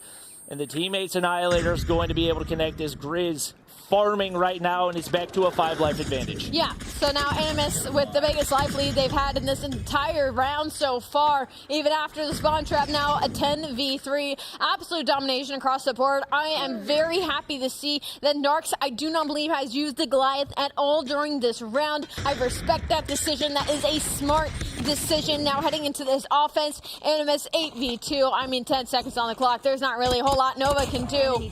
This is going to be a fairly quick control unless Nova come out here with a miracle.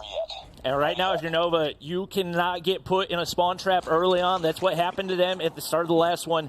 Looking over at the opposite side, basically no operators ready to go. You got 3 operators for Nova, so the pacing is there. You should be able to hold on the defensive side.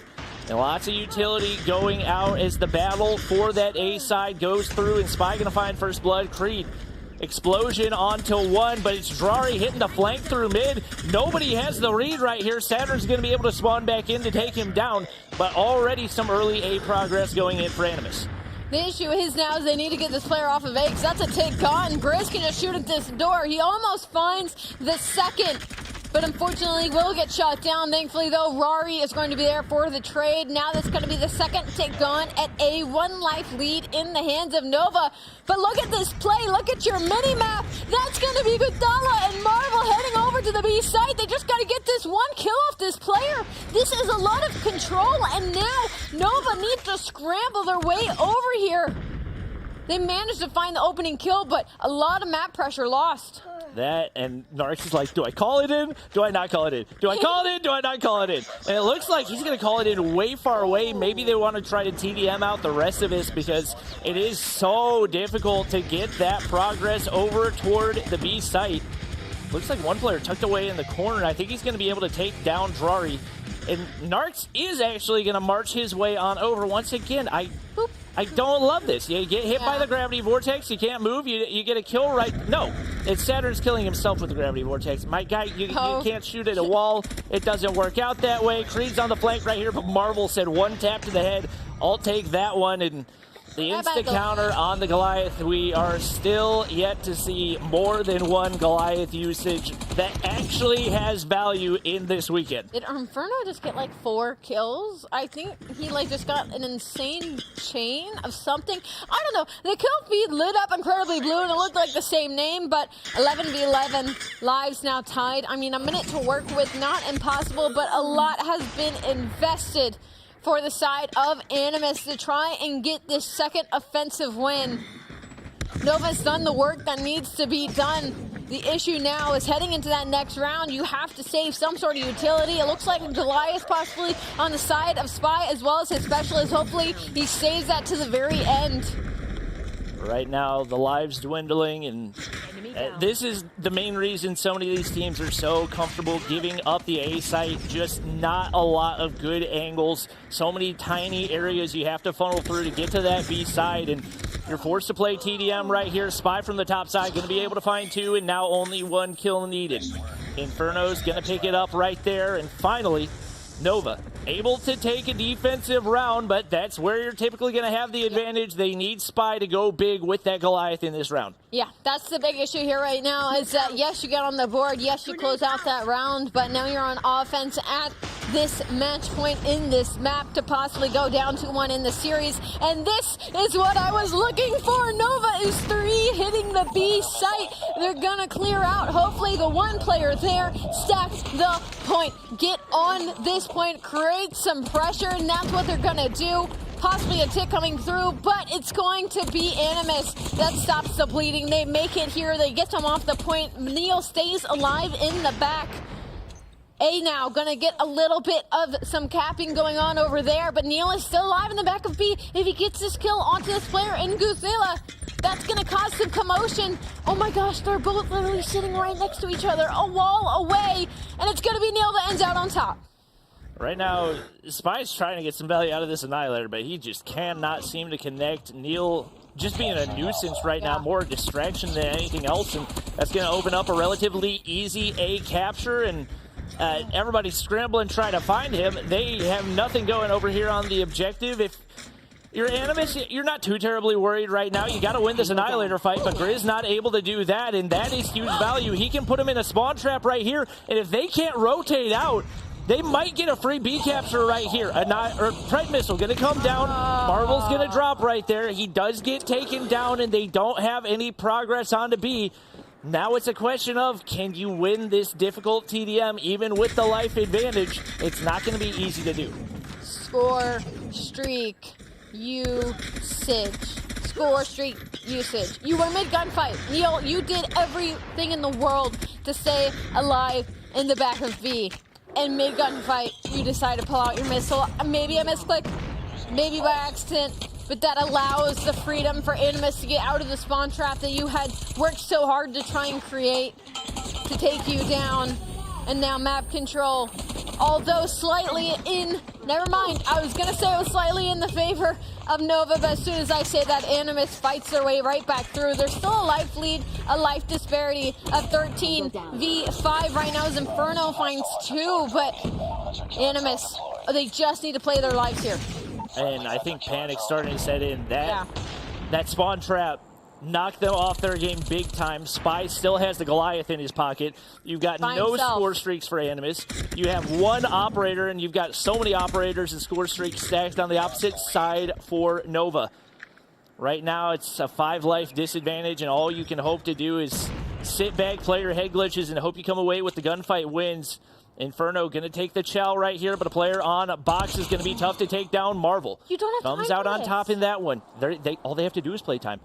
Right now, they can sit back and hope they don't get taken down enough. Neil gets taken down right there. They got to get on the inside of the objective. 9 seconds to go. Marvel trying to stay alive. He gets the Deagle fight there as well. It's now 3-3. There's no time to go. Nova looked like they had it in control, but they didn't play the TDM aggressively enough. Animus finds a way to take the round right there, and they avoid the dangerous offensive side. Coming away with the win, they take the lead in the series.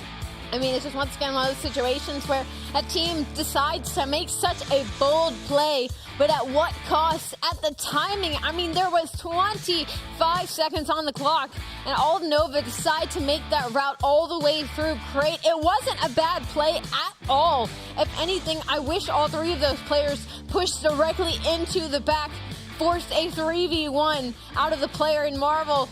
But unfortunately, one of them split off, just tried to stop the clock. There was maybe some miscommunication, and the gunfights did not go their way. Now a 2-1 lead for Animus. Not what we expected. We expected a close series, but for the Control to go their way. A lot of momentum now on the side of Animus. Yeah, and especially knowing you are now guaranteed another search and destroy. Yeah. They've got to be feeling good right now. We knew the Control was going to be a toss-up, and when they came out, they punched Nova in the mouth that first round, put him in a spawn trap right off the gate. Even with Nova trying to claw their way back into it, the tactical plays, you pay attention to the time in that final round, and that could not have been played any better by Animus. You get there, you have a round ending with a Goliath in your pocket. It goes to waste because Animus found a way to perfect that final round, and even with the life disadvantage, they come out on top. Did Spy even ever call his Goliath? No, that's what I was talking about. Yeah, I don't. He never ends up calling it in. I mean, they were never really in a situation to, I guess.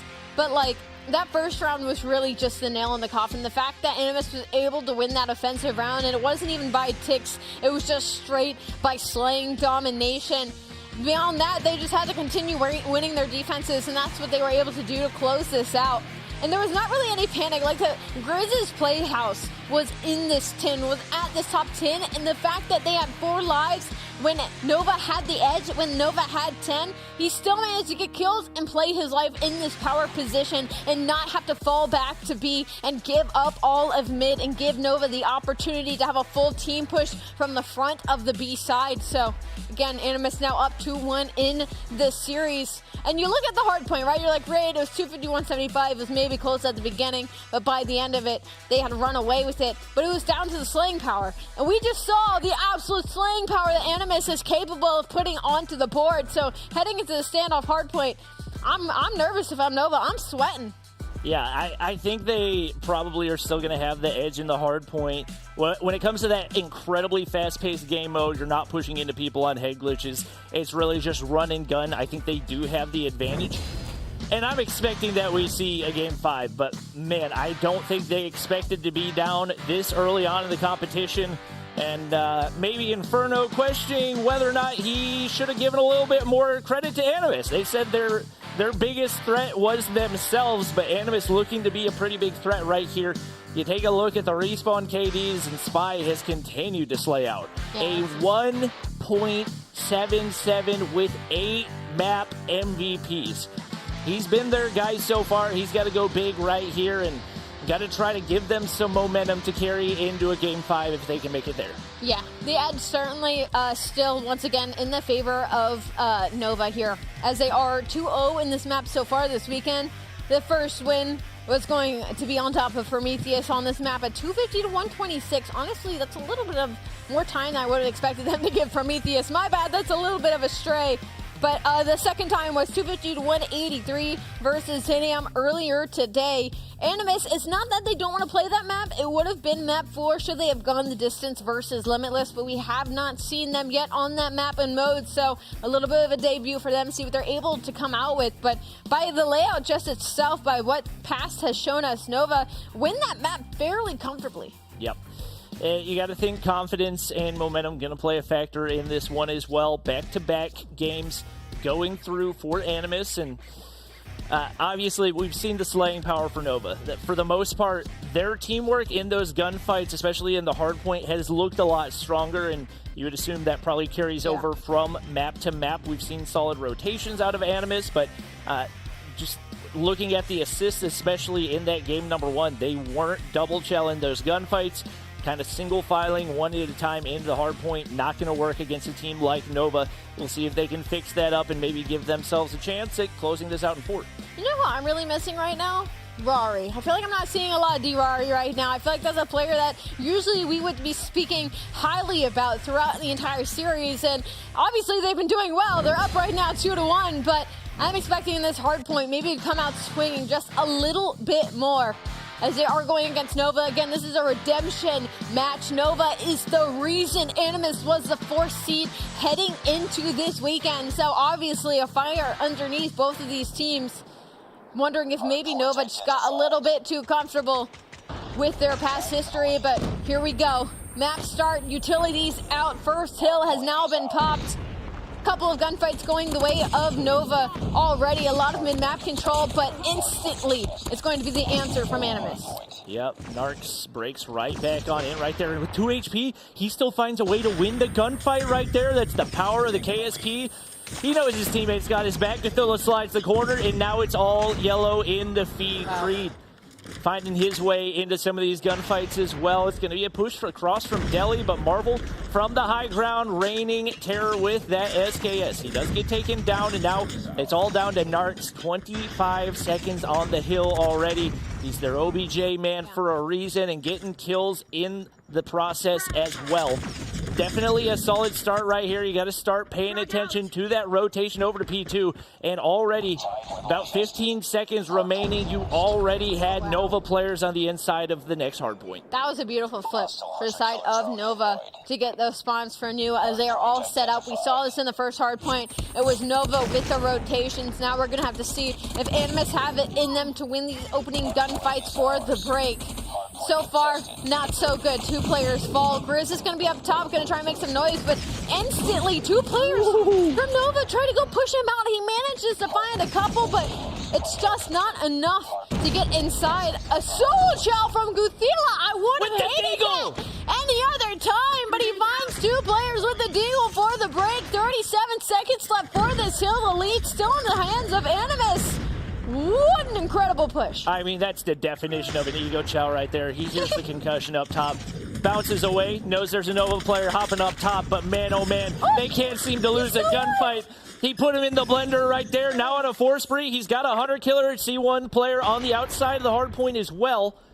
Not able to get the kill quite yet, but he hasn't been taken down either. It's continues to be the battle of the Deagles, as that's going to be at probably a solid 40 seconds right here for Animus. Despite the early rotation that we saw from Nova, we see the same thing once again. The question is, will they be able to hold? And the Goliath now going down for Nova. If they can get inside, that's going to be huge.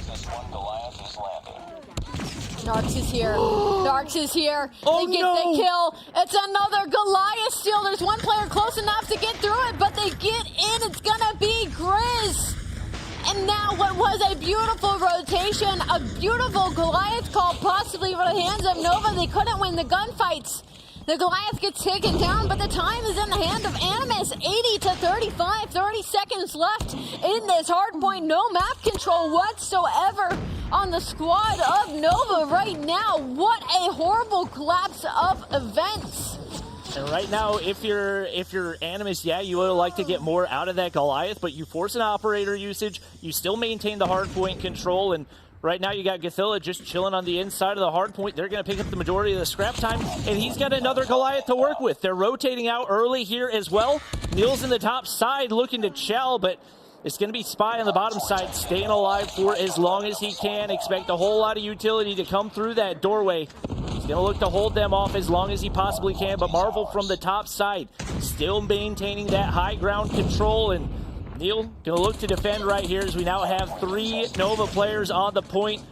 Drari with the Annihilator in hand, gonna get taken down, and Spy goes big to maintain that control. I wish Gazelle would have played his life there just a little bit more, because he was by himself trying to go chow this hill, and now they are feeding into Spy with this Annihilator. Finally, the bleeding has stopped, and it's not impossible for Nova to put themselves back into this game. A lot of kills going their way here. They're trying to transform this into a money hill. 112 to 70 by the end of this. It would be 112 to 90, but for some reason, time goes white for just a moment. 2 players from... Oh my goodness, 2 players from Animus are going to force their way in. They can test for just a moment. 3 kills to go their way, but not any of the objective time. As we head into the second set of rotations, there is still a Goliath in the hands of Guthilla for whenever he wants to invest it. And even despite them having the lead, we're still seeing a lot of solo shells from Animus. So we saw basically non-stop solo shells for a solid 60 seconds right there, and it did not pay off at all. Right now, if you're looking at Nova, we talked about the importance of the 5th man. Neil sitting on 4 kills, bottom frag for the lobby by a lot. They've got to find a way to get him going. I don't know if it's a gun change. I don't know if it's a role change. I don't know if they need to just sit him down in the hard point and tell him, don't let anybody get in here, but he's lagging behind once again, and it's allowed Animus to continue building this lead. Guthilla done such a phenomenal job on the inside of the hard point so far. 120 seconds for him already as he does finally get taken out. Narks looking around the corner right here, but Saturn's very content to be tucked away in this corner. KD isn't everything, but when you have single digits in a lobby full of doubles, you gotta wonder what is going wrong, especially when it's only a 50-point game right now. Once again, it's going to be Nova on this rotation. Animus has been a step behind what has come to this early control, but they have been breaking in like it's been nothing. We're going to be on board with Creed. He's going to have the Annihilator pulled out, but he hasn't found a kill, and it's going to be Animus pushing their way in. Thankfully, the kills go to the sides of Nova. I'm wondering if Neil starts to have a turnaround here, what this deficit could possibly look like, but it's the Annihilator in the hands of Guthila, who still has a Goliath in his back pocket as they break with 40 seconds on the clock. Ooh, and Grizz goes on the backside of the hard point. He's able to clear some room out for his teammates to feel a little bit more comfortable on the inside. We saw Neil's POV, and to be honest, it just looked like he was missing shots. It looked like a confidence issue more than anything else. Narc's gonna get contested. Spy's all alone in the top side, but he flicks down. Able to connect in the headshot damage. 2-tap with the KSP. Oh my gosh, clean shots out of him right there, and they're pretty content to contest for a little bit. Go ahead and hit the rotation right here. SKS gonna look to clear out, but Grizz on the rotation over. It's all down to Guthila. If he can get into the Goliath, it'll be huge. And he's able to take down one. I don't anticipate we're going to see much value, but you force the operator usage once again, and you do stay alive, even if it's just with a sliver of HP. Yeah, a good couple of kills go their way. Not a whole lot of time right now. It at least stopped the initial push, but it's going to be actually Narcs with the Annihilator. Going to find two. Will get shut down, but 186 to 111. Animus looking to break that 200-point mark here on this hill. I will say this, Animus does not do well when they get that early rotation. They are very much a breaking team as they can't win those early rotational gunfights, and it is working. 200 now for the likes of Animus. 111 for the side of Nova. It is looking almost impossible for the comeback, Bobby. Yeah, right now you only got, Inferno in the 20s. Everybody for Animus. Consistency across the board. That's the key to success at this level of the competition. And your OBJ man, Narcs, on the inside of the hard point, still slaying out. And you've got both players already rotated. Absolute disaster for Nova right now as they're scrambling. They're trying to find a way into the hard point, and Spy's going to be able to take down one. But they've still got so far to go if they want to come out on top in this one. It's going to be Inferno locking down things to the top side. They don't realize that Marvel's up above. Neil's got the Annihilator in hand, trying to stay alive to get some value there, but Marvel takes one down to the backside. Not going to be able to find the second. It's the panic button for Nova right now. Your tournament run doesn't end here, but it's certainly not favorable to go down like this. A team you have a favorable record against is about to take you in game 4. 226 to 140 time is still going to the hands of Nova. Spy doing everything that he can. Inferno doing everything that he can to get as much of this time as possible. 20 seconds of scrap going to Nova. It will be a 226 to 170 game. Not impossible, but they got to play almost perfect as we look to reset the hard points here. And it's always been Animus in this P1. It's been Animus with the mid-map control. Nova's got to pull something special out here.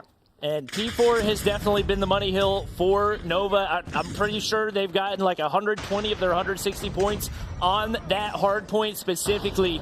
But they've got to find a way to hold a little bit better on the other hard points. Narcs on the inside, once again, 139 seconds and continues to move upward as the teamwork just looking so much different from them than it did on map number 1. Marvel on 35. Narcs is slaying out the cross shots. Every angle is covered in Animus. On the brink of sending the 1 seed into the lower bracket right here. They're scrambling. Inferno hoping some shots can connect, but it's not going to be enough. He's looking fresh and he's looking clean. Guthila and the squad come out on top, and they send Nova to the lower bracket. I said it needed to be Rari, to be honest, and it was actually Marvel, the S&T god, that showed up there in that hard point. I mean, honestly, it was everybody across the board. I mean, if you look at the stats, Guthila popped off in that hardpoint. 31 and 18, 2 minutes and 35 seconds in the hill. He said, don't worry, me and Narks got this, guys. Narks needed a little bit of help from the previous hardpoint. You guys can all stay under 30 seconds and go slay out. We will be the Super Soakers. On the other side, Inferno, 4 seconds, a little bit tough out of him. Neo, 16 and 30. Unfortunately, couldn't get anything going. Creed, 19 and 34, uncharacteristic. And now the confidence has been shot for the side of Nova. Yeah, I mean, you got to give huge credit to Gothilla. Yeah. He looked unkillable on the inside of that hard point sometimes. Just playing every angle possible. So many double kills, so many pushes that he single-handedly held off. And he was definitely the catalyst. As a player that doesn't even have the same amount of that top-level experience as the majority of his teammates did not play in Stage 5 last year, he stepped it up, and he definitely earned a spot on this squad. I will say, after that first map, I definitely thought this was Nova's series to win. I was like, that's a fairly dominant hard point near the end there. It looks like their teamwork is gelling, and then that search and destroy. I mean, just a masterclass from the side of Animus, and now they will move on. Again, Nova's tournament life is not over just yet, but their confidence is certainly shot, Bobby. Yeah, and that's got to be deflating, especially like when your player goes on the interview and he says, we are our own biggest opponent. Yeah. We don't fear anybody in this competition to get sent to the lower bracket. You definitely got to prove yourself now. It was a beautiful matchup to watch. I know 3 other players or 3 other casters that enjoyed watching it. So, Desk, give me your thoughts. Hey, we can be players. I think we can all put together a team. No. After watching that competition, I'll tell you one thing. I don't want to go up against Gothilla, okay? The way he was pounding his chest at the end. Oh, my God. Animus getting it done and being the first team going to the final. We were watching in the back, and what a matchup it was. And as Ali has said, after that first map, okay, we saw Infernus drop 40. We saw Spy probably play one of the best games that we've seen all tournament, plus 15, the highest KDA, the most objective time. And it was like, what?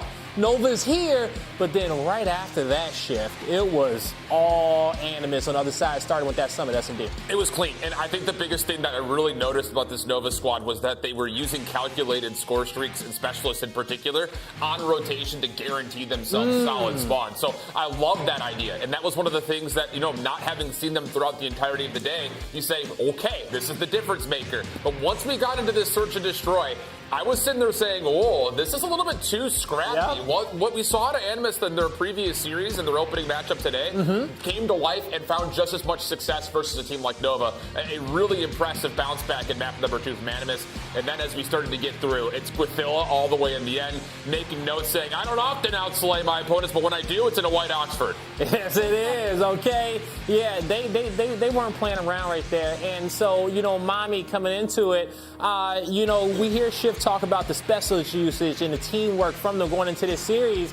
But, we talked about, too, as well, them setting the pace and not playing behind Nova. I felt like they did a good job and they recovered. What did you see from Animus that was so special for them to take down the number 1 seed? I'm really liking this redemption arc, and we already mentioned it at the start of the day. It's the first time that they're seeing each other here in the tournament for the EU Stage 4. And now what they had was the confidence boost after that search and destroy, where they absolutely gave it to them. I mean, it was the missed opportunity from the side of Nova to bring Neil into Alpha. And just Inferno kept losing all of his gunfights there, time and time again, 3 rounds in a row. And now it's the same thing happening in Control, where it was Inferno and Neil having the numbers down. And those are 2 essential players that you need to step it up. And now, unfortunately for them, Gothilla just absolutely shredded, especially there in P2, solo holding 6 kills in a row. That was absolutely great from Animus. That was solid for him at the end to really just kind of hold his ground there and allow his teammates to kind of play around him. Narks had a great series also. This entire team really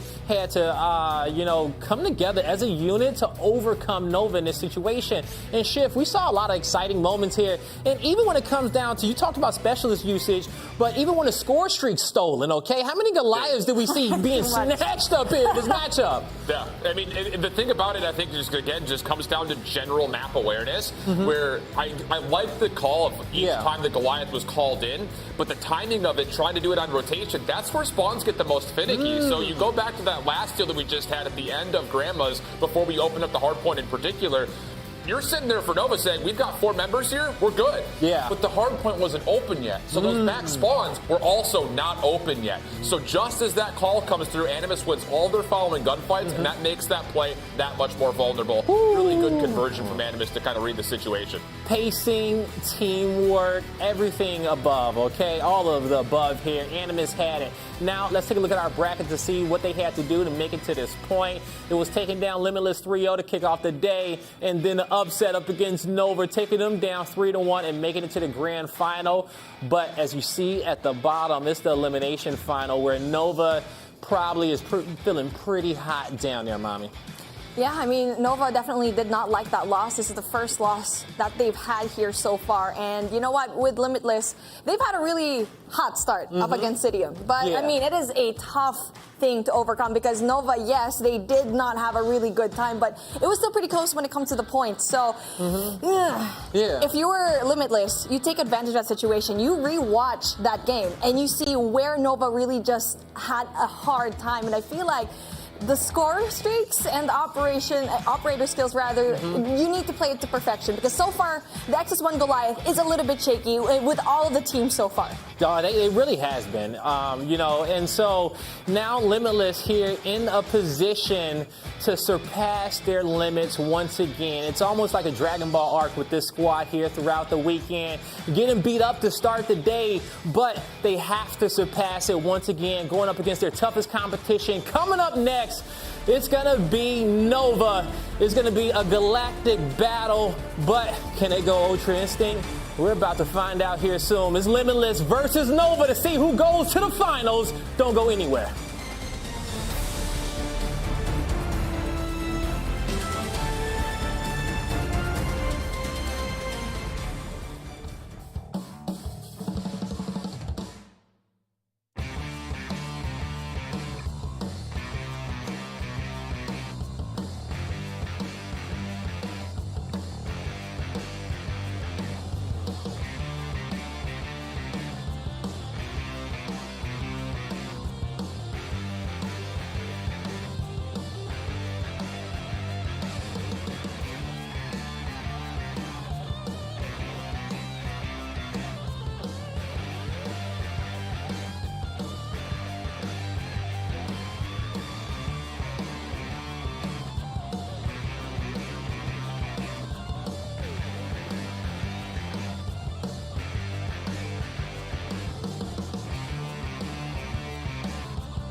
Ladies and gentlemen, welcome back to the Call of Duty Mobile Regional Playoffs as we are about to enter our elimination finals, and it is going to be a good one. Also one in which we probably did not expect. As I introduce to you my desk, this segment is going to be Allie and Bobby, and for the rest of the day, as we're going to be breaking down these two finals, oh man, what a matchup that was. As I said, we didn't expect it. Bobby, you can't come out here and say you're going to be the best, but you beat yourself like that.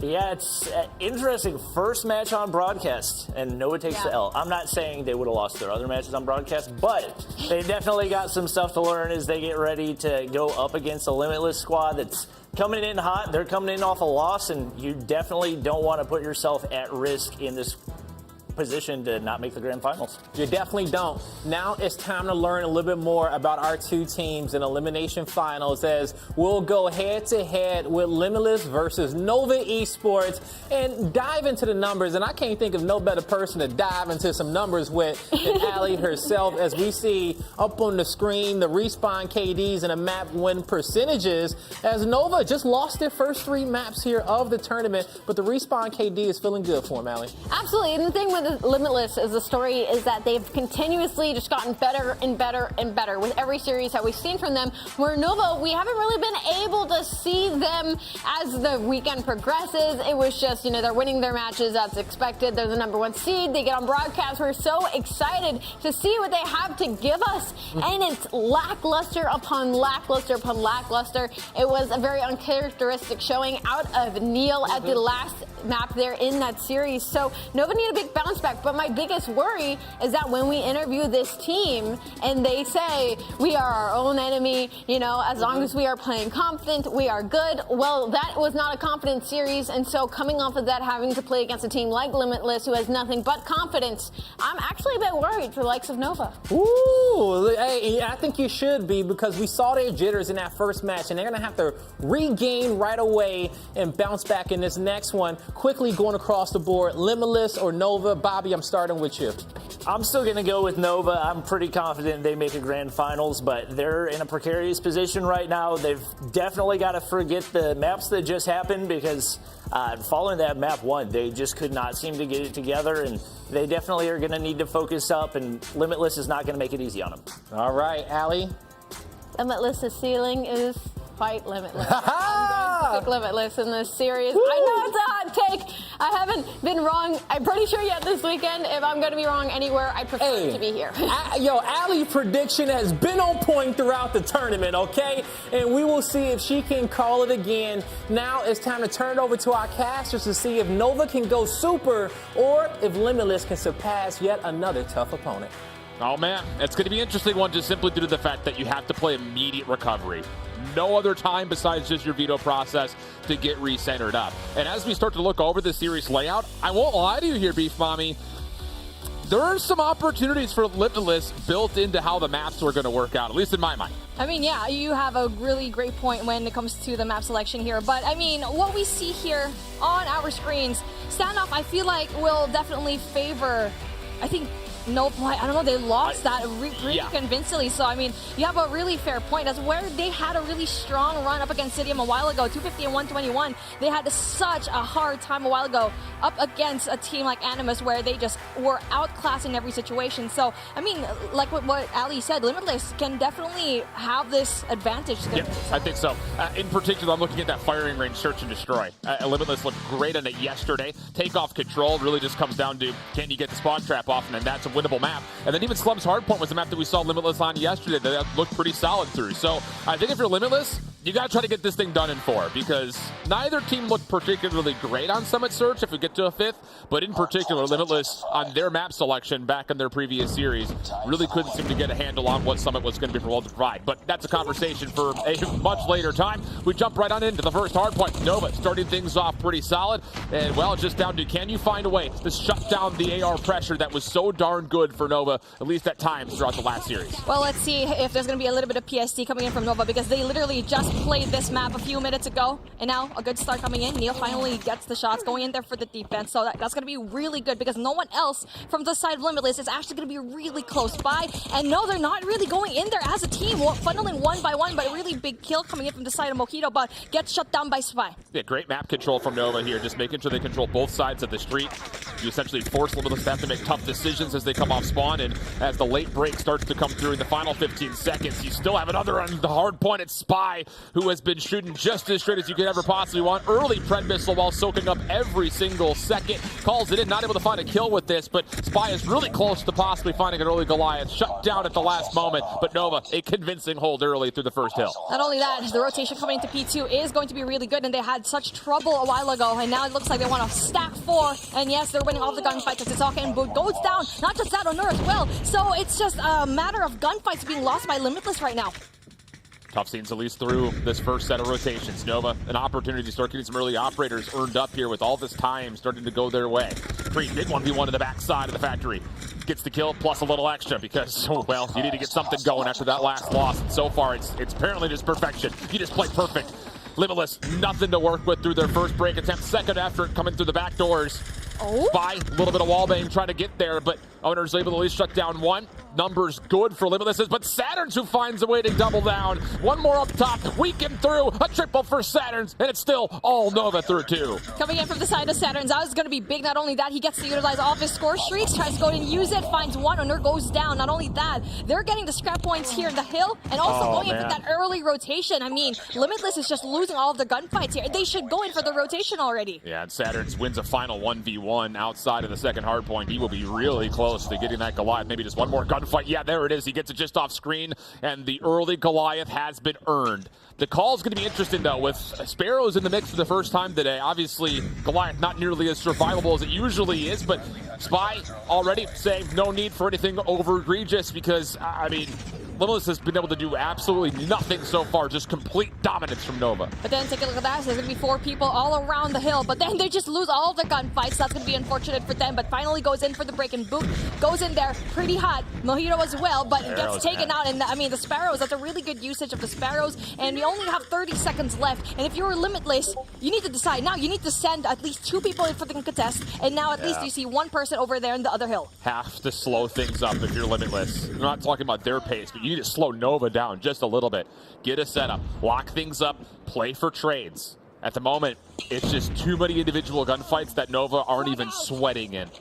A lot of 1v multiples also coming through. Nova definitely feeling a hot hand at the moment. But as we look over towards the backside of Bakery, good sense of control here for Limitless before the hard point opens up. Nova tried to threaten over through boxes, and that's going to be enough for at least an opportunity to try to break. Mojito locks down the spawns. Now from the front, the Sparrow comes out for Owner. Able to at least get the opener onto Neil. Last trade needs to come out, and it will. Nice moment here for Limitless. I mean, that was a really good push coming in from Limitless in for the defense, but I mean, if they didn't have any kind of defense coming in from the side of the inside the hill, Boot just was looking at the wrong direction. Now full send, full 4-stack and pinch as well coming in from Nova. That is a really good break here so far. There you go, Mojito trying to hang on by a thread, but then gets shut down by 2 players. From the backside of the door, Hazaka stuck on the reload as Inferno gets the double DSKS. From the top ropes, Owner, just gotta get his camera broken. With that, Nova will win the last 2 gunfights. The break now officially established, and Green makes sure no one will rotate on in. Nova only give away about 15 seconds before they're jumping right back into a very convincing lead.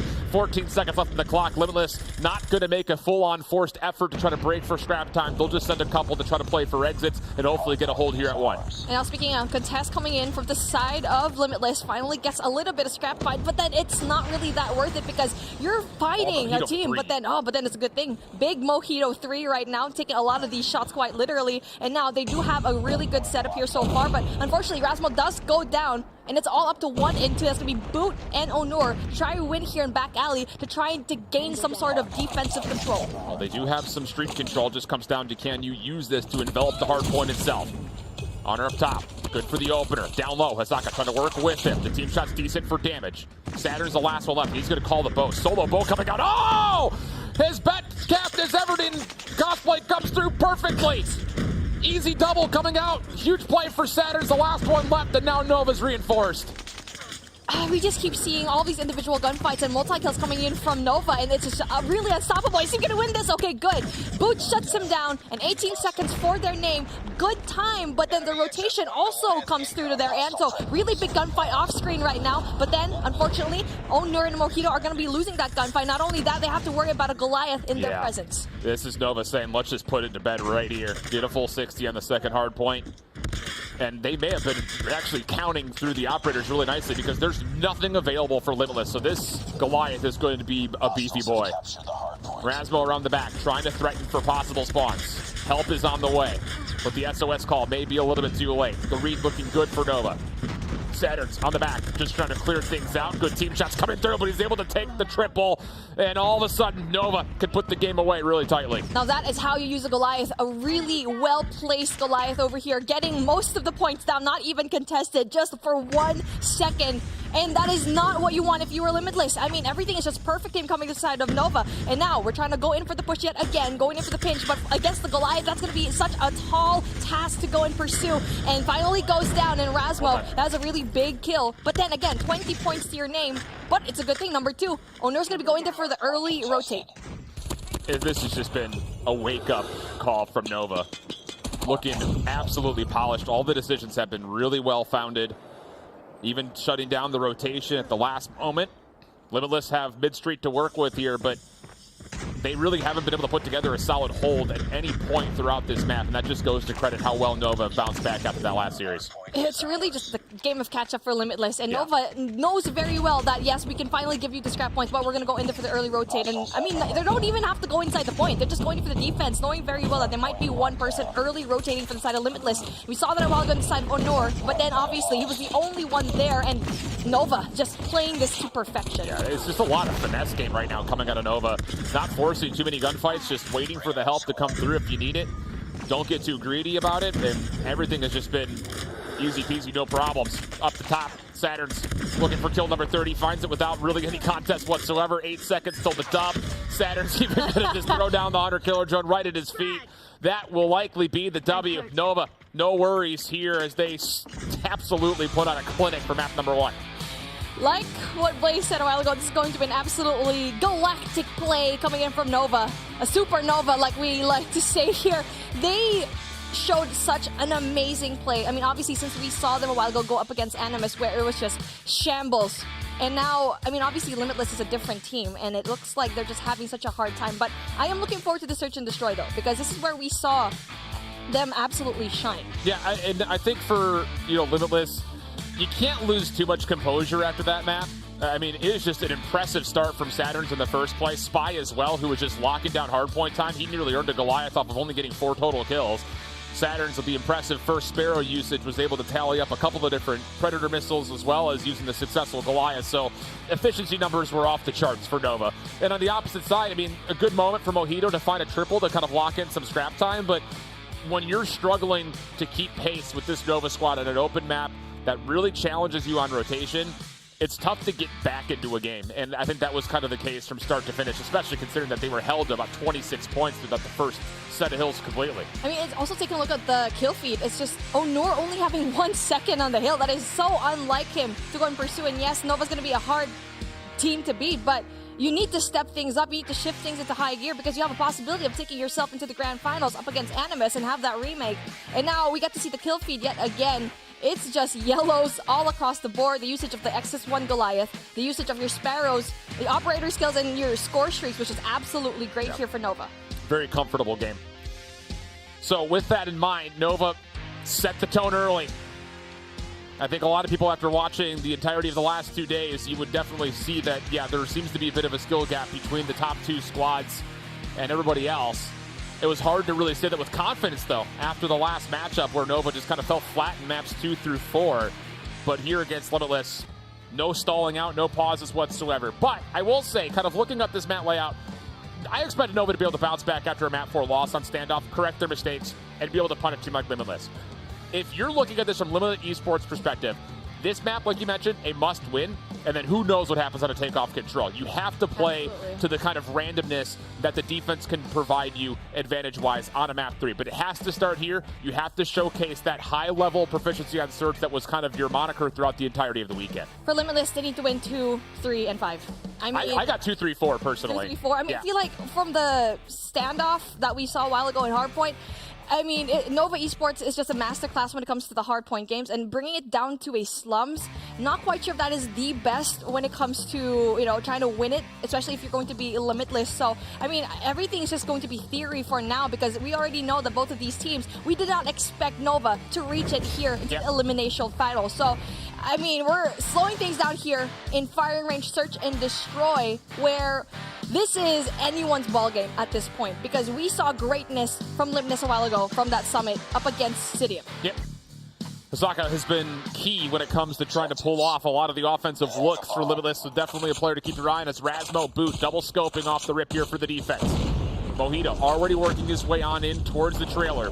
Very, very substantial defensive positions being taken, including an early route for Osaka, who's going to get all the way over towards wood. Number 3 in blue, a chance to get on the flank early. It just comes down to when does he want to get activated? Because at the moment, yes, the offense is starting to make a move, but there hasn't been any point of contact yet. Outside of Mojito just being stunned, there's the challenge. Mojito can't fire back because he's completely stunned up, and, well, Osaka does reveal the flank play, but the bomb's already planted. That's going to be really good coming from Hosaka, but it's not going to give him a lot of leeway for this one. And there you go, Razmo goes in for the shot, doesn't really quite get any. Spy is going to apply that pressure to him, but then Saturn's also going to be there for the kill. It's going to be a 1v2 situation in favor of Limitless, but there you go, a 1v1. Onur, what can you do? Saturn's is a really good position. There you go. Man. The Chow, I mean, he could have played for time.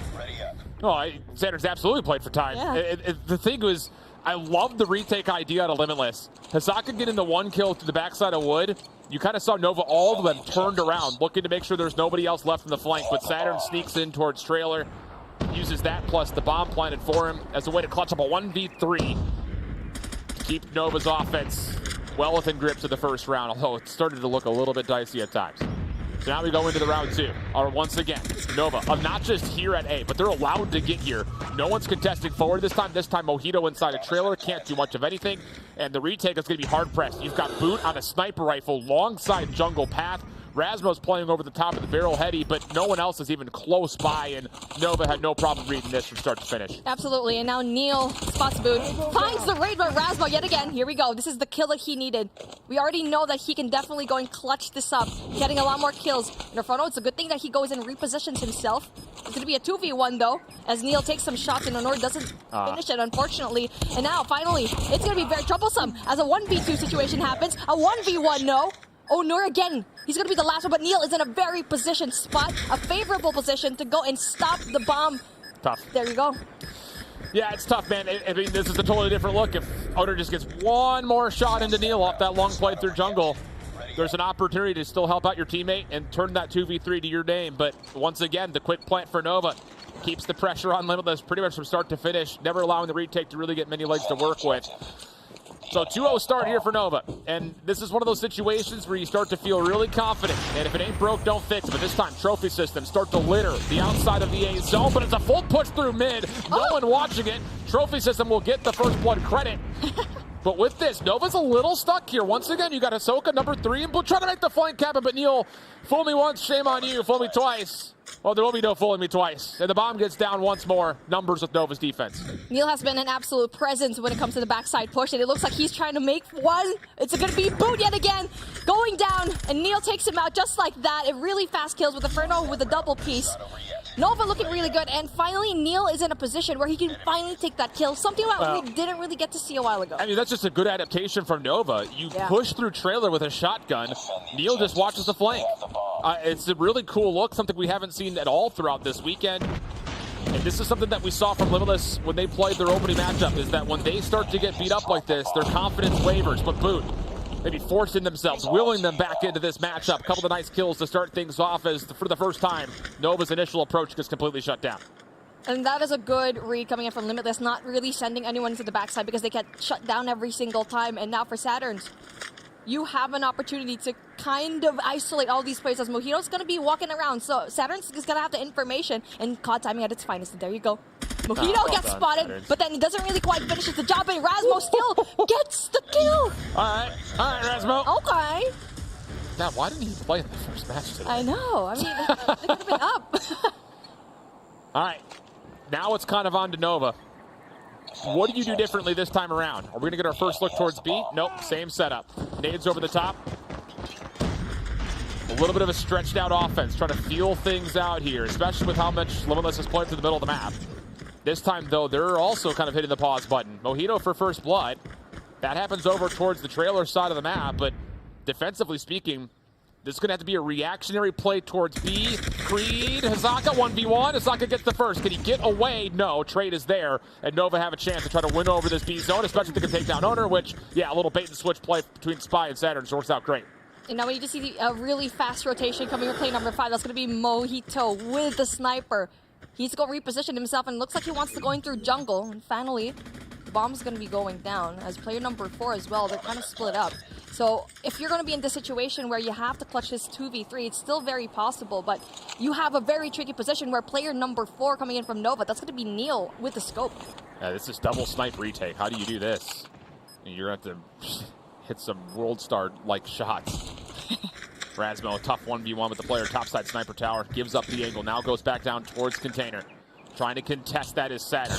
Mojito's found a KSP to work with as he gets on the way back in. Spy will fall, but the post plant's set up for this play from topside. But you got to get there. Saturn's, you got to get there. He gives up the mid play over through Tin, not able to get back in time. The defuse comes down, and what a retake from Limitless. Beautiful retake. They were just patient. I mean, I feel like it was Neil going down the first time. That was the play where everything went into the favor of Limitless, and they just turned it to perfection. Yes, Saturn's was just a second too late to try and stop the defuse and probably could have gone into a possibly good clutch for him. And now a full send going into Alpha, and now there's no smokes whatsoever in mid. Oh, there you go. Saturn's just backed up. Good, yeah. That's a great first blood for Saturn's, or onto Saturn's rather. Smoke will encompass the middle of the map, kind of shutting down the potential for Rasmo to get involved, at least initially. But as the bomb is planted, the offensive numbers really thin out a lot. Long flank play coming out of boot once again.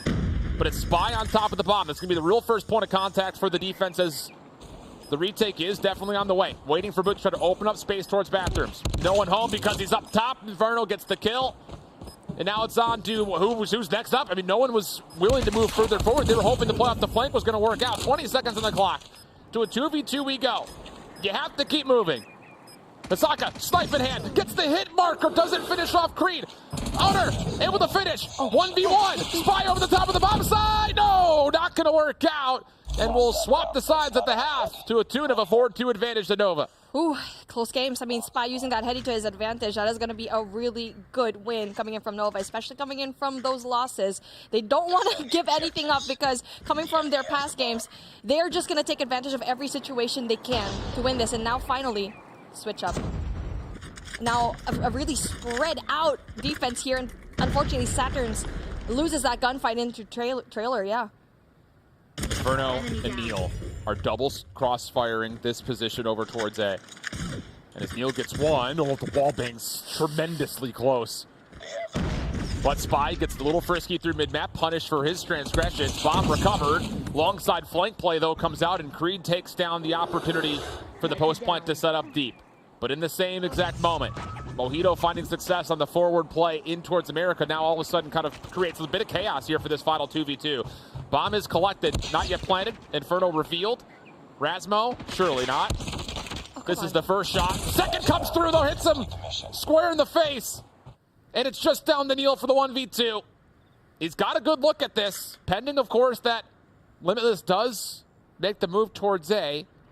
But the silence that kind of echoes across firing range creates doubt, and Neil repositions. This is a really good play. Just giving Neil no information at all, thinking that it's going to be a B plant. And that was a very smart move coming in from Limitless. And now the bomb is finally going to be planted. And Boot and Rasmo, you have a really good duo for you to go and clutch this up. And Neil so far having 8.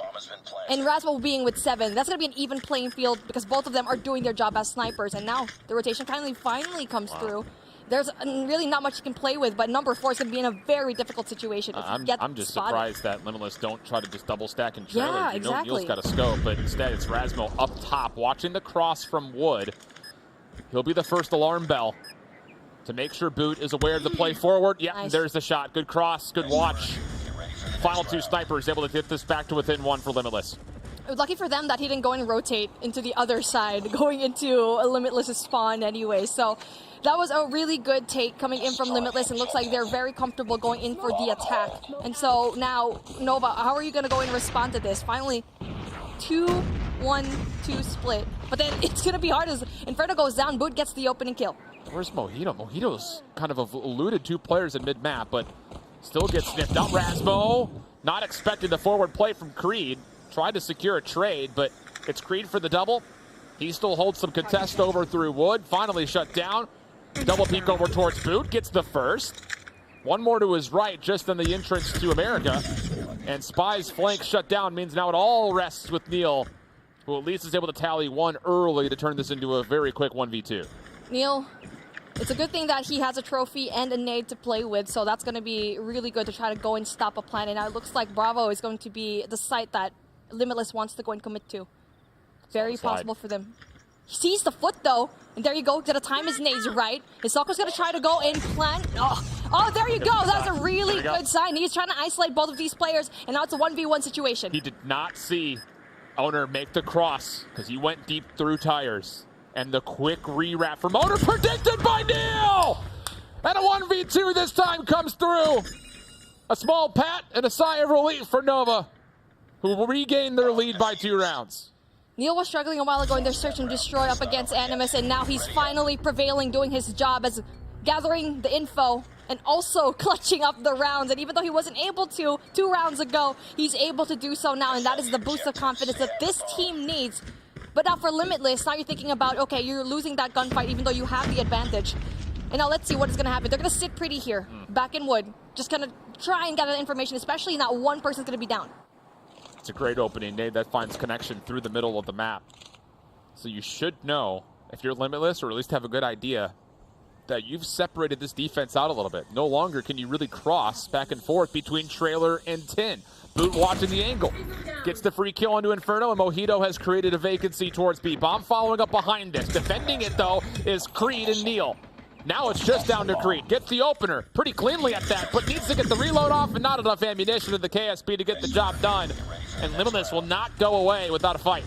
That was beautiful. I mean, B a while ago did not work out for them because Neil did gather that clutch, but they found a way to stop Neil to just really eliminate the possibility of them clutching up the round as well. So if you're a team, you'd expect that the other team will be in A because Bravo didn't work out for them the last round, and now that was a really good shot for them. And now, Neil finally gets that opening pick, finally gets his revenge against Razmo. Curveball coming out of Nova. Neil for the opening jump peek. Shuts down Razmo just as he was taking the hop, and the defense has fully flooded past A. But look what the bomb is. The bomb moved quickly over through tin, and you can actually turn the map completely around into your favor if you're Limitless with these high ground positions, but no one knows where exactly Nova's gone off to. Advantage stays with the defenders.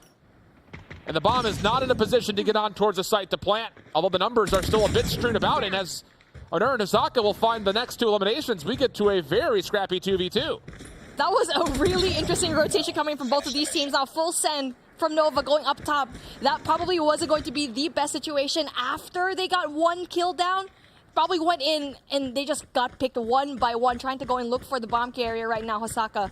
Really great start here. And it looks like for Neil, he seems like he thinks it's going to be in Bravo, but he's got to clear it. Yeah, I mean, he's got to clear it first. I mean, from that side of the map, it's kind of an impossible choice as Neil considers his what feels like 100th 1v2 this map. Patience as he expects maybe a re-wrap back.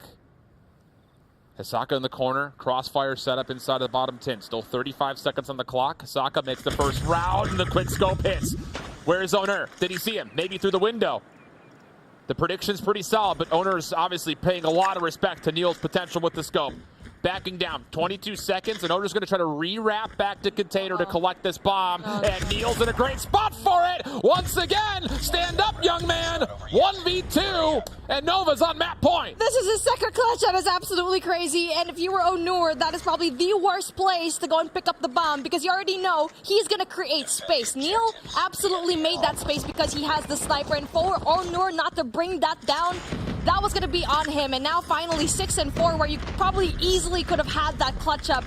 This is going to be very hard for Limitless to go and overtake. Trophy to keep Neil safe. Rasmo, first blood this time, responded to as Sasaka will fall over towards the backside of the obstacle course, and that is the bomb down.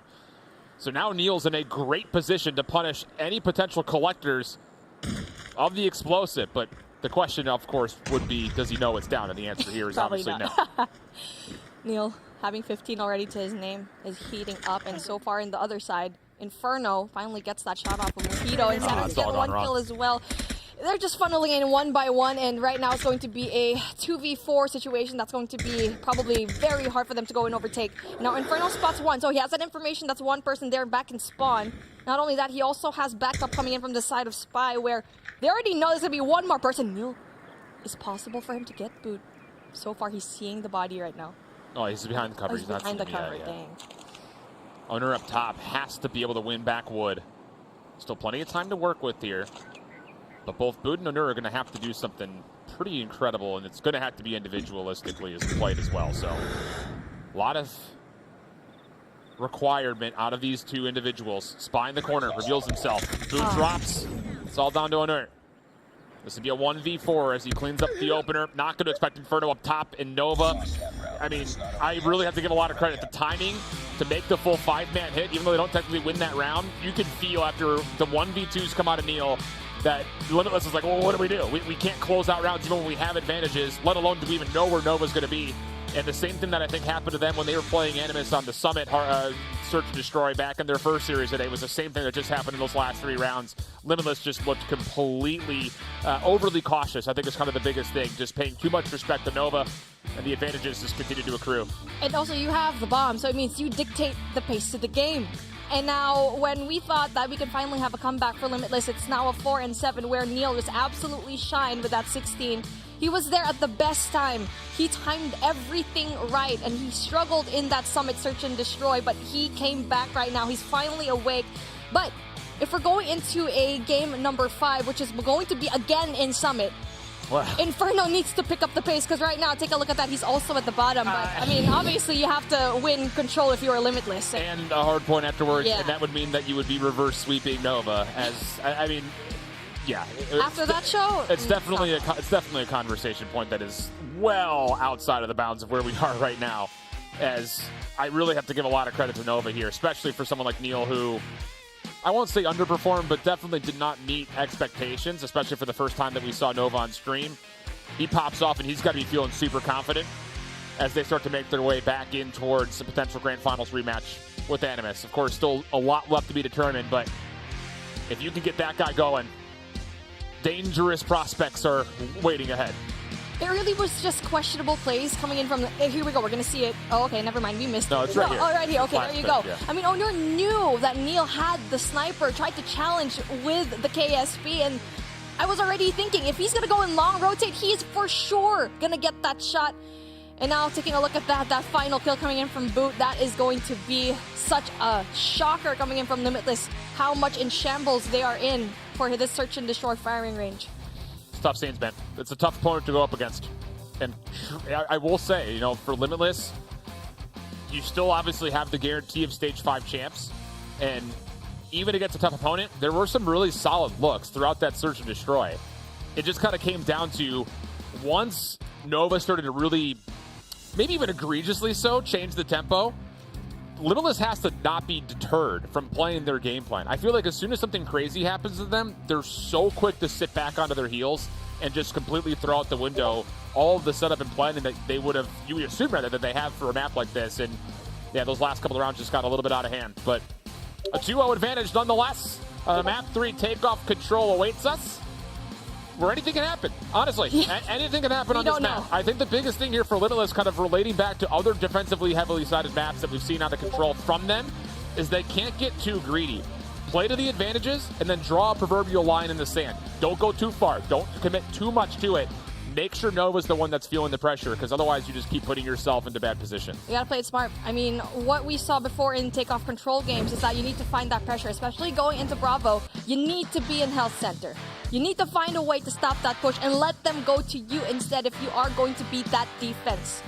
And now we're finally starting things off here in control takeoff, where it could be the last game of Limitless, and for Nova to finally see Animus yet again into the grand finals. You got to keep in mind it hasn't been noted yet, but it's a major advantage for Animus against either of these two teams because it's a best of 7 and they start with a 1-map advantage because they came out of the winner's bracket. So for either of these two teams, we need something convincing to start to come through right here, right now. And with Nova on the opening defense, Limitless is trying to play reactionary to this play through Launch Center. Not poorly received. Cleanup comes through. We stay even in the lives, and with a little bit of a rout by Rasmo, there's an opportunity to start getting your legs over towards one of these two control zones, pending, of course, you can find the next set of kills. Neil's gonna find him as well, but then goes down. So, I mean, yeah, the really good kill from Rasmo. Not only that, he's gonna be greeted by 2 other players, but if he plays it right, he can shut down those 2 players, because so far that information already relayed from the side of Nova that there's gonna be 1 person there in Generator. Need to get rid of Inferno. The scaffolding position is just too easy for the defense to use. You have to be able to clear off one of these sides of the fountain, and well, as the gunfights are taken, it's all Nova in the kill feed.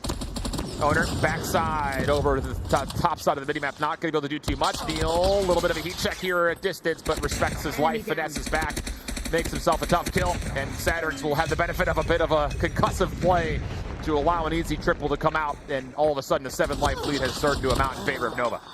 That is just 18 seconds left on the clock. You need to go and step down on a point, but obviously for Nova, they're just making it so hard for them to choose.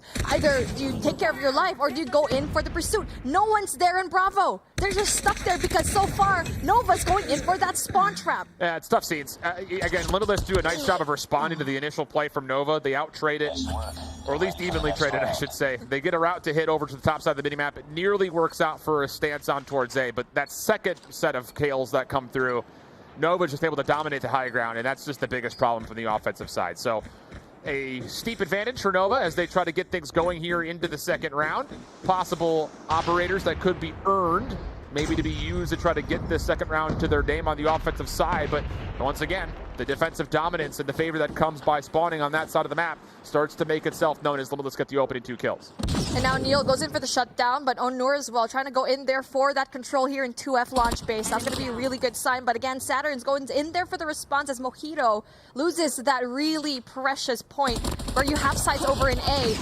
Neil tries to go in for the shot, so everything else is pretty good for the side of Limitless, having that 3-life advantage. But again, it's very easily taken away. And so far, kind of like what happened a while ago, they're trying to go in for that launch base center control, which so far, I mean, Nova and Limitless in the attacker side, such a struggle. Yeah, really well done here. This pinch setup for Limitless to try to retake launch center has been flawless in nature. Neil, the only one left standing, and to be fair, he's done well to at least keep an opportunity open, maybe for a follow-up, but it's not really going to quite work out. So 22 playing up against 16. Limitless just as clean of the defense so far as Nova was. And as they make their way out of spawn, Nova's at least able to touch foot on towards the A zone for a small time, but things become desperate in nature as you get this close to the end of the round, especially considering how the lives have not just evened out, but convincingly started to swing in favor of the defenders. But Creed single-handedly made something happen. Long-range shots against Rasmo, but gets taken down from the flank. And that'll be enough likely for Limitless to cruise to a defensive win. And now we can just see Nova hiding away, trying to take care of their lives. And number 5, Mojito, having that 11 already. Tempest already in hand, ready for him to take out, maybe probably in the next round. And there you go, finally, very convincing win round here for Limitless. And like what we keep saying, it's the defense that really matters. But if you're Nova, now you're on the defensive side. They have the advantage in winning it if it does go into the distance. Because at the very end, they're going to be on the defense. 2 big things to keep in mind for this very pivotal third round. 10 operators are ready to go. Who pulls it first? And is it in a way that could possibly lead to Limitless getting offensive success? Or maybe the opposite side, can Nova use them to possibly earn some key score streaks? Sparrows, Gravity Vortexes start to overwhelm the bottom side of the launch center second floor. And that will lead to essentially even trades. Not really much gains nor loss from either side. Spy in a little bit of trouble here. Good team shots come out, and all of a sudden, Limitless have a full bottom side of the minimap to work with. Just comes down to they feel confident enough to start getting some time on B. That was very beautiful, because now they finally have control here in launch base, which they did not have in the first round. Finally winning all the gunfights. That bait and switch a while ago coming in from Limitless was just absolutely beautiful to get rid of Spy. Well and now done. Mojito's best way to go and take, but then it's going to be taken out. He won't be. That's a really good sign to go and stop the push coming in, but Saturn's going to be a little bit too strong. Oh, just no trophy systems down. The concussions come through. The stuns find so much value, and they stop the second ticket progress from being locked in. Predator Missile coming out from Mojito. Really feeling like this offense is winnable. But as the Pred Missile kind of misses the mark, all of a sudden the second tick of progress starts to get depleted for Nova's defense. The focus now back over towards A as Nova looking to play recovery, getting over to the top side of scaffoldings. Hisoka is watching a crossing corner. Good setup here for Limitless. First tick of progress locked. Spire on the corner. Doesn't check his right. Hisoka gets the free kill. Looking for a second, but Inferno turns it aside. Now it's just down to boot, and he can only do so much off the reload. Recovery for Nova, but it comes at a cost. 3 life lead for Limitless with 35 seconds for them to play with on this attacking third round. But when it comes to control right now, when it comes to the power positions, I feel like Nova definitely has that in the bag, verticality into their pockets. Well, but I mean, just as I said that, number 1 and 5 take a look at that launch center base is going to be in trouble, but then they just leave it open. 8 zone contested at the last second. Saturn's able to allow his teammates a chance to come through, find the kill. And even though the lives start to become very lopsided in front of Limitless, that recovery of the A zone so pivotal to helping Nova get things back together defensively. Mojito big 1v1, can't take it versus Creed. And all of a sudden will look to be a very plausible offensive round for Limitless. Now comes down to a 7v5. 12 seconds on the clock. Owner's not going to know it, but he's got a free B zone to stop this clock and give his team a chance. Problem is, I think the team is looking, saying, we need this third tick of progress today. The full focus is going towards Fountain, and that'll be enough for Nova to once again use the dominant high ground positions to clean up this third round defense. But boy, did Limitless make it hurt. 3 ticks accrued throughout the third round. This is such a difficult map to play control in because of how huge it is, and not only that, you have to worry about up, down, left, and right because of the verticality and the nature of this map. And now, again, the defense really strong for Nova, and now for Limitless, they're finally going to be on the defensive side. And now they're going to be pushing pretty evenly, 3 split and 2 in A. And Generators is going to be a really big setup here. Nova just takes a hit right down the middle of the map and essentially call out the bluff, saying, well, if Limitless want to try to play for those spawn trap positions, let's make them make a decision by responding to our offensive play through mid, and it's working out nicely, really nicely for Nova. They only dropped 2 players in the meantime. Nasty heady for Spy, but it can only take down 1. So now Limitless trying to recover the middle of the map, see if they can try to put on a little bit of a spawn trap of their own. Big 1v1 bottom side scaffold that Saturn's takes, and the clock will stop as he jumps onto the A zone. Hisoka, though, finally gets 1, so that's a really big fight. He's going to be spotting 1 more. That's going to be Neil, but Inferno loses that really essential spot, and it's going to be the balcony. And now for Saturn's, you do have a Sparrow to play with if you want to take it out, especially if you're going to be going up against the site. And now, that's going to be stopped right now. Saturn's is going to be stopped when it comes to getting that tick. And the spawn trap is now in play. That is a brilliant recovery from Limitless. It really is. I love the call from Nova, Yes. but this is looking super good for the defense for Limitless. Creed gets a double off the Predator Missile. This is going to make things difficult, but Asaka responds in kind with a double of his own the traditional way. As we get underneath the 30-second mark, it's a 3-life defensive advantage for Limitless. And now finally we get to see 1 Hunter Killer Drone taking out 1 more. That's going to be Inferno going down as 13 and 15. Still very doable for Nova to go and even out the playing field as they're trying to go in there for that alpha push. Finally getting that 1 more tick. 24 seconds left on the clock. It's going to be stopped. And now when it comes to control here, you do have control. If you are Limitless, you do have scaffolding. Don't have to force anything here if you're Limitless. Extra minutes added onto the clock. 11 plays up against 11. Creed has earned the Goliath, but is more focused on trying to find spawn kills at the moment. And rightfully so, but the kills come back in favor of Limitless. Still 1:10 on the clock. Nova still have some advanced positions to work with, trying to turn this into a TDM. But as the clock continues to tick, Limitless continue to find success, including Asaka, who's really turned up in this control, trying to get the job done single-handedly in the offensive spawn. A bit of damage, but can't convert it into kills. But he does allow his teams to clean up the defensive side. It spawns. The Predator Missile gets earned, but doesn't connect. And this 7v5 all of a sudden starts to creep into the possibility of success for Noah's offense, pending they can get out of spawn. score streaks and operator skills not really being used well by Limitless. Osaka getting those 2 hit marks, and also the Pred missile coming in from Onur doesn't really quite get anyone. Boot gets 1, so that's a really good thing. 2 versus 4 though, so Inferno's gonna be in really big trouble. Saturn's as well. Finally he gets that double, and now Boot with a 17 finally guarantees them into our match point. 3 ticks were generated on offense by Limitless, 3 in kind by Nova, who will have the benefit of the round 5 defense. And as a part of that, Creed has a Goliath to really fortify the potential win right here. Early comes out an opening Sparrow for Owner, only gets 1 off of it. But the offense still gets good launch control. That'll turn into the ability to jump on over towards B. And now the kills to the middle of the map start to work out. Hold on a second. This is still very doable for Limitless. Trying to play forward, trying to get over towards the med bay. 1v1 comes through just off screen. Neil trying to play recovery to the middle of the map as the scrappy battles for Nova will eventually work out as they get the final 2, and defensive recovery has been earned. And now that's going to be a really big kill from Boot because he has a Predator missile to go and play with. Now Neil has a Sparrow of his own as well. So when it comes to the usage, you get to see that Nova is very rich. Either they can definitely time it right as 3 operator skills already down. And there you go, really big kills, and the Pred missile finds one. The Pred missile though is just used to get someone off spawn. You have to get out of the spawn trap if you're Limitless. And now they've lost just about every single tool as far as the score streaks are concerned. Goliath is out, Vortex gun to respond. Rasmo, Saturn's is stunned, but no, he can't finish off the kills. A counter stun came through, and now the Goliath is in play. Spy fully healthy. Under 30 seconds we go. Nova looking for a 3-0 to get back to the grand finals, and I think everyone starts to feel that the Goliath will be an X factor that will not be dealt with. But as Limitless come off spawn, they've avoided the majority of this Goliath. Sparrow's able to chunk it down to half HP. Long-range shots are not easy with the Goliath, and the second tick of progress is coming through. Limitless has some space to work with all of a sudden. Can you find a way to neutralize this Goliath completely? Third tick of progress on the way. Lives dead even. 60 seconds going to be added to the clock, and Spy isn't able to do much of anything with this Goliath. He's just holding down B because he cannot contest this A zone. Finally, A is going to be captured. Even on the lives, Spy with a really heavy defense coming in from the Goliath, but then Mojito can finally go and make a difference, especially if he uses it correctly. Has to. There you go. Tempest going out. That is the only way that he can. There you go. Beautiful. Gravity Vortex, rather. Mojito, really good kills here so far. Have to get this into a choke point. Plenty of time. No need to panic if you're Limitless. You've got a long flank coming around the back.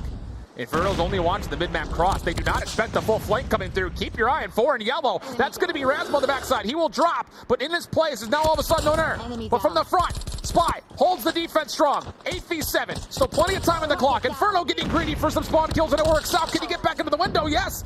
He's completely slipped by. He's behind Ahsoka. He's behind Mojito, but the shutdown comes through. 5v5 situation. Can Limitless get us to a map number 4? Neil has something to say about it, and it's explosive tips off the Sparrow. Rasmo shuts down, but there's only one last kill needed. A 1v4, 20 seconds on the clock. Kills still come through. The final 15. You got to still make the play to get to B, and Nova's not letting him touch ground. You have to push right now. I mean, because 9 seconds left, and there you go. Neil finally finishes the job. And Neil, in this series, was just absolutely phenomenal. From the search and destroy, finally showing up also at the respawns when he needed the most. And now a beautiful 3-0 from Nova. And actually, Limitless did such a good job in that really control. Well played, honestly. I think those last 2 maps, you start to see, you know, the potential of the number 3 seed at Stage 5 champs out of Europe. They could still make some waves. They're going to learn a lot, I think, from both these last 2 series they played versus both Nova here as well as Animus before. A couple of things went a little wonky in the first series, but boy, did they turn up as soon as Rasmo started to get involved for the second. Get their ticket to Stage 5. Now it just comes down to grinding and trying to eliminate some of the mistakes and trying to just find something that's kind of your bread and butter, right? Like, it never really felt like outside of the search and destroy, there was much respawn success for Limitless on the weekend.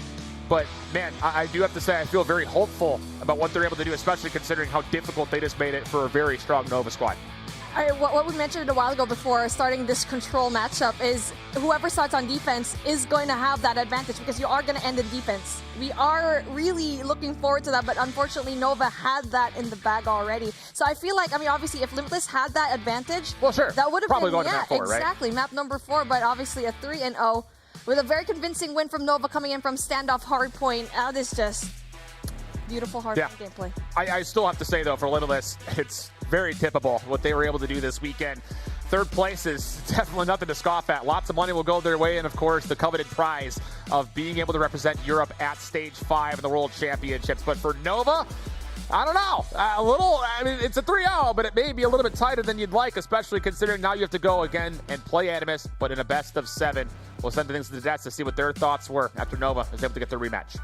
What a fantastic cast right there. Shout out to you both. But as we see, Nova will progress on forward and go to the finals. And they started to heat up there a little bit, but I don't know if they're still at full form. That was a tight matchup. Limitless, you guys didn't come out on top. But hey, you're going to Stage 5, so congratulations. And it is still, the ceiling is so high for this squad. I'm excited to see what they're going to look like when they get to Stage 5 to play against the rest of the Call of Duty mobile teams of the world. But coming to the series right here, map number 1, once again, Bobby, Nova came out to set the pace, and they absolutely dominated them. Yeah, and that was exactly what the map 1 looked like whenever they were going up against Animus. They came out guns blazing, did not miss a beat.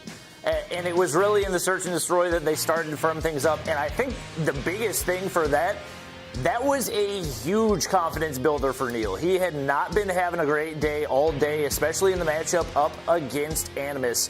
For him to be able to have that pop-off series starting to get into a rhythm, that's going to be huge for them. And we talked about the importance of the 5th man all weekend long. Letting him get heated up is going to be big as they look to get revenge up against Animus. Yeah, we'll see if they can get that revenge, because I know that they were fuming, Allie, as soon as they lost that series. But they had a good bounce back, taking this one in a 3-0 fashion. Limitless put up a fight. But Nova, you think they'll have a better showing this second time around? I sure hope so, please. I'm going to echo what Bobby said. This was a big bounce back series for Neil, but the maps were still fairly close. Mm-hmm. Yes, it was a 3-0 fashion, but they were still down to the wire in that control. It was still down to the wire, so I feel like Nova's confidence, even though it was a 3-0, it's just not going to be there yet. So heading into this grand final, they have minimal time to make that turnaround and hopefully get their revenge to walk home with that 375. Yeah, we'll see if they can get it. Okay, a good piece of that 375 out there. And, that last control map, man, it was one for the ages. We've seen so many good control maps all weekend. That was a great call out by you, Allie, for, just the competitive play that we've seen. As you see it on your screen here for today on Championship Sunday, our progress. If you're just joining us, we lost Zidium early on, and it was a quick advancement to start the day to figure out who our teams are going to be going to Stage 5. But when it comes to the prize pool, when it comes to who's walking away with $30,000, that has yet to be decided. All we know is that Animus has that 1 map lead in the finals. And Bobby, how important is having a 1 map lead in this finals going to be, especially against that Nova team? If you're Animus, to be honest, that's probably best case scenario. That guarantees that you don't have to play as much hardpoint as you normally would. You have an even number of maps for every single one of the game modes, and they look stronger in the control and in the search and destroy. So the fact that you get that evened out a little bit, whereas typically it is a little bit more heavy on the hardpoint side, especially because the final hardpoint map does come before the final search and destroy map. I feel like that gives them that much more of an edge heading into these finals. All right, we'll see if that edge is going to be sharp enough to have a different showing here in the finals up against Animus. It's coming up next, okay? You don't want to miss it. This is what it's all coming down to. Who can be the best in Europe? We're about to find out.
Have you heard about the safest way to purchase COD points?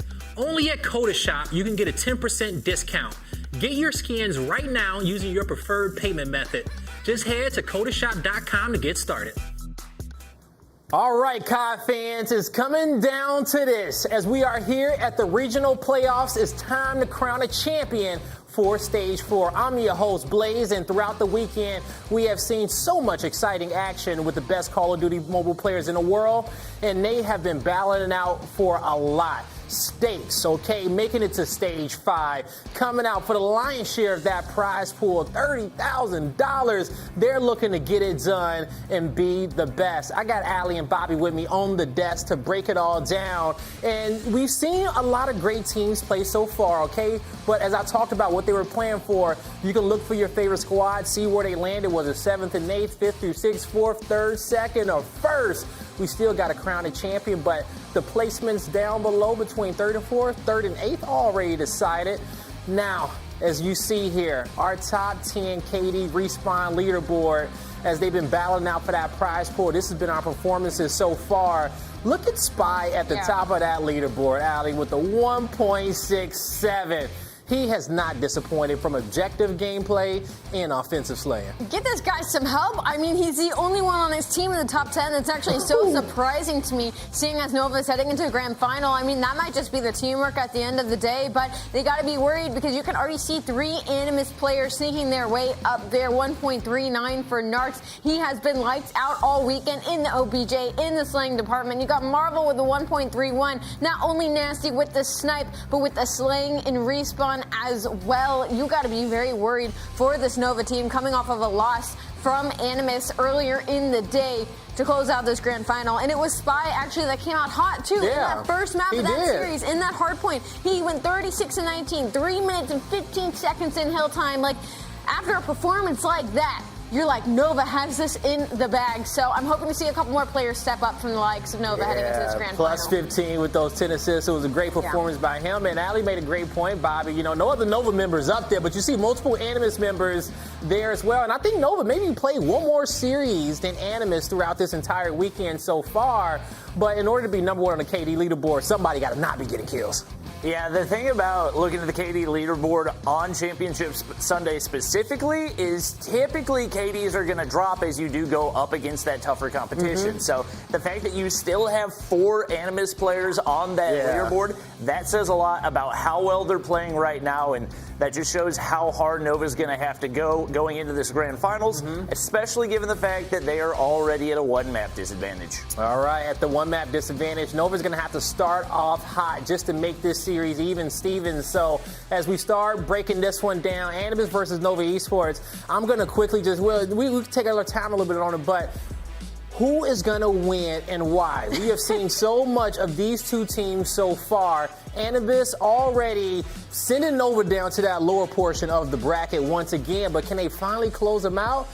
Allie, I'm going to kick this question off with you. This is tough. I think I'm going to lean towards the Animus side of things. I love a good revenge story, and the fact that Animus was in the position, in the seeding that they were going into Stage 4 because of Nova Esports, and then able to get that win, get that instant redemption in the series that we saw earlier today. I mean, they were simply outclassed. Even when they went down 0-1 with Spy putting up a performance like that, Animus still ended up on top. They were able to regain, and I feel like they're a very momentum-based team as well. So they have that map lead. They have the momentum from the win against Nova earlier. And I feel like Nova even had a struggle series in the lower bracket. So I'm going to go with Animus in this one. All right, Animus for Allie, and I like her pick. I'm an underdog person too as well. I don't know, when it comes down to the favorites. Like, I wasn't a Jordan fan, I was a Pippen fan, Beyonce was cool, but I like Kelly more, okay? I like the underdogs to come through. Now, Bobby, how do you feel about it, okay? I've got to go with Animus as well. I think the redemption arc, especially with Nova saying they're their only competition, I think Animus has definitely had a chip on their shoulder as they've widely been regarded as the number 2 team in Europe for a long time. And I think especially what we've seen out of Gathilla, it's been incredibly impressive, the impact that he's been able to have. And I expect him to continue carrying that through in the grand finals. And I think they can close this out in 5. Word. All right. He said they can close it out in 5. Now, Chad, I know you are ready, and it's time to get our grand finals underway. I introduce to you your casters. It's going to be Shift and Mommy, and we'll find out, are we going to see an animalistic performance here from Animus, or is Nova going to max out and go super? Take it away. I was wondering if you're going to find a different set of wordplay to express for Nova. Also, I can't imagine that Beyonce is sitting around on a Sunday and expecting to catch strays from a COD Mobile host, but such is the way it goes. We've got a really, really feisty grand finals here, and the biggest thing is now all of a sudden Nova has regained some confidence, but the thing is, Animus, with their one map lead, are also going to have a very favorable look towards controlling how the map series layout works. I feel like they have a really good control when it comes to the maps and modes that we're going to be seeing right here on the screen. And now, speaking of, I like what I'm seeing here. If you are Animus, Hacienda Hardpoint, that is going to be a good sign because they did win this 250 and 145 against Cidium. Yeah. And then the bad thing for Nova, though, they lost this in Stage 3 up against Light. 233 to 250, so good thing for Animus right now. Hacienda has been the preset veto every single series for Nova. But when you play a best of 7, you have no choice. There's only one map that could get vetoed out, and that's Animus's choice of taking away firing range to get their natural advantage. So a huge first map coming out here is Animus, as you mentioned, had played it earlier today, or already earlier in the weekend. But more so, Animus has been more dominant on hardpoint maps that focus on rotational wins. So it's a tough call here when it comes down to Nova having to try to get this to a 1-1 count after map number 1. But I will say, jumping into the second, that raid search and destroy should definitely favor Nova. There's a chance to get back into the series early, I think, in that second map. You're absolutely right. Raid, I feel like in day number 1, yeah, that was day number 1, Prometheus, 7 and 2, but obviously this is not Prometheus that we're going up against. But yes, you finally have it in the bag when it comes to search and destroy, but you have to get over Hacienda. And knowing Animus very well, they will snowball if you give them any opportunity for a win to that boost of confidence that we like saying. But both of these teams, they're ready for this. We expected these 1 and 2 to be part of the grand finals. Also keep in mind that Sparrow was vetoed out, so was the Purifier. So expect to be seeing some Vortex guns and a ton of Annihilators coming out. First hardpoint, a scrappy one. In case you hadn't seen it yet, which we haven't yet this weekend.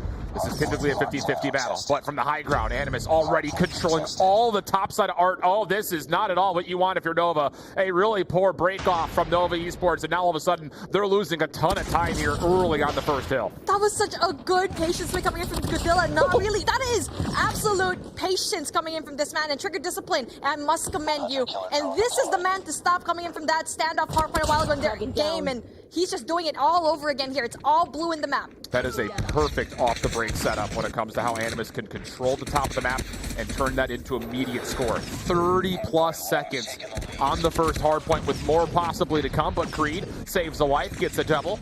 Gives his team an opportunity not just to get onto the hard point, but the rotation. Look towards their mini-map. You're going to try to see a lot of action towards that far left side of the map. Lambo's the next hill and the interior, but you want those left-sided mini-map spawns. And at the moment, that's favoring Animus, who have played recovery beautifully after a clean kill feed comes through. And now, as quickly as we thought Nova was going to get a solid hold, it's a good thing they went into the left side of the map, like what you mentioned. But then just like really quickly, it's going to be score streaks already being pulled out for the side of Animus. So again, really good stuff here. But then the contest does come through for the side of Nova. From on top of the hard point. Oh, I was going to say the Animus kind of got blocked up by the split focus that comes through. Inferno with the double. Marvel trying to recover the spawns, but Inferno just will not fall. One more deep finally dealt with as Lambo will indeed explode itself, but the spawns continue to kind of go back and forth. Nova still getting numbers to reinforce the hard point. 30 seconds left to fight for, and it's all Nova inside the hill, right back in this game. And now it's going to be a back and forth that we really deserve, and now we're trying to look at if we are going to have an early rotation. Who's going to be there in fences? So far, it's going to be number 5 going through the rotate. That's going to be Spy coming in from Nova, so that is a really good setup here so far, because not only that, they're also getting scrap points here, and yes, it's going to be contested really quickly. Really good gunfights coming in from Grizz. All right, so Animus is going to be a little bit late, trying to get towards that top right side of the map. Also on the very far right side, that garden area, spawns can't open up in that position. Not a bad spot to be, but Spy sneaking his way over towards patio. gets a key location, a power position around this hill, just trying to control office and control the patio second floor. Looking good for Nova as they take their first lead, and it could be a significant one, but here comes the hit. 3-2 split out of Animus. Shots on the high ground, good. Marvel able to open things up, a chance for Contest to come on in. It's just Inferno inside the point with an SKS, and Inferno has done well. Able to at least find himself a couple, gives his team a chance to try to get reinforcements here, but the first Annihilator for Grizz only gets the initial elimination, and all of a sudden, even though Animus have fought back, it's really coming at a cost. All the Annihilators have been pulled out, and Nova still trying to find a way to fight. And not just that, Nova has 3 to play with, and that's going to be really hard for the next hill to come through because you already know that's going to be absolutely essential. The Annihilators, especially now the rotation comes through, but then no contest whatsoever, so scrap points are going into the favor of Animus, so that's going to be a really good sign for them. But again, the rotation, 4 and 5. Oh, man. Grizz loses that gunfight and potentially gets a solid hold here in the next hardpoint. Again, we're going in for Jari. Gets the shots. That's going to be a good one. Needs to worry about 2 more. The outside water rock area can turn into another 50-50 battle. Spawns are even on both sides, no matter where you start from. Just comes down to, do you get the read, and can you create a bit of a perimeter around this hill? Narc's trying to do just that with Marvel and assistance. Guys help, Creed drops, looking to try to chase down one. And now Animus should absolutely know that Nova is not just hitting from the front. They can only hit from water side. There's no one on the interior towards hallways. Jari's already got the Annihilator out. Guathilla topside office, another key position to lock things down. First 30 seconds look good for Animus. Nova trying to fight, and they've got an opportunity here for multiple points of ingress to completely open things up, but as Guathilla calls in the Pred Missile, you thought maybe you'd find more than just the opener, but Nova do well. They clear up the zone, and they break for some significant time. Good points coming in from Nova. And yes, they had such a troublesome break there, but it finally did happen. 30 seconds to their name. And you got to think, if you're going to be Animus, are you going to be going in for a full contest, or are you going in for the next rotation? But coming in from Nova, they're always going for the early rotate, but they're always having that struggle when it comes to taking that hardpoint. If you've done your research and you've watched a lot of BO4, you know for a fact that you can commit every single number towards the old time at this P4 position, because you don't expect that this first hardpoint is going to generate a lot of score for you. Yeah. And so, honestly speaking, outside of the opening P1, Nova technically win that rotation of hills. It was Animus who found about 40 seconds on the first hill the first time run off the break, but it's been pretty much all Nova since. Good opportunity here. Narc's on the low ground, able to clear out the zone and get a set of positions with the trophy system to reinforce the hardpoint. Opportunity for time, but look at Nova all over the high ground. Finding 1v1 wins all over the place. They'll clean up Animus, no problem. Grizz the last one through. You can't do too much. And Nova, they're able to convincingly find a break and hold good positions around the hill. Not only are they going to be getting the scrap time, but also the kills are going to be essential because they are absolutely lined up for the next hardpoint. 3 still to their utilities. So that's going to be really good so far. But just as I said, that Animus with the re-break here, I mean, this is going to be a contest hill. So we expect this to happen. But this is the point where I feel like for Nova, this is where they finally got their footing together. And Neil's already hit an early route, causing a distraction on the old time.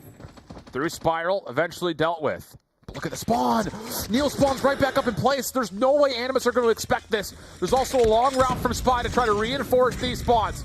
Narc's in a 1v1, able to take care of one, but it's not enough to anchor the spawns. Animus are still spawning out. Annihilators are out on both sides. Marvel and Grizz winning the battle at the moment, but Creed's on the way, trying to play recovery. Over the top, not quite able to hit the heady. Guathilla in a corner, an opportunity just to shut down the play. This is a tough angle for the Annihilator to come through, and you can see exactly why. Animus from the front look good. That was so good. I mean, yes, we had the advantage coming in from spawn from Nova, but the smoke just covering the entrance. Not only that, also with the Annihilators and the headies being played inside the hard point, it just played to perfection from Animus. But then just like that, it's going to be Nova here for the scrap points. Early rotation coming in from Saturn's, though, into the next hard point. Oh, Creed's really feeling himself 4 in a row, coming through the zig to re-break the hard point. Try to throw some consideration for Animus at old. 10 seconds of scrap time should be conceded at this point. Nova trying to play for exits and trying to just zone off the rotation for Animus. But careful here, friends, because Nova all of a sudden are still spawning old. It's going to be a split focus here as Nova try to lock in early time here at the third hard point. So that's going to be in a lot of trouble. And speaking of Saturn's Inferno, Neil get 3 apiece. Jari, though, really goes in there for the shutdown. So it's going to be very difficult because they're funneling all the way around. No control whatsoever when it comes to second floor here in patio. So that's going to be really big kills. If we get to see number 5 Spy get a hold of that and possibly get rid of Marvel up there. He's in a good position to keep it contested. I mean, this is not going to be comfortable for Animus. You have to get Spy out from death. And there's the elimination. Now you can take your focus forward. What do you have to try to break this through? Because Inferno is just absolutely reaping players with this SKS. He's got 19 with him throughout the entirety of the game, and Nova continue to reinforce at the exact right moments. Oh, we're about to get to a tie game situation. Animus trying to break back through, trying to get this scrap time, keep their lead as marginal as it may be. Narcs from outside of 10. Backside fence is shut down by Creed, and Animus can't find a break. There's just no presence whatsoever coming into 2F and Patio. I mean, we keep saying it. They won that gunfight up against Spy a while ago, but they all just jumped down, and now they pay the price. And finally, we're going to be evening things out, where we saw a while ago that early rotation coming in from Nova here into P4. That's going to be shut down very easily if Creed wins his gunfight, but no, it's a good thing that Godzilla is also there for the comeback. You have to bump the hill here for Animus. You cannot just stay in and around the rock.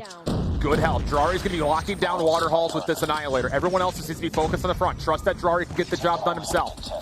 But as he drops, Narcs will pick up the position. A double for him. The focus from the front is all where Nova's trying to break this from. The shots come through. Spy able to get an opener.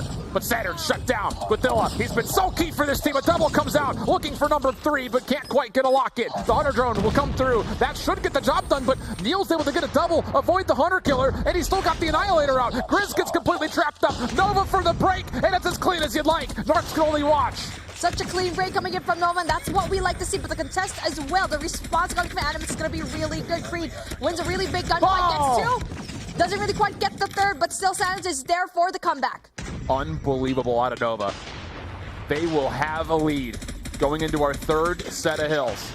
3 Annihilators ready for Nova. They use those a lot on Lambo. You assume that they're going to try to hold those until we get back towards the 2nd hard point. Animus trying to fight for high ground control as the scrap time is fully secured by Nova. This has to be where it happens for Animus. To get that lead back, it needs to be right here, but Saturn's nearly styles. As we go back and forth in the kill feed, Animus will have the power positions as they clear out windows. No positioning quite yet coming in from Nova. They're still funneling, trying to get in control here in 2F. Oh, so no. far, Grizz with Annihilator goes down, unfortunately for them. Whoa. Now it's going to be yellow all over the place. That's going to be very difficult as finally Saturn gets a really essential kill. Spots Grizz, doesn't really quite get him as Godzilla with an Annihilator of his own takes out Saturn's. 193 to 198. An absolute contest fest over this opening hard point. Back and forth we go. Pistols still out for both sides as Annihilators are being spent left, right, and center. Creed trying to change the tide as a Hunter killer drone is sent through, looking to help to open up this hard point once again to a tie game at 201. You also got to keep in mind, as this current status of the spawns hold, it's Animus who have a little bit of favor towards this left side of the minimap, but Nova are trying to play recovery. It's a long route from Creed with the Annihilator trying to open it up. Oh, it's a good thing that Creed went all the way around because he will dictate where his teammates are going to be spawning, and there you go. Speaking of, Saturn spawns right beside him, gets 1. Clears out the space here for Lambo. Will he find another one, as there's going to be just 2 players there, but then unfortunately he gets down Drari, and Narcs just having a solid hold here. Narcs with a big triple. What a response from Animus from the front. A little bit of a late read on where Nova were hitting from, but they recover beautifully. Smoke now enveloping the front doors. The playthrough SIG is what Nova's trying to hope open up. Narcs looking for the eliminations. To the KSP he goes. That's kill number 2 in a row. Still through driveway. More Nova members start to funnel through. No trophy to keep us safe, but Drari's on the flank, but no! Shut down as the spawn is still good, and Nova will break. With 28 seconds left of the clock, that is going to be absolutely great for them, but then finally gets to have that hill. Not quite sure if that was going to be a very effective usage of that Predator missile. They're finally going for the break, finally going to the point, so only 1 person left coming in here. Creed loses that gunfight. Key scrap time here has to be conceded, as Nova has to play for the initial time at Wine. 1 player will spawn old in the form of Inferno, but as the hard point expires, we go to the neutral time as we rotate between the 2nd and the 3rd. A split hit coming through for Animus, looking to tackle everything at once. Drari going to assist this by fortifying the play with the use of the Annihilator, but Nova respond. The hold looks good. It stops at 237 for Animus, and now it's down to can Nova put together a solid hold here at 3. Number 3, Marvel's going to go in there for that take here in 2F. Doesn't really quite get any shots, but it finally gets 1. There you go.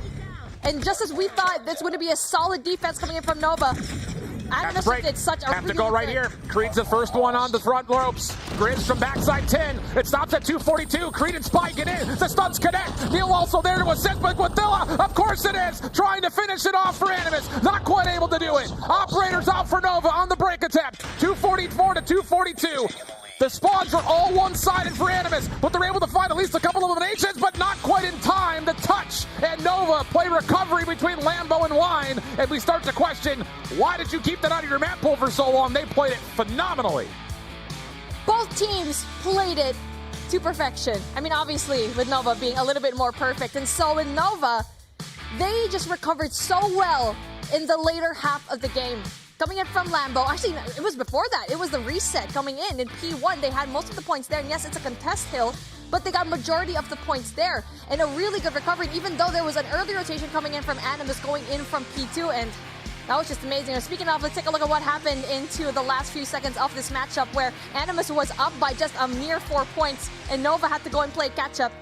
Marvel was supposed to be the player for Animus. Exactly. He needed help up there, and SKS by itself is just not enough. And then as you see the final moments come through, just look at the minimap.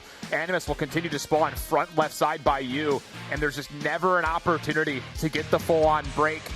Nova clean out the back, they clean out the front doors, and then the last hit has to be flooded through the front. And it's just not enough. The kills started to come through, marginally so here at the end, but you couldn't quite touch in time. Maybe a chance to extend things, but not quite. And it's a full team effort for the side of Nova that gets the job done. Almost everybody over 30 eliminations, and well over 30 eliminations for everybody on the other side for Animus. But the problem was it just came down to a couple of the key moments, I think, between Lambo and Wine that's where Nova really kind of set the tone. Even though off the break, they couldn't find anything on that first hard point. Didn't seem to make a difference. They still kept it close enough to give themselves a chance. After that reset in Lambo, when we saw, was it Saturn's went in for the backstab, trying to get into the control? No, I think it was Creed, and then Saturn's followed up behind him. And that was a really good call from Creed. And again, these two have been absolutely key coming in here into the Hardpoint Hacienda for the side of the team that we thought was going to lose this, but Nova did absolutely great. And so they had so much control. P2, I think, in fences, that is going to be a really essential win for them. And now we finally take a look at that. A really good start coming in from Nova Esports where Hacienda Hardpoint, they tried to elude this map, but it looks like they're just so good. They were just hiding it for the very end. Very well, maybe. So now a raid search and destroy, which on the weekend Nova's been great with. Haven't really seen a lot of Animus on the map. In fact, we've seen none of it from them today. Actually, none of it from either of the two teams today. But going to yesterday, Nova was putting together some numbers. Even though we didn't see them on broadcast, they were convincingly taking raid search and destroys, it felt like. And maybe there's a chance here to actually take an advantage in this grand finals. Again, if you're joining us here late, you see it at the top of the layout.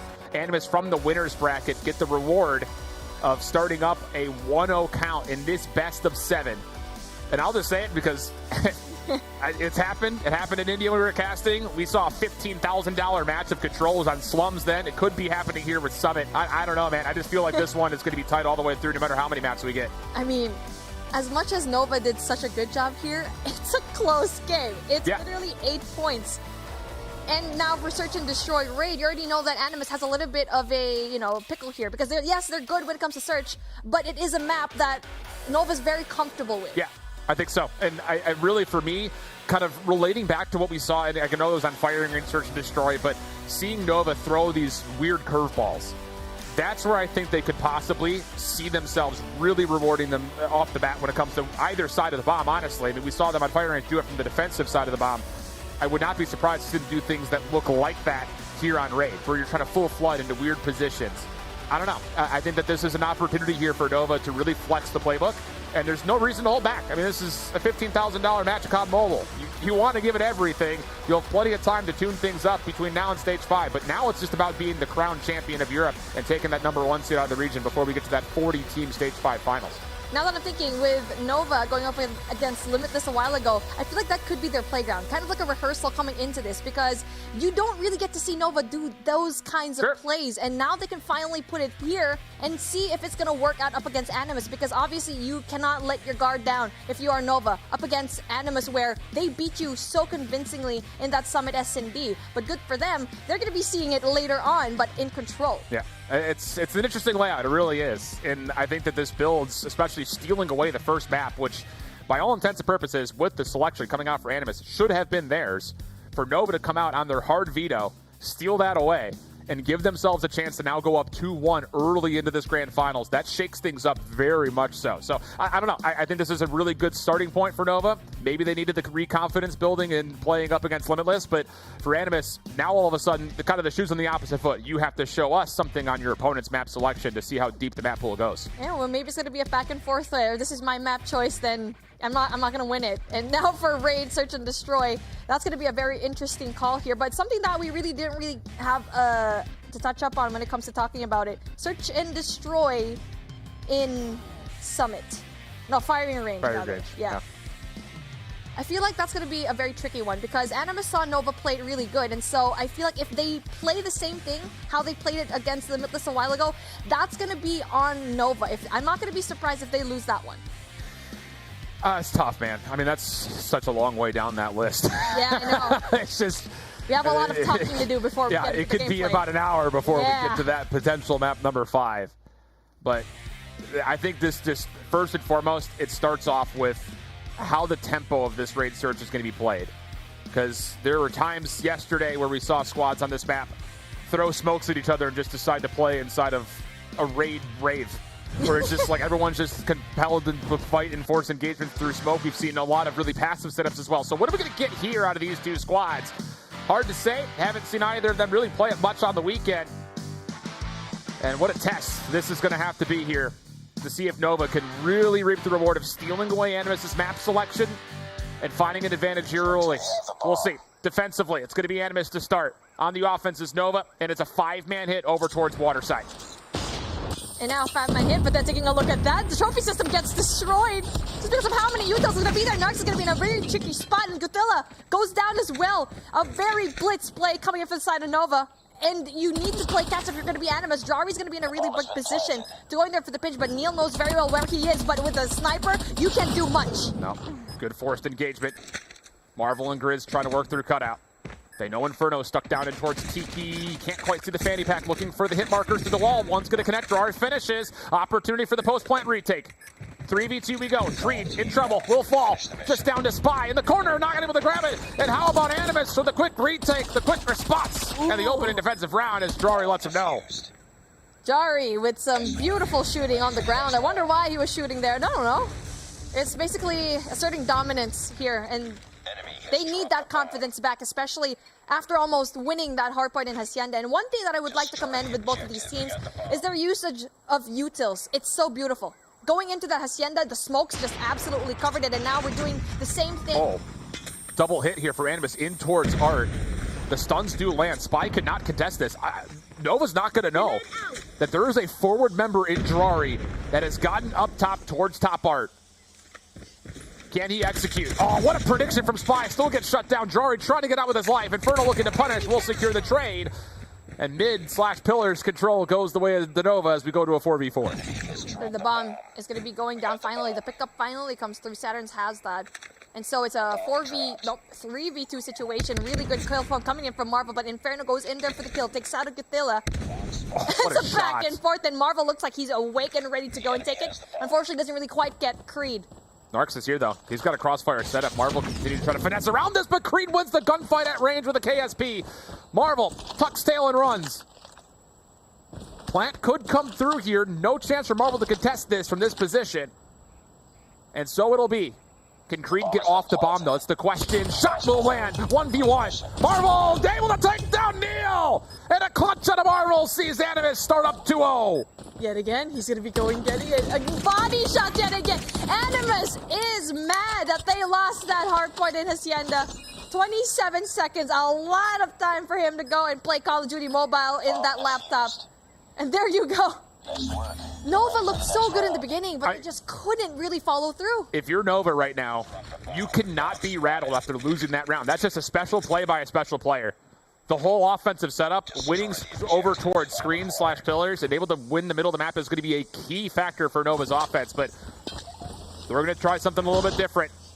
Split focus through cutout over towards the middle of the map. Grizz gets the opener, trying to get away with his life. There is no trade. Good help as Narcs watches the exit. And there's a little bit of extra assistance out of Guathilla, but he actually gets caught off guard. So what looked to be a good start for Animus still ends up in a 4v4. Jari caught by himself. Is essentially playing a 50-50 game of guessing the right direction, and well, he guessed wrong. Jari being pushed that deep into Tiki, that's going to be very difficult for him because he already had that information that there's going to be, 3 people coming in from poolside and now pays the price. And now for number 1, if you're Narcs, you have the best sightline if you get to see a push here. And deep breaths from Spy. The problem here is he doesn't know if Kitchen is vulnerable at the moment, just due to the fact that the long flank that came out of Marvel and Grizz took so much time. So he's not able to full commit to hard scoping on the cross. Marvel in the back sees one at the pool. He doesn't see the second. His eyes go left. Saturns may still give him an opportunity. Quick shot out of Narcs will connect as well. Now it's just down to Saturns. 1v3. Try to watch the cross on the backside of the stairs, and no, nothing will come through. And Animus once again successfully retake. And now for the snipers of Animus, they're doing the really good job. But I mean, Marvel is just absolutely phenomenal, especially going for the flank. Really good read from him. And now for Saturn, trying to go in there for the child, but obviously going up against the sniper. We've already seen it in Neil a while ago in firing range, but no response coming from the sniper of Nova, though. Everything else has been a little bit too quick to rely on picks. And a lot of that's been forced because Animus just continues to spawn up, smoke, and then run through it. First blood once again counteracted. We go to a 4v4 very early on in this round, but Guathilla is really far forward once again. And Marvel has surely seen the rotation come out as he saw Spy run down the bottom stairs. No rotation yet coming in from Animus, though. They're still staying very put, but finally the rotation comes through.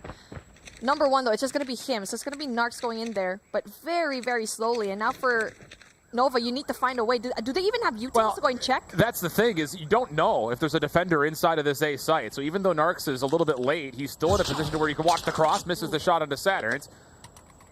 Simultaneously, keep your eye on number 2 in blue as Guathilla is trying to hit a flank. This 1v1 is everything, and as Neil drops, all of a sudden, yes, the bomb is going to be planted, but you have no way to exit. Nova has to hold this from inside a basketball. Or they try to force a fight with Narcs, which I wouldn't recommend. He backs up to jungle. Marvel able to assist, gets the kill. Saturns now has to back down. And he's stuck. He's absolutely trapped in this 1v3. Has to force a play. Backside stairs. Gets a look at Narcs. Shot up from behind, though. And the shots connect eventually with the pistols. And it's been flawless defensive retakes out of Animus as they go up 4-0. I mean, I get it from Nova. You already know there's one player there, but then didn't really see that there's going to be another one. But you shouldn't really over-push, especially knowing very well that there's going to be one sniper up top. One shot can definitely give you that collat, but what a play coming in from Animus. I mean, they're really doing nicely to keep pressure on this flank. And this is going to force Nova to have to consider, do we even bother trying to go A anymore? And Grizz is going to, for the first round, play up with support to try to contest the L wall. But as he backs over to make sure he can keep an eye over towards the A site, it's Neil who does get online first. Inferno to follow. There's your sniper kills you're asking for. Nice. There you go. Neil finally at the very right spot to get those kills. And I feel like putting him at the very back end is not going to be favorable coming in from Nova. Every time they go in for the A side push, he's going to be there because they already know that it's going to be Drari at the very end or even just Guathilla. Well, that's the thing, is these smoke defensive plays for Animus to get one of those players forward means that the sniper rifles of Nova aren't comfortable to take these initial engagements. So the adjustments work out this time for Nova, but you wonder, is it a day later and $1 short as we get to our last round of the half?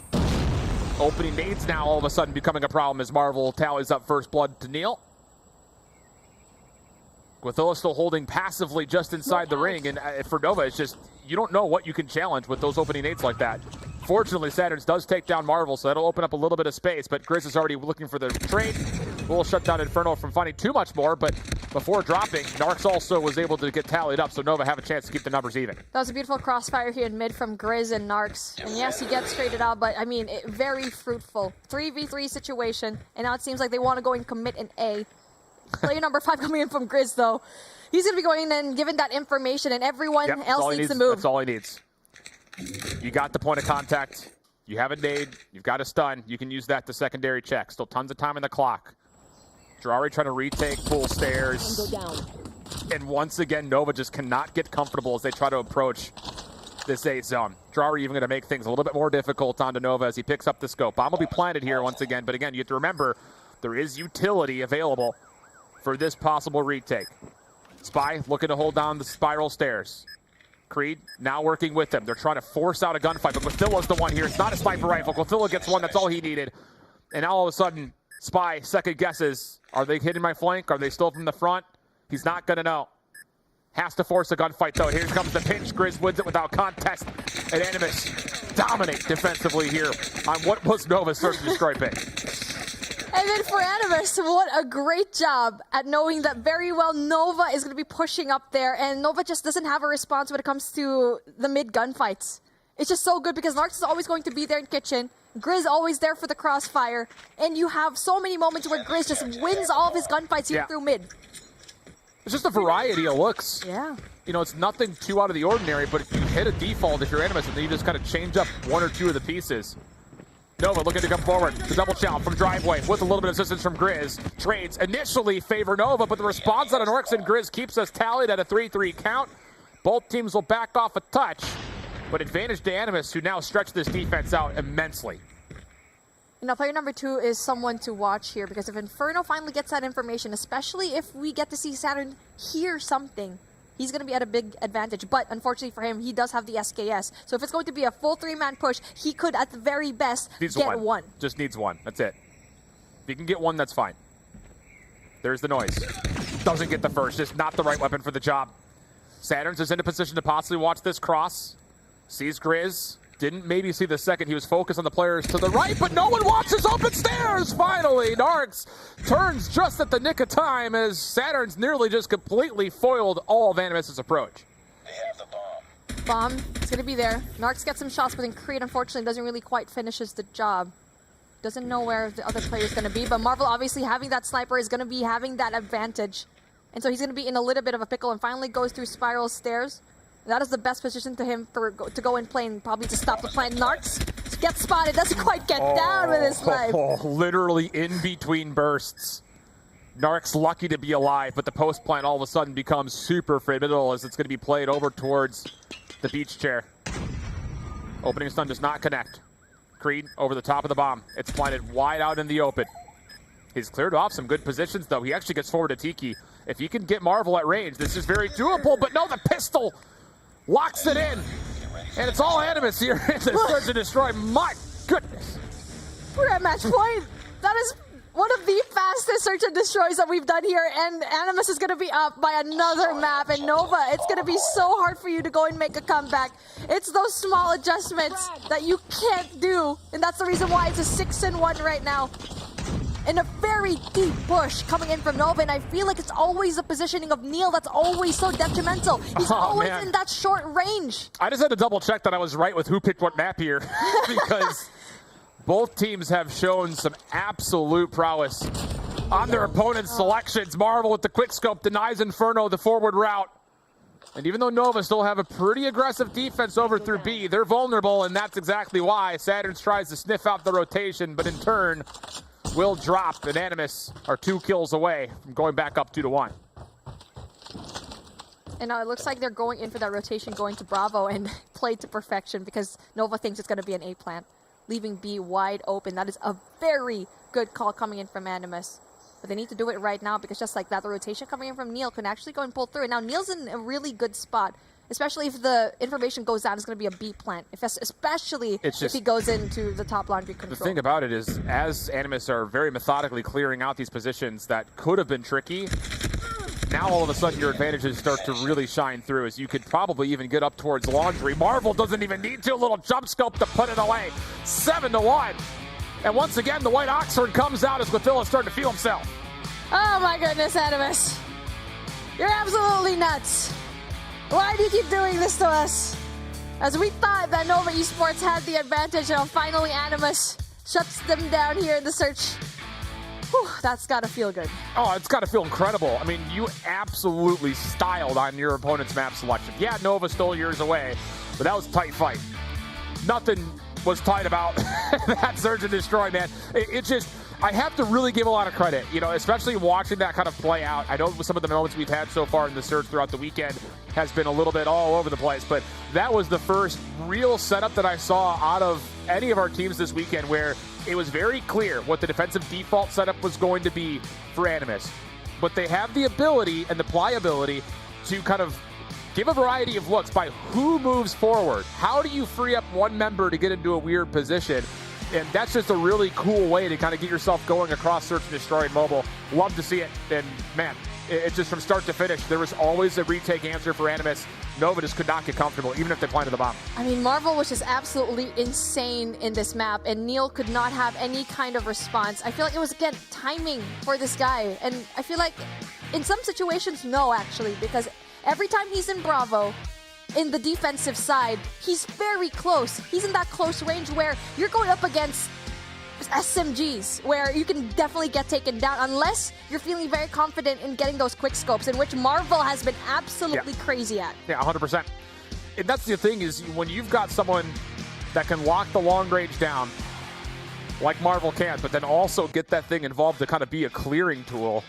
I mean, it doesn't feel fair, I'm sure, on the other side. But that's how the series layout has gone. Animus enjoying a 2-1 advantage after winning from the winner's bracket against Nova in this best of 7. Then we go to a standoff control. Summit has been the preference for control for both these two teams throughout the majority of their bracket runs, both yesterday and today. Well, maybe not so much today, but definitely yesterday.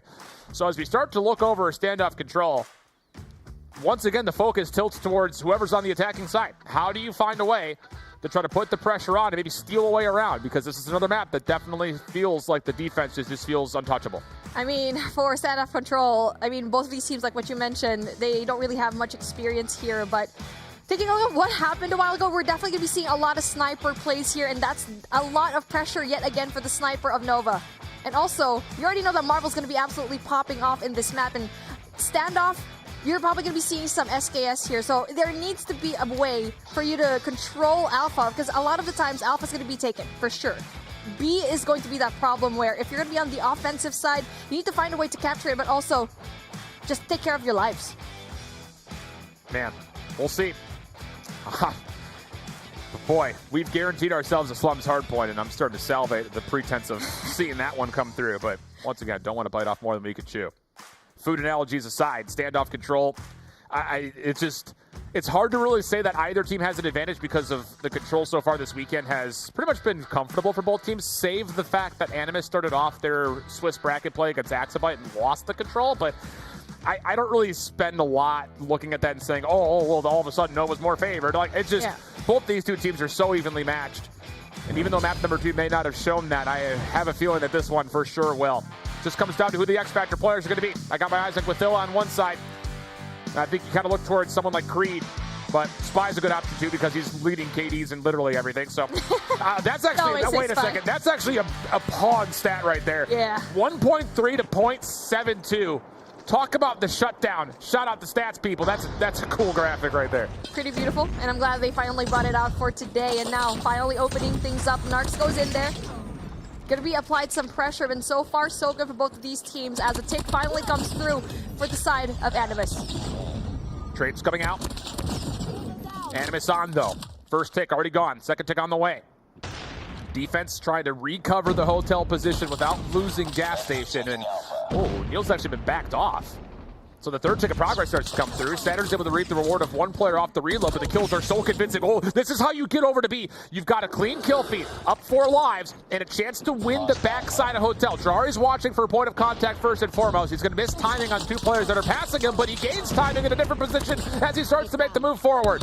Drari shot at from behind, eventually dealt with, but it opens the door for Animus to get over towards take and possibly onto the B zone. Such a quick take coming in from Alpha, and that's what we really expected coming up into this control game, and then now going in for the lives into the favor of Animus. So that's going to be a really good job here so far. But, I mean, for Nova, you just need to find a way to not get killed off one by one because you know that everyone has to go through Bravo. Well done by Neil. Creating a problem in the middle of the map. Allows Nova a chance to freely get back over, recover the B zone. Live still at 17 apiece. Spy holding a position on top of the B zone itself, but it's Neil forward in towards Deli that continues to just absolutely dominate.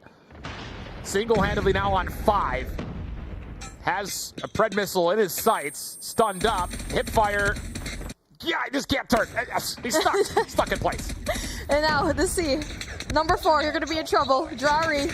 Whoa, wins the gunfight. Marvel helps him out. So that's going to be a really big sign. He tries to go and flushes out every single one of these players, but then obviously a 3v1 not going to be favorable for him. And now for Spy, he's going to be that defense that his team really needs. Gets that one kill. Now that is a really good sign. And now just like that, we're going to be even in the playing field when it comes to the lives. Watch the cross though. No one's actually able to lock things down. Animus get a free rotation in. 2 players now on. Progress at B, starting to be made, but watch the fight from Neil, number 1 in blue. He's on the backside of the play. The pinch is starting to come through. He takes down a second. And all of a sudden, Grizz and Dryer are stuck on the site. Neil's still popping off. He's able to single-handedly clear everyone off. It's 5 in a row. And Nova tie us back up at 7, only giving away 1 tick of progress. Neil finally getting things together, especially with the KSB. And we basically thought that Neil was going to go in Sport and SKS or anything that's going to be long range, but no, not in this map. Finally put things together and cleans things up. A 4 and 6. Still into the favor of Animus though, but quickly going down. And the thing about this is Neil's feel the pressure. He's called out his early Annihilator. Responding to it is Squatilla, but he's absolutely smoked off spawn. And Neil turns it to a 3v3. 28 seconds on the clock. Grizz off the flank. Stunned up, but not chased down. Infernal's gonna drop. Advantage to Animus, but they still need to find a way to get on over. Saturn's on the backside, gets the first. Not able to take down the second. 1 kill needed, and Narks, long range with the Annihilator, wins the opening offense for Animus. As I thought that Saturn's was going to be winning a lot more of those gunfights, probably should have stayed back a bit and gathered that information. They easily could have won that, and Neil with 13, fully streaked out, is going to be an absolute monster here in this round if he decides to use at least one of them. That's the thing, though. Like, you kind of feel almost like you have to because you just lost your opening defense. So we'll see if he finds an opportunity to try to open the door as Spy walks on over towards B with the Peacekeeper. Gets the reload off. Grizz shuts him down. The Annihilator in hand will get the job done, but the Red Missile comes through. So an opportunity maybe for Saturns to make a play forward. Dealt with, pinned up, backside of the tank. With Illa there to finish off where he started. And Animus' defense looking pretty solid and tight for now as no progress has been made anywhere. And Spy, calls out a solo Annihilator as Nova continue to try to put pressure on both sides of the map at once, trying to win this mid-map control. It's working out nicely for them, and this could possibly turn into the clock stop that B, plus maybe also a bit of a spawn trap, but just as soon as we start to frame it up, it's Animus who respond. Really good response coming in from Nova. 22 and 16, and the lives are dwindling, but finally they do get some ticks coming on here in Bravo, but Narcs is definitely going to be a very hard thing for them. Got to make a decision here if you're Animus. Do you regain on B, or do you just give it up and try to play for mid-map control? You can't really do both at the same time. It looks like they're going to concede the B zone, and this defense now has to just dominate through Hotel. Extra minute on the clock. And speaking of things that could happen here, this is doable for Neil to safely call in a Goliath and possibly utilize that to start getting some progress on A. They're up 7 lives. I think this is the time to call it in. He's in a really great spot, and finally he wins another engagement, so that's going to be really good for him. But then he does get taken out like that by Marvel. Yeah, he needs to call it in. Lives are good, though. 7 life advantage. Nova could look at this and say, we don't need it. Save it. But if you give Animus an opening, they may just run through the door. Straight kills starting to come through for the defense. Minute 20 on the clock. Creed responds with Annihilator. Marvel feels the pressure, tries to find the 1v1, but it's shut down. 13v6. Long-range shots from Narcs and Drari are good. The defense still able to substantially hold themselves in and around the Hotel, and oh no, now it's an 8v6, and you start to wonder, can Neil possibly make the call to get this Goliath, to get this round over the edge? He's too far away to try and go and call in a Goliath. There's nothing that he can do at this point. Not going to need it, it looks like. Yeah. Wow. 7 and 2. That was a really good sign from Inferno. Good thing his teammates are there to back him up. It looks like, okay, it's a good thing he didn't call it in a little bit too early as they finally get their first round here in control. And now they're going to be going into the defense where they had a struggle there where they just could have waited inside the point here in Bakery, but instead overextends. That's a tough decision. Yeah, like, you know that Neil, every single time he comes off respawn, he's asking, do I call it? Because the lives were tight for so long, but good call out of the Nova team to hold on to it. It works out for him here as we tie up at 1. Animus, the traditional route. Trying to threaten gas and get over on towards the A zone, but Creed on the flank. Shuts down, gets the pinch. Grizz up top, no match for him. 3 in a row for Creed off the reload, looking for more. Narcs in the corner, shut down! And now Creed starts to build towards streaks. Really good defense coming in for Alpha. And now they're going to be in a really tricky spot, Animus, because they're just getting taken down one by one. But finally, good response coming in from Grizz. But they still need to find any kind of control here. They have no map control whatsoever. And just number 1, take a look at Neil. He's slowly inching into the side of back alley. Animus starting to find some success over towards Tracker. Double chow to isolate Neil. And off both extremities of the map. Here comes Animus, looking to get some space to work with, possibly to get over towards B, but look at Creed quickly. Says, if you want to work through our backline, I'll do the same to yours. Comes back to the gunfight, though, and Marvel punishes. So now the kills turn up in favor of Animus, but the problem is the clock. 33 seconds to play for. And outside of the one tick of progress today, there's really not a lot that Animus have to work with at the moment outside of just hopes and dreams. There you go, hopes and dreams. Speaking of, Gothilla keeping that dream alive as he takes down Neil yet again. And that is going to be absolutely great for him. But the good thing, the response coming from teammates 1 and 3 is going to be really big here so far. After they just keep going down. No progress made whatsoever, and 12 seconds left on the clock. And finally, Alpha, a little bit of signs of life, but no, with just 8 seconds left on the clock, it's going to be very hard for Nox to go and just do it all by himself. Oh, but he is doing it all himself. Now Drari is here to assist. Saw Inferno for a moment through the smoke. Trying to hit off the pins. The second tick of progress is in. The third on the way. Last contestant that could be here is going to be Neil. And Neil's able to find himself the double. Grant's feeling like he can pull the Annihilator out, but can't quite get the second. That was the last desperate play to try to hold on to this A zone, but the clock will expire, and Nova go up, heading to their second offense. Neil yet again with a really great sign that he is finally picking things up here in control with an essential kill to flush out everyone here in Alpha coming in from Animus. And now we're switching things around where Nova a while ago did win their offensive round. So let's see what they can handle. Saturn's off the rip, has the Annihilator out. Spy there with him. And Neil just trots his way into B. These Annihilators are going to be a problem watching these crosses as Animus looks to set up a bit of a spawn trap, but the threat more than established. First tick of progress locked. Marvel tagged up. Neil doesn't want the gunfight. Just backs down, tries to keep his life, and tries to keep the clock stalled, and it's working out nicely. Saturn's now calling in both of his score streaks. Both find eliminations. Second tick of progress now done. 1v1 with Narcs. Gets traded out. Is there a way to get Saturns into the zone? Well, yeah, sure, when Creed's doing stuff like this. A double for him, putting pressure on the spawns.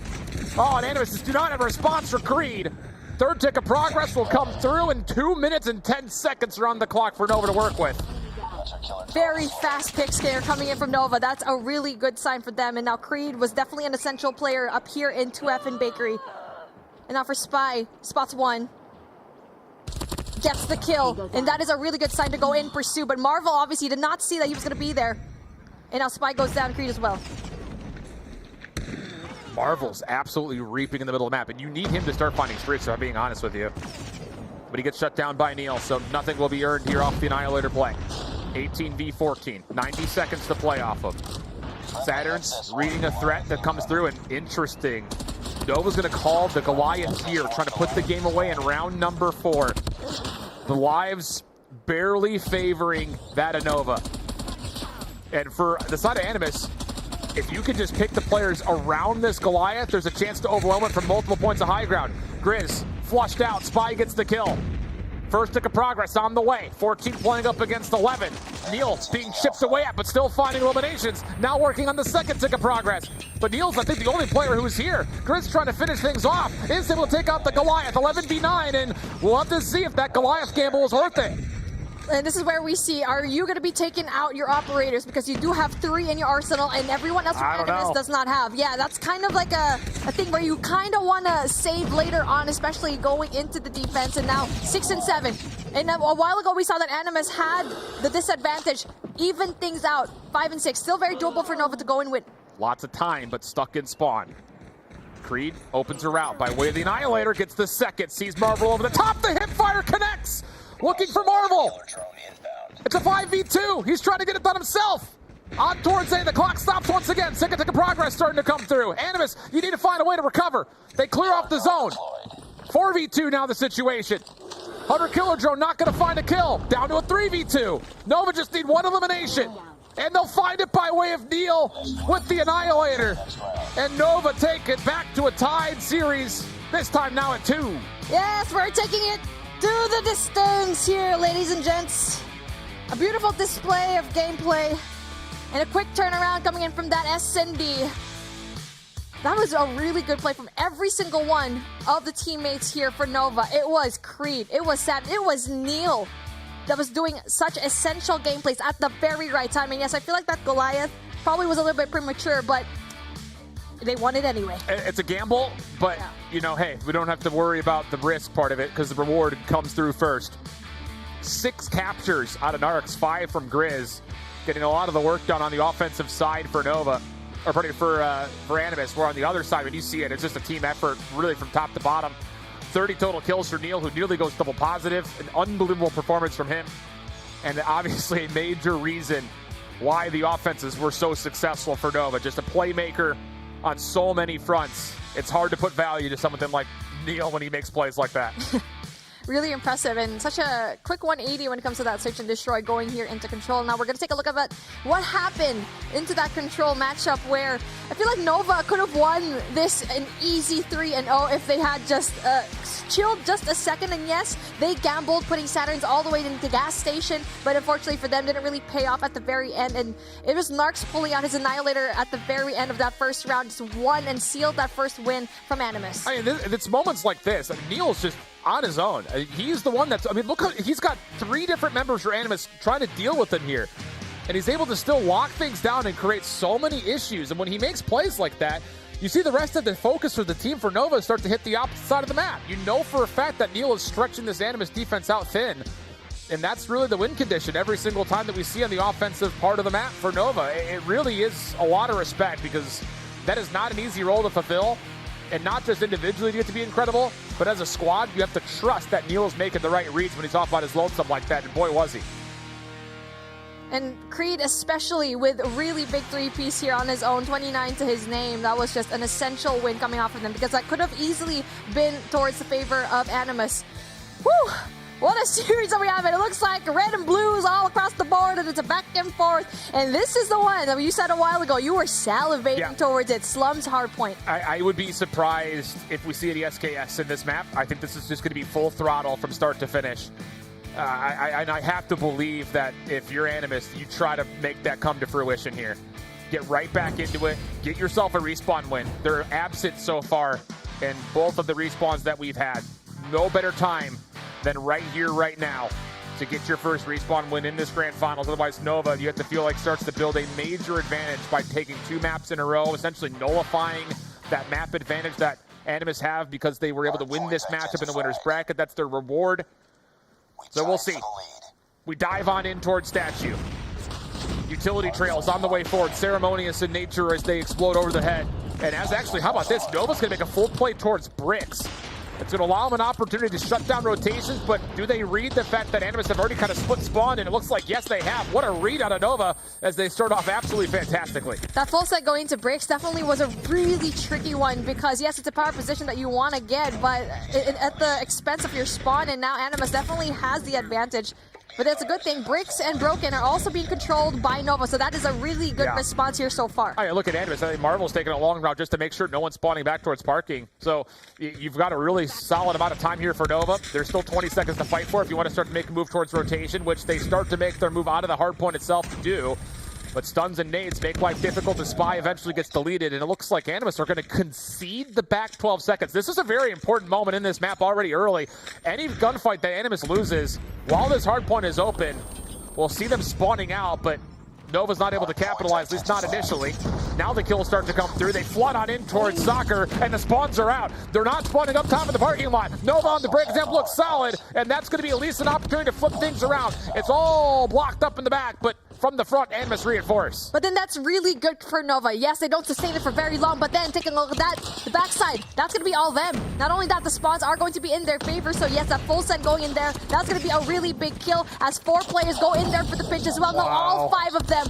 What a great call coming in from Nova, not going into the top side of the map, knowing very well there's going to be a nasty heady there. And the full flood works out perfect for the reaggression on towards the hill itself. Only a couple of kills here or there for Animus. It's just not enough to do much of anything. Inferno is building up streaks again. Golly, 10-0 to start, I want to say, as that was, or at least something close to it, as he gets himself not just a 100 killer, but also the early Pred missile, which will allow Nova a chance to exit safely from Soccer and make a play backside of Trash. Nades in towards Electronics as Creed is in a 1v1 with Ferrari, shut down, and an opportunity for Animus to try to set something up here as we get to 3. Yet again, an early rotation coming in from Animus, and let's see how Nova decides to break this. Really good response there, but then unfortunately Neil does lose that gunfight going up against Marvel. So again, the spawns are still going to the favor of Animus. Narcs is playing really deep on this hill, though. It works out for him, gets his 3rd elimination. Looking for possibly a Pred missile of his own. Trophy's not being charged up or earned yet, but Annihilator sure are. And Narcs tries to watch the cross with this. Marvel locks things down before he's needed, so now the focus goes towards the front. There's the Pred missile earned. Neil deep in the back has been pinged and tagged, but Narcs can't find the kill needed to possibly get an early Goliath. And on that same play, Nova tried to break open the spawns, but miss out at an opportunity to do too much on the hill. And now it's looking like a really good points here coming in from Animus, but then obviously the break coming in from Saturn doesn't really quite get that essential gunfight. And now 19 seconds on the clock. No one's stepping on the hard point. Yeah, oh, there you go. This is all Animus trying to re-win back the spawns. And it might work out here. Double for Grizz. That gets him fountain and laundry control. Still a bit of force being shown through Garage as Nova's able to at least threaten the new hardpoint in some ways, but it's not convincing enough. So yes, Nova currently in the lead. But as we rotate over to 4, an opportunity for Animus to lock things up in the Garage. And now for Garage, it has been an absolutely... This is a bloodbath. But there you go. As we thought that Nova was going to be winning all of those gunfights there, it's Animus positioned early enough, knowing very well that they had spawns in the favor of the last hard point going into Garage. That is going to be absolutely huge for them to get a lot of these points. And just like that, it's going to be evened out in the playing field here. And we get to see Nova playing catch-up. Grizz defensively pulling out the Annihilator. Advantage to Animus when it comes to using these specialists to hold. Trying to break with an Annihilator in the Garage is not easy to do. And as Marvel just keeps tapping away with the SKS backside fountain, the rest of his team, you can see it on the minimap, they're all just focused on the front and over towards Cemetery. Guathilla reading that there's a bit of a hit coming around the back will assist Marvel to make sure things stay locked. 1v1 comes out, Inferno wins the opener, but it's so what? It's a moot point. No one has come close to touching Garage, and Animus will have our first major convincing lead as we finish out the first rotation of Hills. That was a beautiful take coming in from the side of Animus. They just held this down so solid, and they couldn't even have any kind of presence whatsoever coming in from the side of Nova. Couldn't break because everyone else outside of the hill coming in from Animus was just so good. And now not only that, they're applying all their score streaks already here in P1. Narcs pulls out a hunter killer of his own. 19 to his name. Let's get on the heady. Though it might not be needed. Marvel and Drari with Annihilators out start to build towards streaks. Oh, so many in front of Marvel. And he says, not interested. 1 kill away from possibly finding a Goliath. Stunned up his Drari, can't get the shots to lock in. Marvel from the corner, though, does find an elimination, plus again, a second behind it. That'll be enough for an early Goliath that could possibly be earned up and used here to blow the lid right off this game. But again, it just may not be needed. Animus is just cleaning things up from the front of the hill. There's no presence whatsoever and no fire positions coming in from Nova. They're trying to get that, but then with 200 killers up in the sky, it's going to be very hard for them to have any kind of control, and there is none here so far. P1, this is going to be a contest hill, and so far Nova can't touch it. Dominated it. That's just absolute domination out of Animus, not only to earn the time, but also to get Marvel on to 20 with a Goliath. Oh, reads the threat, tries to zigzag onto Saturn, but will not be bested here. Nearly gets the response onto Grizz as well, but on the rotation, Soccer will open, and Animus have control of the favorite spawns, and that's now the time to sit there and say, it's go time. Goliath called in, trying to just put this game well out of reach right here, right now. And there's just no way that Nova can respond to this. Barely even any Annihilators there to try to get some extra damage done. I mean, with Nova, yes, a while ago your break was good, but you can't do the same thing. You have to go and rotate early, and now with the Goliath in front of the defense, that's going to be so hard for you. Not only that, look at that Pred missile from Grizz taking down 2, and this is an absolute decimation here in Slum's Hardpoint. Not good news here for Nova. Narcs holding things down from the front. Marvel's called upon. He'll start to make the play out.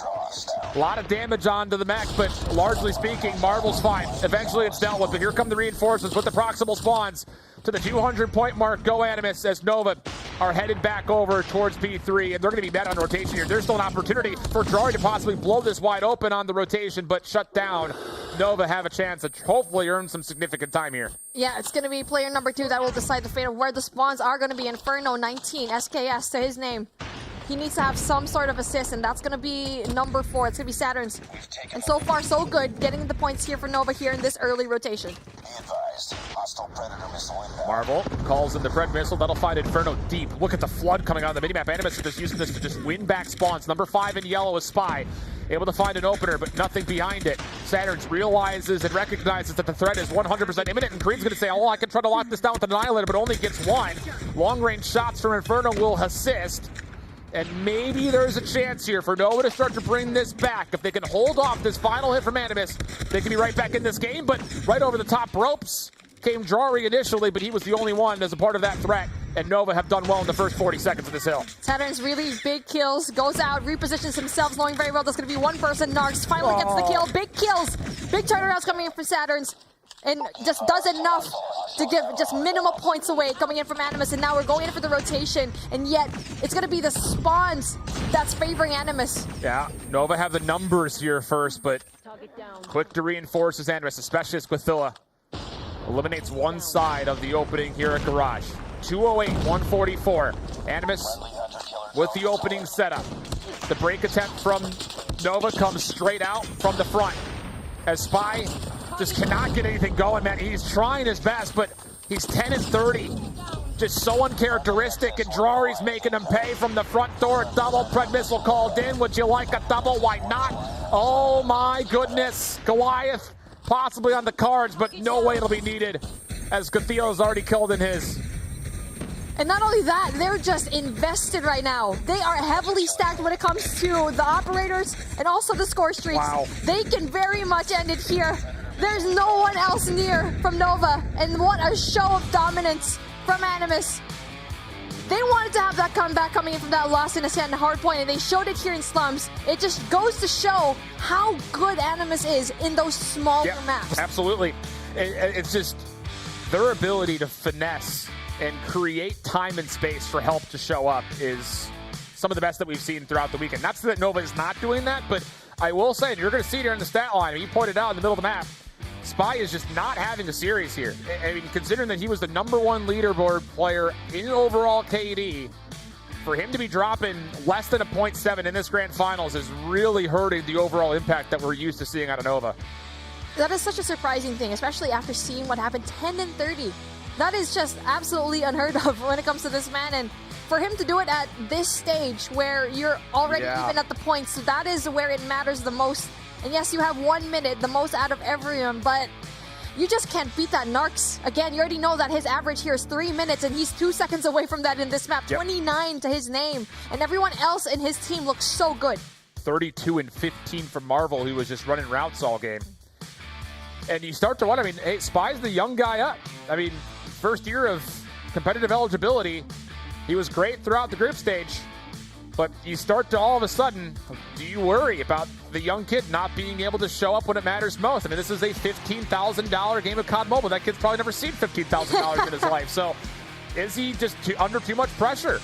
Maybe there's something to be said about him feeling like he needs to force plays, because at the moment, the teamwork out of Animus is just so solid, showcased to the highest degree here on this Slums Hardpoint. I mean, he's delivered so much, and he's definitely proven a lot of himself here. I mean, Spy, definitely his first time here, the young and upcoming player that we definitely like to look at. And it really just messes with your psyche, obviously, especially going up against this team where you know it's going to be going the distance. You need that endurance. I mean, as a pro player, it's going to be very difficult, especially it's going to be your first year here. So again, a lot of lessons learned from this team, and now we are map away from an Animus win. Yep, championship point now on the table for Animus. And it just has to feel good if you're Animus to get a respawn win here after, honestly speaking, struggling throughout the control and then just being battered back after a great start on the opening Hacienda. But you see Quithilla there in the bottom right of your screen, feeling it. Definitely thinks that a championship is within their range, and what a place to put it. Then firing range search and destroy. A map mode combo that, honestly speaking, doesn't really favor either team, at least not convincingly, but we did get a really good look at Nova on this map when they played up against Limitless in that elimination final. Yeah, that was a really good win, and we thought Limitless was going to give a little bit more of a fight. But again, if we're going to bring things down to a Summit control after that Hardpoint matchup in Slums, knowing very well how Animus performs so well in these smaller maps because of the spawn control that they have, there was no spawn control whatsoever in this Slums Hardpoint. All right, let's go. Map number 5. I know, I've lost count. It doesn't help that we have a map advantage coming from Animus, right? Yeah. And we hate to keep highlighting what Spy is not doing in this series, but it has to be told. You just can't avoid it. Whereas for Marvel, he was lights out in Raid. Can he possibly be the turning point to get Animus a championship win here in Europe? We'll come to find out as Animus have a defense looking to get forward initially. Very measured, though. Not taking too much. Just enough to be in favorable spots for early contests. And now, player number 4. That's going to be really tough as Inferno goes down for Nova, and that's Drari. All the way pushed up. He's going to be meeting 2 more players, rather. Creed. He's going to be in a really difficult situation. I mean, Drari's safe here. And oh my goodness. There you go. Drari just does not care. He does not care. Get out of my way. I'm Drari. You want to take a fight? Neil says sure. Shutdown comes through, but it comes at a very steep cost. Although, Nova is fighting back, including Spy regaining trailer control. But Dylan doesn't see the player to his right. Hello? Oh, the 360! Spins onto Neil, but it comes at a steep cost as it's Marvel v2, a story we've seen before. Oh, let's see if he's going to be riding it in the same way, as he's in a really good position to try and go and stop the plant. Oh, gets that hit mark! Tries to go in for another one, but no, what a good read. He knows the spot so well. And now they're just going to be staying here in trailer. Please, just stay in trailer. Because if you give just a little bit of maybe a pixel of your body to Marvel, he's definitely going to get it. And what he needs to do is probably pick up another gun. He's very aware of the threat. That is almost a guarantee, I have to imagine. Creeps his way up. First shot has to land. Now, the pre-fire is just perfect. Well done by Nova to deal with the threat initially by Animus and then completely punish. A bit unfortunate, I think, Withilla just was hard focus on the one player he saw, wasn't keeping his eyes to the right side of the screen, and only walks away with 1 when it could have been 2. So a big opening round for Nova. What's on the cards here for the second round? Default setup, 2-2-1 split for Nova. No cheeky antics this time around for Animus on the initial defense, but Inferno gets caught kind of peeping through mid. And now a numbers advantage comes out for Animus as Nova tries to force a plant. Spy gets the shots, though. Tries to go in for the plants, but that's going to be so tricky because there's going to be one person there, Gothilla, applying that pressure to him. Now the bomb, he's going to be throwing it. Not only that, exactly, but the trophy system is going to be good. And now we need some sort of backup here. He needs to go and slow things down. Yeah. He's going to be pinched. Finally going for the readjustment. Narcs goes down as well. Spy's actually just winning his gunfights, finally waking up from that game. He would have to 1v3 and ace in this round. Deagle up initially. Forces out the gunfight. Has the heady to play off of, but Gothilla able to shut things up just at the nick of time. But goodness, did Spy keep things interesting considering the circumstances. And now, let's see. I feel like that fight for mid was definitely a really tough one for Nova because you already know that Drari is just always going to be there. They already knew that from the first matchup. Man. It's just the small variabilities in Animus' search and destroy. You mentioned the middle of the map. Yeah, it was Drari initially that gets the first round aggressive play. The second is measured. He actually finds a timing, and now it's Marvel who's watching the cross through mid. And Nova just cannot get anything going off the rip as we get to a very early 5v3 favoring Animus' defense. Animus is just absolutely unreadable. Nova is just having a hard time adjusting to whatever play style that Animus has. And now finally the readjustment, and it's a good thing that for number 4, that's going to be Drari. Going to be a very troublesome guy because he's going to be going in for the flank. The thing is, he's the sole defender. You don't have to worry about B at all. Everyone else can just focus on the numbers focus in towards A. You know that there's no threat towards B. He creates so much comfortability for this defensive setup for Animus. Spy once again, though, looking for a plant. Watching him is Neil. This time Spy commits for the plant fully. Withilla able to finish things off. Good nades to help support. Inferno over the middle of the map needs to come down now all of a sudden to help. Because honestly speaking, Neil's just going to get flat out overwhelmed. The timing is not good. Inferno reveals his position, can only find the first elimination. And Animus, they were so good in their retakes that raid. So is the case here on firing range early. Nova needs to have some sort of presence here in trailer because it's allowing Gothilla and one more person coming in from Animus to go in there for such a solid retake. And that happened in the last round, and it's just, we always get to see Spy always being backed in the corner because he's the only one there with no backup whatsoever from his team. They have to find a way to just contest the mid-map plays that we're seeing right now at Animus. It's just too easy at the moment for the defense. And once again, The smoke is all it takes for Animus to technically win mid-map. 5-man hit. Nova looking to go quickly. Neil going to watch the flank as the first nade comes over the top. Drari catches Neil on the rotation. Now from behind, where's the communication? Drari! He's made a mess of it. The pistol gets the third. And just go back. Try again, Nova. See you in round 4. 5. Math. How to math at this point in the game, but I mean, it seems like Animus definitely has the numbers to their advantage. And now for Animus, you're doing such a good job, honey. Good job, sweetie, in that map control here in mid. Nova has no response whatsoever in the past 3-4 rounds. And now Spy is going to be down. Marvels gets spotted. And there you go, Narcs finally finishes the job. You cannot just ignore mid-map if you're Nova. Yeah. I get it. You have not been able to put together a solution to that problem. But the answer is not smoke and run. Not against this Animus team. They're so good about using these key positions to their advantage. And that time it's just, you don't want to contest the mid-map, says Drari? All right, I'll get into your back line. And Nova's going to refocus things back over towards B. Grizz caught. Nade in hand initially. There is a little bit of assistance here, though. Marvel still trying to contest. Can't lock the opening shot, but it gets a second and third chance to try to recover. And Marvel will get out of dodge just in the nick of time. But Drari's going to try to cut a piece of timing through mid. Drari, you are so greedy, and I kind of like it. It's a really unhealthy relationship, but I kind of love that I hate it. Kind of toxic, but then pays the price here as he pushes a little bit too deep with no assistance whatsoever from his team. But then still, 3v3 though. I mean, it's still pretty good as Marvel even things out, gets rid of Creed. And this is another look. Just, gosh, this is so damn brilliant from Animus. They have the mid-map control, so yeah, you overwhelm us at B, but how do you plant when you have a sniper that can watch the cross in? They're completely contained again. Animus is watching all three routes on exit. And you've got Marvel who can watch to see if anyone's going to play for a cross. With Phillip, makes the cheeky play happen, but only gets one. And that provides an exit if Nova wants it. And yeah, Marvel has to be considerate of that. Again, still covered in this 2v2, and now they have to commit into this Bravo site, because if they go try to cross it in behind here through wood, there's just no way they can win this gunfight against Marvel.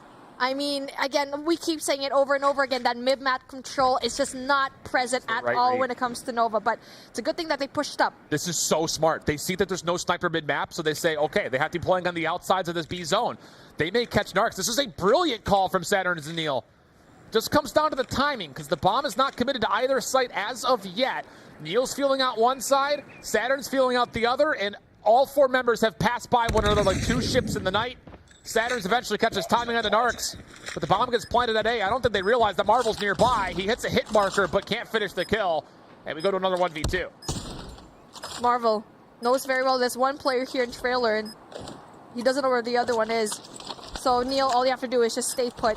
Wait for your teammate to go in and rotate. Finally giving the backstab coming in from Marvel. Getting basically the taste of his own medicine here if he does get the backstab. And now Neil needs to make some noise as Saturn finally puts that nail in the coffin. Man. What a great play from both of these teams. That's absolutely brilliant from Nova. I don't know who makes the call, but Nova management, if you're hearing this, pay him double. That is the absolute perfect read. No sniper through mid means we can move forward and take this. And it leads to a huge comeback round. One more in the half. Nova down one. Looking to just push through the smoke. Narcs in a position to get a read off that the stun will connect. He can't finish off Creed. It's nonsense in the middle of the map. Drari still comes out with two. Inferno's now stuck mid-map with an SKS. And he actually gets a little bit of space to work with. The problem is there's no exit. And Nova once again get punished through the middle of the map. And as well, we had such a brilliant last round. They tried to go in there for the mid-map control, but then, I mean, it was just a little bit too messy. You already know that Animus has such a good defense when it comes to this, and now Saturn's is just backed up against the wall. Grizz takes the shots. This is not what we say when we mean map control in mid. Well, it's just Animus their flexibility off of their default setup is so good. Destroy the objective. So Nova, I would say, happy to not be down 5-1 right now. At least able to get two on the board. And an opening nade helps things out defensively as Nova have a huge advantage with the early numbers. And now again, mid-map is what they're looking at right now for Animus, but they're not going to be over-pushing just yet because they know very well there's going to be at least one person there, and that one person will be Inferno. And obviously, they don't know that's going to be that presence there. Well, just keep it, just put a pin in what this setup looks like for Nova. Is this going to be their default, where you're playing a 2-1-2, point of contact defense over the middle of the map? You just trust that Inferno can single-handedly find a gunfight because everyone else is hard focused on their respective bomb sites. Marvel's stunned.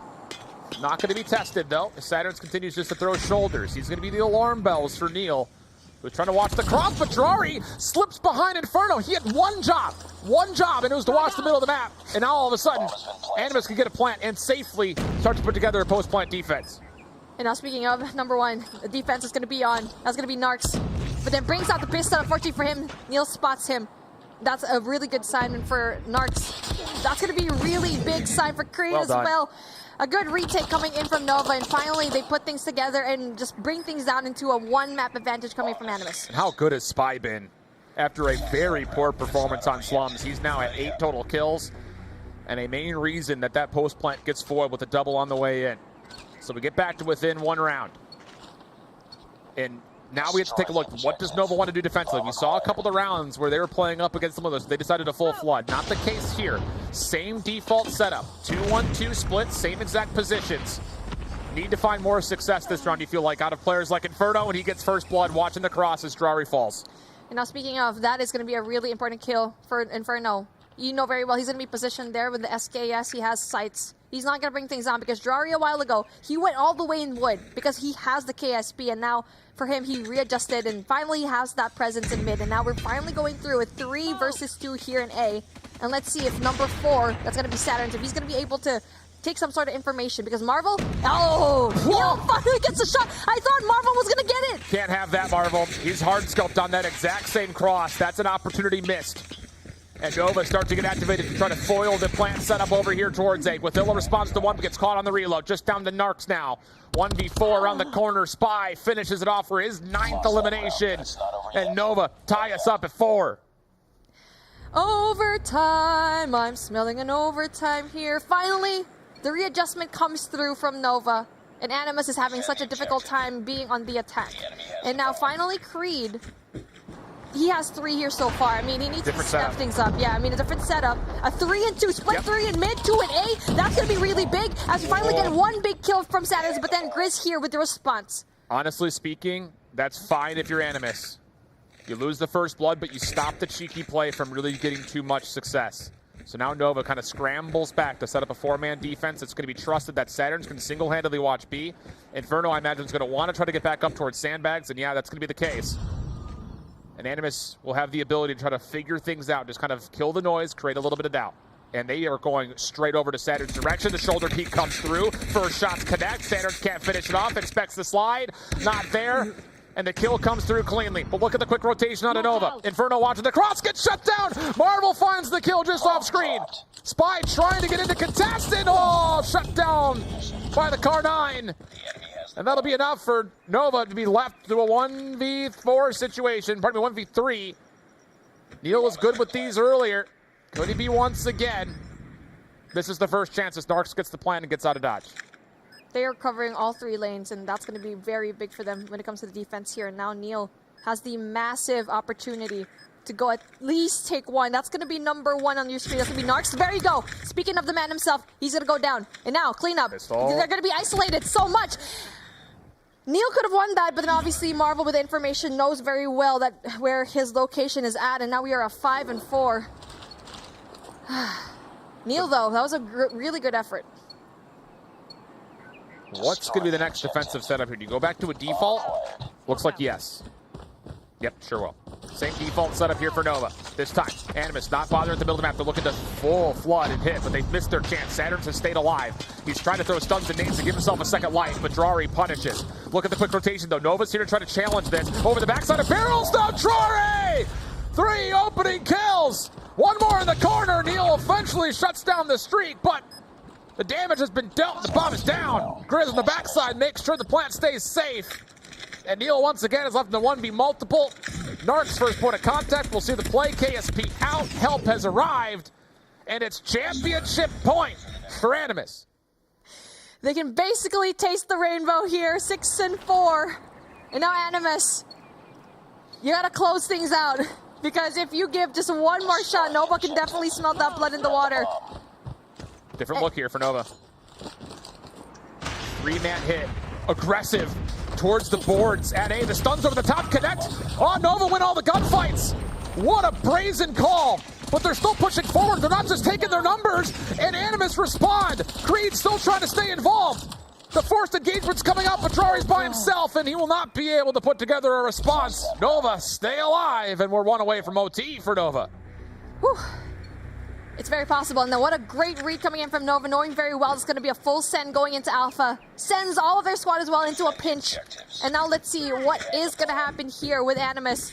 They're finally going to go in for that full Bravo. Oh, they guessed correctly. That's a really good pass. It's going to be a 4v4 situation here. Neil gets the opener. Nova's guessed correctly. Grizz forcing his way forward, gets completely cut down. OT on the cards. Nova puts together the blind counter. And to overtime we go. What a read. I feel like me and Shift have this sort of luck when it comes to OTs, and I believe that this is definitely going to be a really good situation from both of these teams because they're evened out on the playing field right now.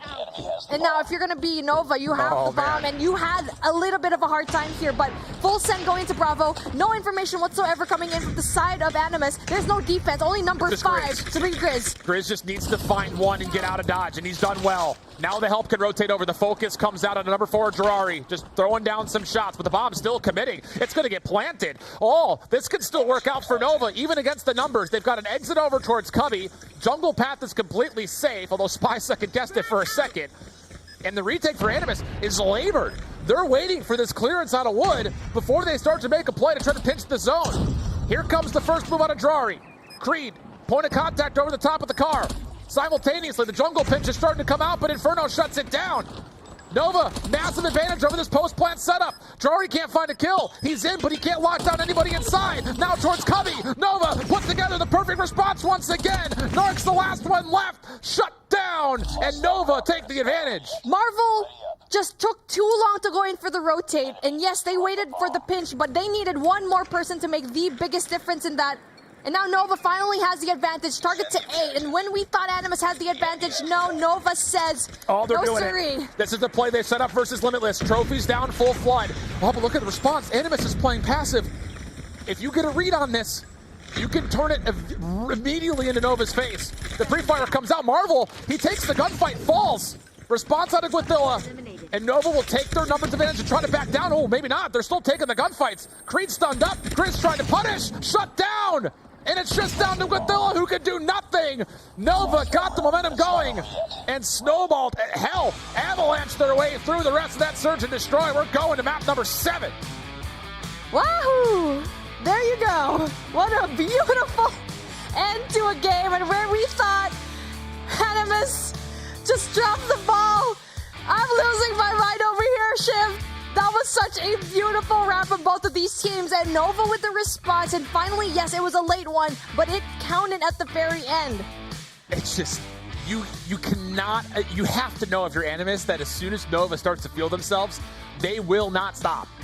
And first and foremost, for Nova to make the call down 6-4 to play aggressive off their defense and make it work not just once, but twice to force an overtime is absolutely brilliant. 100% brilliant. That is such a tough call to make, and that is an exhibit A of just the trust that this squad has built. As we look back over what was a very convincing start for Animus, retake dominance through the middle of the map, left, right, and center. But Spy kept his team in it. A couple of clutch moments out of the team just making unbelievably bold calls. Gets it to an OT, and Nova reaped the reward, just never slowing down after that. I mean, both of these teams showed such great promise in this Search and Destroy. In the first half, obviously, Animus had the advantage, especially having that mid-map control. But for Nova, you like what you said, bringing that aggression at the very end every single time in all 3 rounds, winning that OT was just so important. I feel like that full send going into Bravo, and we only had one person. I think that was Grizz off of Animus. Gets that kill, yes, but then there's no follow-through when it comes to the rotation from Animus. And like I said, Marvel is just late in the rotation. This is so a beautiful bold. Play. So bold. Not once did we see Nova even overly threaten the backside of Trailer. No trophies were down. Animus were thinking we just get an opening snipe if they push this, but 18 million stuns and the force of 1,000 suns come out. And 1,000 tears. Unreal. That is a terrifying display. As now we get to a $15,000 game of Summit Control. What? And this is the map, and you told me, Shift. Yeah, we're not going to talk about Summit Control because that's just so far away. You're right, but then we're finally here in just a blink of an eye. Summit Control, where, okay, it's a back and forth. And if we're going through whatever sequence that we see here on the screen, this has no basis whatsoever, by the way. No stats or whatever happened. It might turn red, but, I mean, I do have some stats to back it up. Summit Control, Animus is just a little bit better when it comes to those smaller matchups, especially in a map like this. So if you're Nova coming in from that really hot, very hot firing range clutch, what are you going to do here in Summit Control? The thing is, both teams played this map mode combination all throughout the Swiss stage. And if you're somebody who is a diehard fan, which if you are, you're a freaking legend, you remember our opening matchup was Animus versus Axabite. They got 3-0'd on this map against Axabite. So, maybe there's something there. Maybe not. Maybe it's just Summit Control. Hard to say. The thing about it is, after we gotten through the one map advantage because Animus came out of the winner's bracket and everyone just took their opponent's map picks, now we go to the most level playing field that we have for both these two teams. This map doesn't favor either squad or the other. How appropriate that this 50-50 battle is what determines an EU champion. If we're thinking about the numbers here and the map wins, Nova definitely has an advantage. They had a win very convincingly up against Cold Esports, bringing it 3-1 here in Summit. Prometheus as well, 3-0 Summit. And so yes, everything is going in very right for the cards of Nova Esports. But obviously, things can turn around very quickly, as what we thought that Search and Destroy was going to be the game of Nova Esports here into Raid Search and Destroy, but they seemed like they wanted to make a comeback and shut everyone down here in our firing range Search and Destroy. It's tough to say. Ooh. Feeling saucy about this one, friends. Gosh, we love you. You're looking good today. You're looking good today. You're looking good. You're looking good. Everyone here in the studio is looking great, but everyone else in the comment section back at home, take a little bit of a breather. Go to the bathroom. Take some food. No, don't go anywhere. you stay here, okay? You better already be satiated and completely quenched because we're about to get an absolute, I mean, come on, $15,000 game of Summit Control. I remember when we did India, it was Slums, and I was like, these are words I never thought I would say in my life. A $15,000 game of Slums Control. This is almost more incredulous. More in the line. I mean, what's Game 7. We love to see it. And yes, Animus had the advantage, but wasn't able to take it into their hands and use it well. Again, we're going to have to remind them how much money they're playing for. $30,000 for first. Casual. Casual. I mean, again, I've said it once, I've said it twice, I'll say it a third time. It's a $15,000 game of Summit Control. Did you hear me? Is the horse dead yet? Because we're beating it. That's a lot of money. That's a lot of battle passes. That's a lot of CP for all of these kids are trying to play this mobile game that we love so much. And now it boils down into Summit Control, where Spy into the side of Nova has been absolutely crazy. Not only in the respawns, but also in this map in particular. MVP twice in a row up against Cold and Prometheus, having an average of 28 and 22 points each. However, that was yesterday. Yes. In the respawn, Spy has not been as much of a factor in these grand finals. Does the kid have the ability to turn up when it matters most? He has been a major X factor and arguably a mainstay win condition for Nova throughout all of their games thus far. Does it just come down to who's the better fifth man? We set this up at the beginning of yesterday. Guathilla, Spy, the two largely untested players for either side. I'm just saying, I would love to see round 5, 1v1, Guathilla v Spy for all the marbles. 5 seconds going down, he's going in for the defense. Come on. I mean, we've seen already here, like Lydia from her team, it took just one person stepping on that hill for them to win that. We saw it a while ago from Kree. He wasn't able to go and step into the hardpoint, was just basically sitting there like a duck with his Annihilator out. And now let's see if it's going to happen here at the same time. And I'm going to put on into what you said. Guathilla's going to be definitely the playmaker for his team here. Not only that, actually, I kind of want to give a little bit of a spotlight to an oldie, a veteran in this game, Grizz. He's had 35 kills here up against Sidium, a 3-1 Summit. So, I mean, when it comes to that, just when it comes to stats, it's 50-50 for Animus and 100% win rate coming from Nova. But the stats don't matter at this point because it's going to be a lot more at stake here. Just throw it out the window. Yeah. Just give me... I'm going to throw out my notebook. Here. Best of one. Bobby, catch. Control. That was what? Those are those moments that you guys at home just will not be able to relish. I know. I'm in the studio. What just happened? Gosh. Players are wrapping things up, getting ready to go. Lobby is populated. Everyone's getting ready to go back at their stations because, let's be honest, you don't want to sit there and say, like, well, I would have been fine, but, you know, I needed to go get extra water. I don't even know what. Just do whatever you needed to do before you play the $15,000 game. Have I mentioned it's a $15,000 game? I don't think you mentioned it. No. I think you need to mention it again. Just one more time. So we're going to play Summit Control, and the winner will get $30,000. The runner-up will get $15,000. So the math suggests that this is a $15,000. No way. No way. Shut up. Right, we're done with this. We're done. But anyway, I mean, that is a lot of pressure, and these teams definitely need a breather. And that's why we're here for them. We are talking and breathing for these teams just for them to get things together for this very high-pressure situation. As you can see on the screen, 3-3. Who can step it up here in Animus? And you know what? Something that I'm very, proud to say for both of these teams. If one man doesn't step up, let's say Spy doesn't step up, let's say Guthilla doesn't step up, anyone else from their team can. Neil a while ago was able to do that in the control. Yeah, Neil's playing well. Exactly. And for Animus, that's going to be Narcs. I like the call. Man, there's just so much history between these two squads. And the thing, too, about this is not only are we playing for a lot of money right here, right now, but you also got to think of the implications of Stage 5 coming out as the #1 seed from Europe in a 40-team stage championship. Like, that ability to have a little bit more comfort and play against some of the lower seed teams coming out of other regions gives you a much more comfortable path in that format.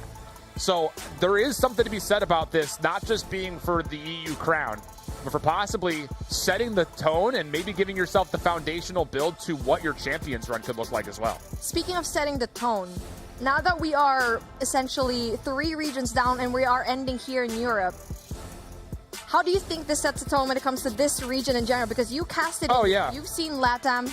You've seen Japan already. They finished today. Yeah. How do you think this region stacks up into the others? I mean, this is a lot of really great.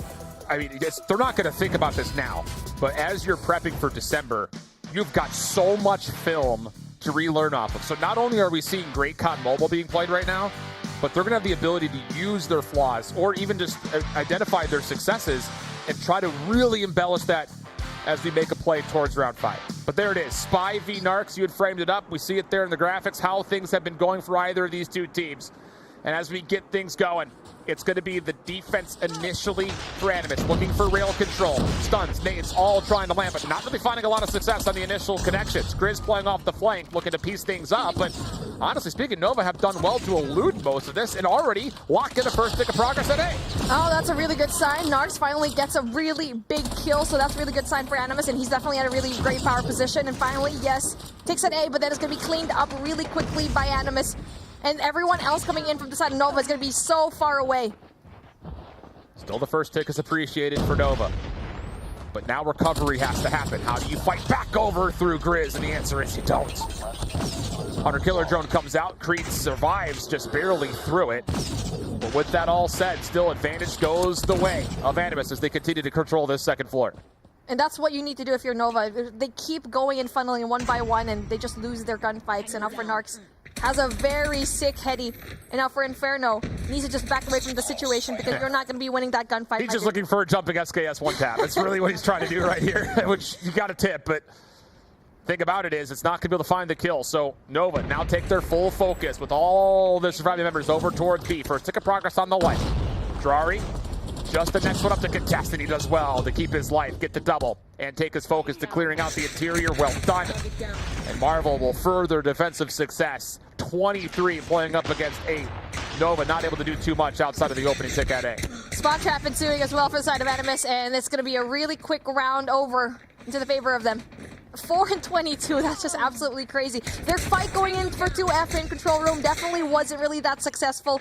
And then obviously, yes, the defensive side here is definitely going to be heavily favored, but I didn't think they'd be losing this much. It's just, honestly, like, Nova's looking for the patient play, try to wait out the utility, but Animus take a greedy route out of Grizz, who just slips around the backside, mantles from behind the play, and then the pinch is just so easy. He's shooting everyone in the back. So a really good setup and a really good idea for how you get your defense going. Marvel's got 7 kills already, doubled up on the first 2 score streaks.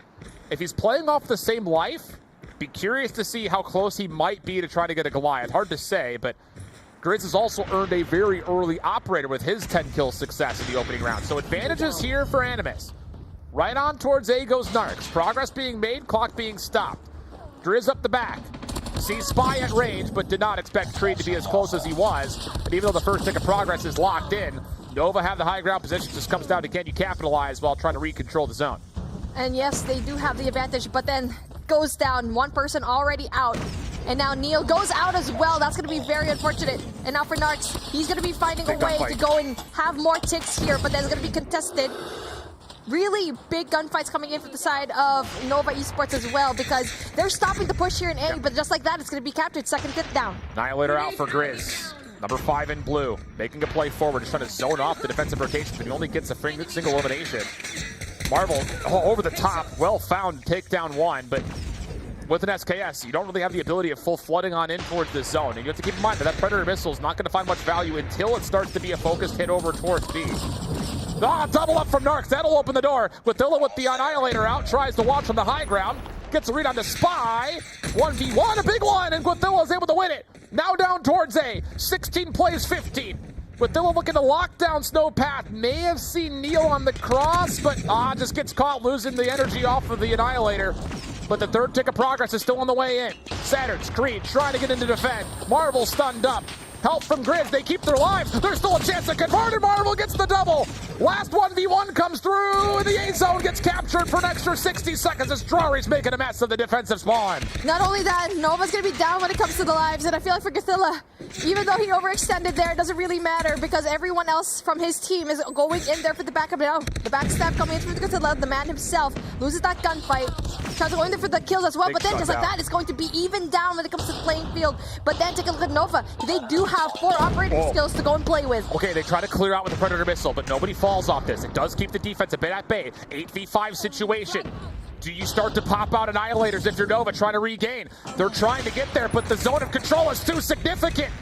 Just need 2 more eliminations. Narks locking things down over towards Jenny's. Puts it away for the KSP through mid. Nova trying to hang on, but can do nothing. And a huge advantage for Animus up 2-0. The championship 1 point away from Animus. And for Nova, you have the tremendous job to win 3 straight control games. And that's going to be very hard because you need to win this into the attack. And now we're going in for another matchup here where Inferno with the SKS, I'm not quite sure if he's going to be able to use that to his advantage. Still trying to lock things down from the high ground. Long flank on the way from Girari, of course it is. Number 4 in blue already into the offensive spawn. Grizz locks things up from the front. Nova deal with the threat of Girari's flank. So they get out of spawn successfully. But with only 60 seconds to play with and a laundry list of errands to do, still a hard ask and a lot of obstacles to hurdle here. Marvel big kill. And that's how you use the SKS, and he's been trying to use this heady for such a long time. And now for the control though, you get to see Nova finally going in there, but really big kills coming in from Grizz. That 2-piece, he keeps getting so many kills, many multi-kills for him. It's just, that was a greedy play out of Nova. No high ground control. They 3-man flood on towards B. And the player up top defensively for Animus just puts it out of reach. And that may be this map as well. 32 seconds on the clock. That's all that stands between Animus and the European Championship. Guathilla stunned. And, well, absolutely obliterated. Can Nova find a way to get on towards the zone? Where's the focus going to be? They're heading over towards A. Girari locking on one side. Grizz sidesteps this concussion. Can't do the same to the second on the way through, though, but still keeps his life. Good health from behind. 13 seconds. This is how it happens. This is how Animus recover from stage 3 and become your EU champions. One last hit for Nova. Kills come through and they stop the clock. Really good timing coming in from the side of Nova. Tried to stop it 11 seconds. Grizz! Yet again with a really big opening pick coming in from Alva. Stops the push. 11 seconds left. There's still going to be 2 more ticks for them to go and try to stop this, but with only just 5 lives left. And they can't stay on the zone. Inferno has to step foot onto A. The last hope in a 15v4. And Inferno actually does well to get a double. A chance for help to arrive. But Grizz the X Factor still up top working with Drari. The kills come out. Last one to find is Creed and Animus. Your European champions take down the rivals of Nova to take the #1 seed. And with that, the $15,000 round of control, which you mentioned. $30,000 in their pockets, and we keep mentioning it. Go convert that into your local currency, because I'm not quite sure how much that's going to be, but definitely going to be a lot more, because I know that Europe has a lot more, it's a bigger prize pool for them. So it's a really good deal. Wow, what a show from these two squads. Nothing but respect at the end of it. But my goodness, this Animus team really caught fire. And outside of a couple of moments in the search and destroy, their ability to really punish this Nova team and respawn at the end here was significant. 26-10 from Grizz, 20-14 for Drari. Good heavens, clutch the pearls. And on the opposite side, 8-19 for Spy. As question marks start to be sent his direction, can he perform on the biggest stage that he's seen? This is an immense amount of pressure, and we keep talking about this because it's not the first time that he's underperformed in this series. And now with 8-19, that is even worse than what he had initially, which was going to be 10-30. But I mean, KD's aside, well done, Animus. And I said it a while ago, I want it to be pretty, right? It's going to be back and forth, red and blue, and obviously at the very end, like what we're trying to see, the trend here. Animus takes control, Summit control, 3-0, very clean. And I feel like it was the lack of 2F control coming in from Nova. They tried to keep pushing in there, but they always lost their gunfights. Forced plays, I think, could kind of be the easy catchphrase to kind of latch on, really for both sides. I mean, you look kind of in the middle of this series between map 2, 3, 4, convincing wins, and then again there at the very end for the final map, it was almost too easy at times. And I think the question now for this whole European region starts to turn towards stage 5. What kind of consistency, resiliency, and the ability to keep your composure as you try to formulate a response, because both teams showed some weaknesses there, but at the same rate, a lot to look forward to out of this European region from both of these two teams, plus, of course, Limitless, who finished off as the 3rd overall seed out of Europe, taking down Zidium to kind of what feels like the start of the day. But that's going to do it for here out at the casting desk. Animus, your champions, and our desk to take us home. Animus, they get it done, and they are your stage 4 champions.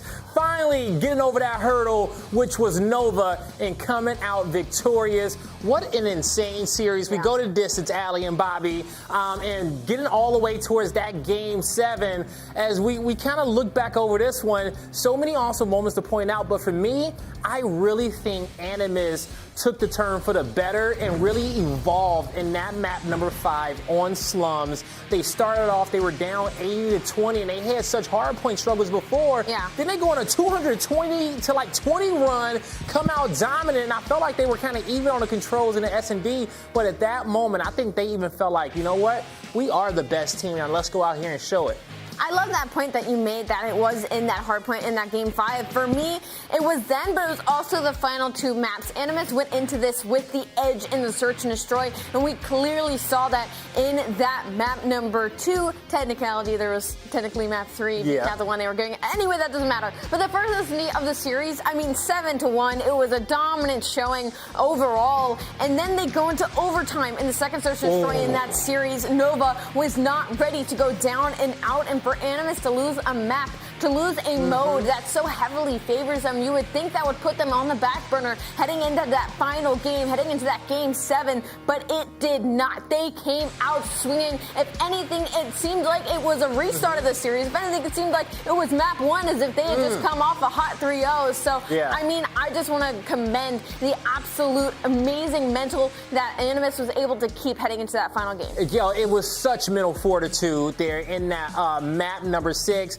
Bobby, can you imagine being on championship point, 1 round away, and you lose it in OT, and you got to go to Control Summit for the dub? I mean, they showed that in multiple scenarios as well, because if you look at that Hacienda hardpoint, They should have won that easily. They heavily outslayed on that one. And that was a slip. Hard points. Like, that's the only reason they lose right there. So they get tied up off the start. They have the opportunity to close things out in the search and destroy, and they're not able to do it there. And the fact that they still come through with that much confidence in the control to be able to 3-0 in Game 7, just on a different level. It was probably the fastest control map that we actually had all weekend long on the final Game 7. And that honestly says a lot about Animus and how much they wanted it. And it kind of tells a little bit about Nova's story of this tournament, being in these positions where they kind of start off high and they have momentum,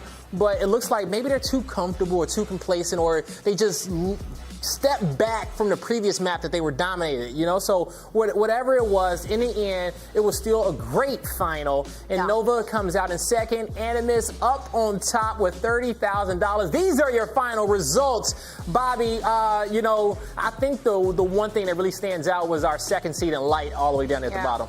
Yeah, that's, something that people suspected might happen. They had a very different roster in Stage 3 than they had in this event, and obviously it showed the team chemistry wasn't there, and I saw a lot of tweets afterwards out of the Light players that just looked very dejected, and it just didn't seem like they had a whole lot of confidence coming into the event. I think there were a lot of pleasant surprises, and overall I was really happy with what we saw out of the European region. Yeah, I was too, man. We got a lot of great storylines, even in the third place with Limitless and those players being able to make it to Stage 5 after the struggles they went through over the last few seasons.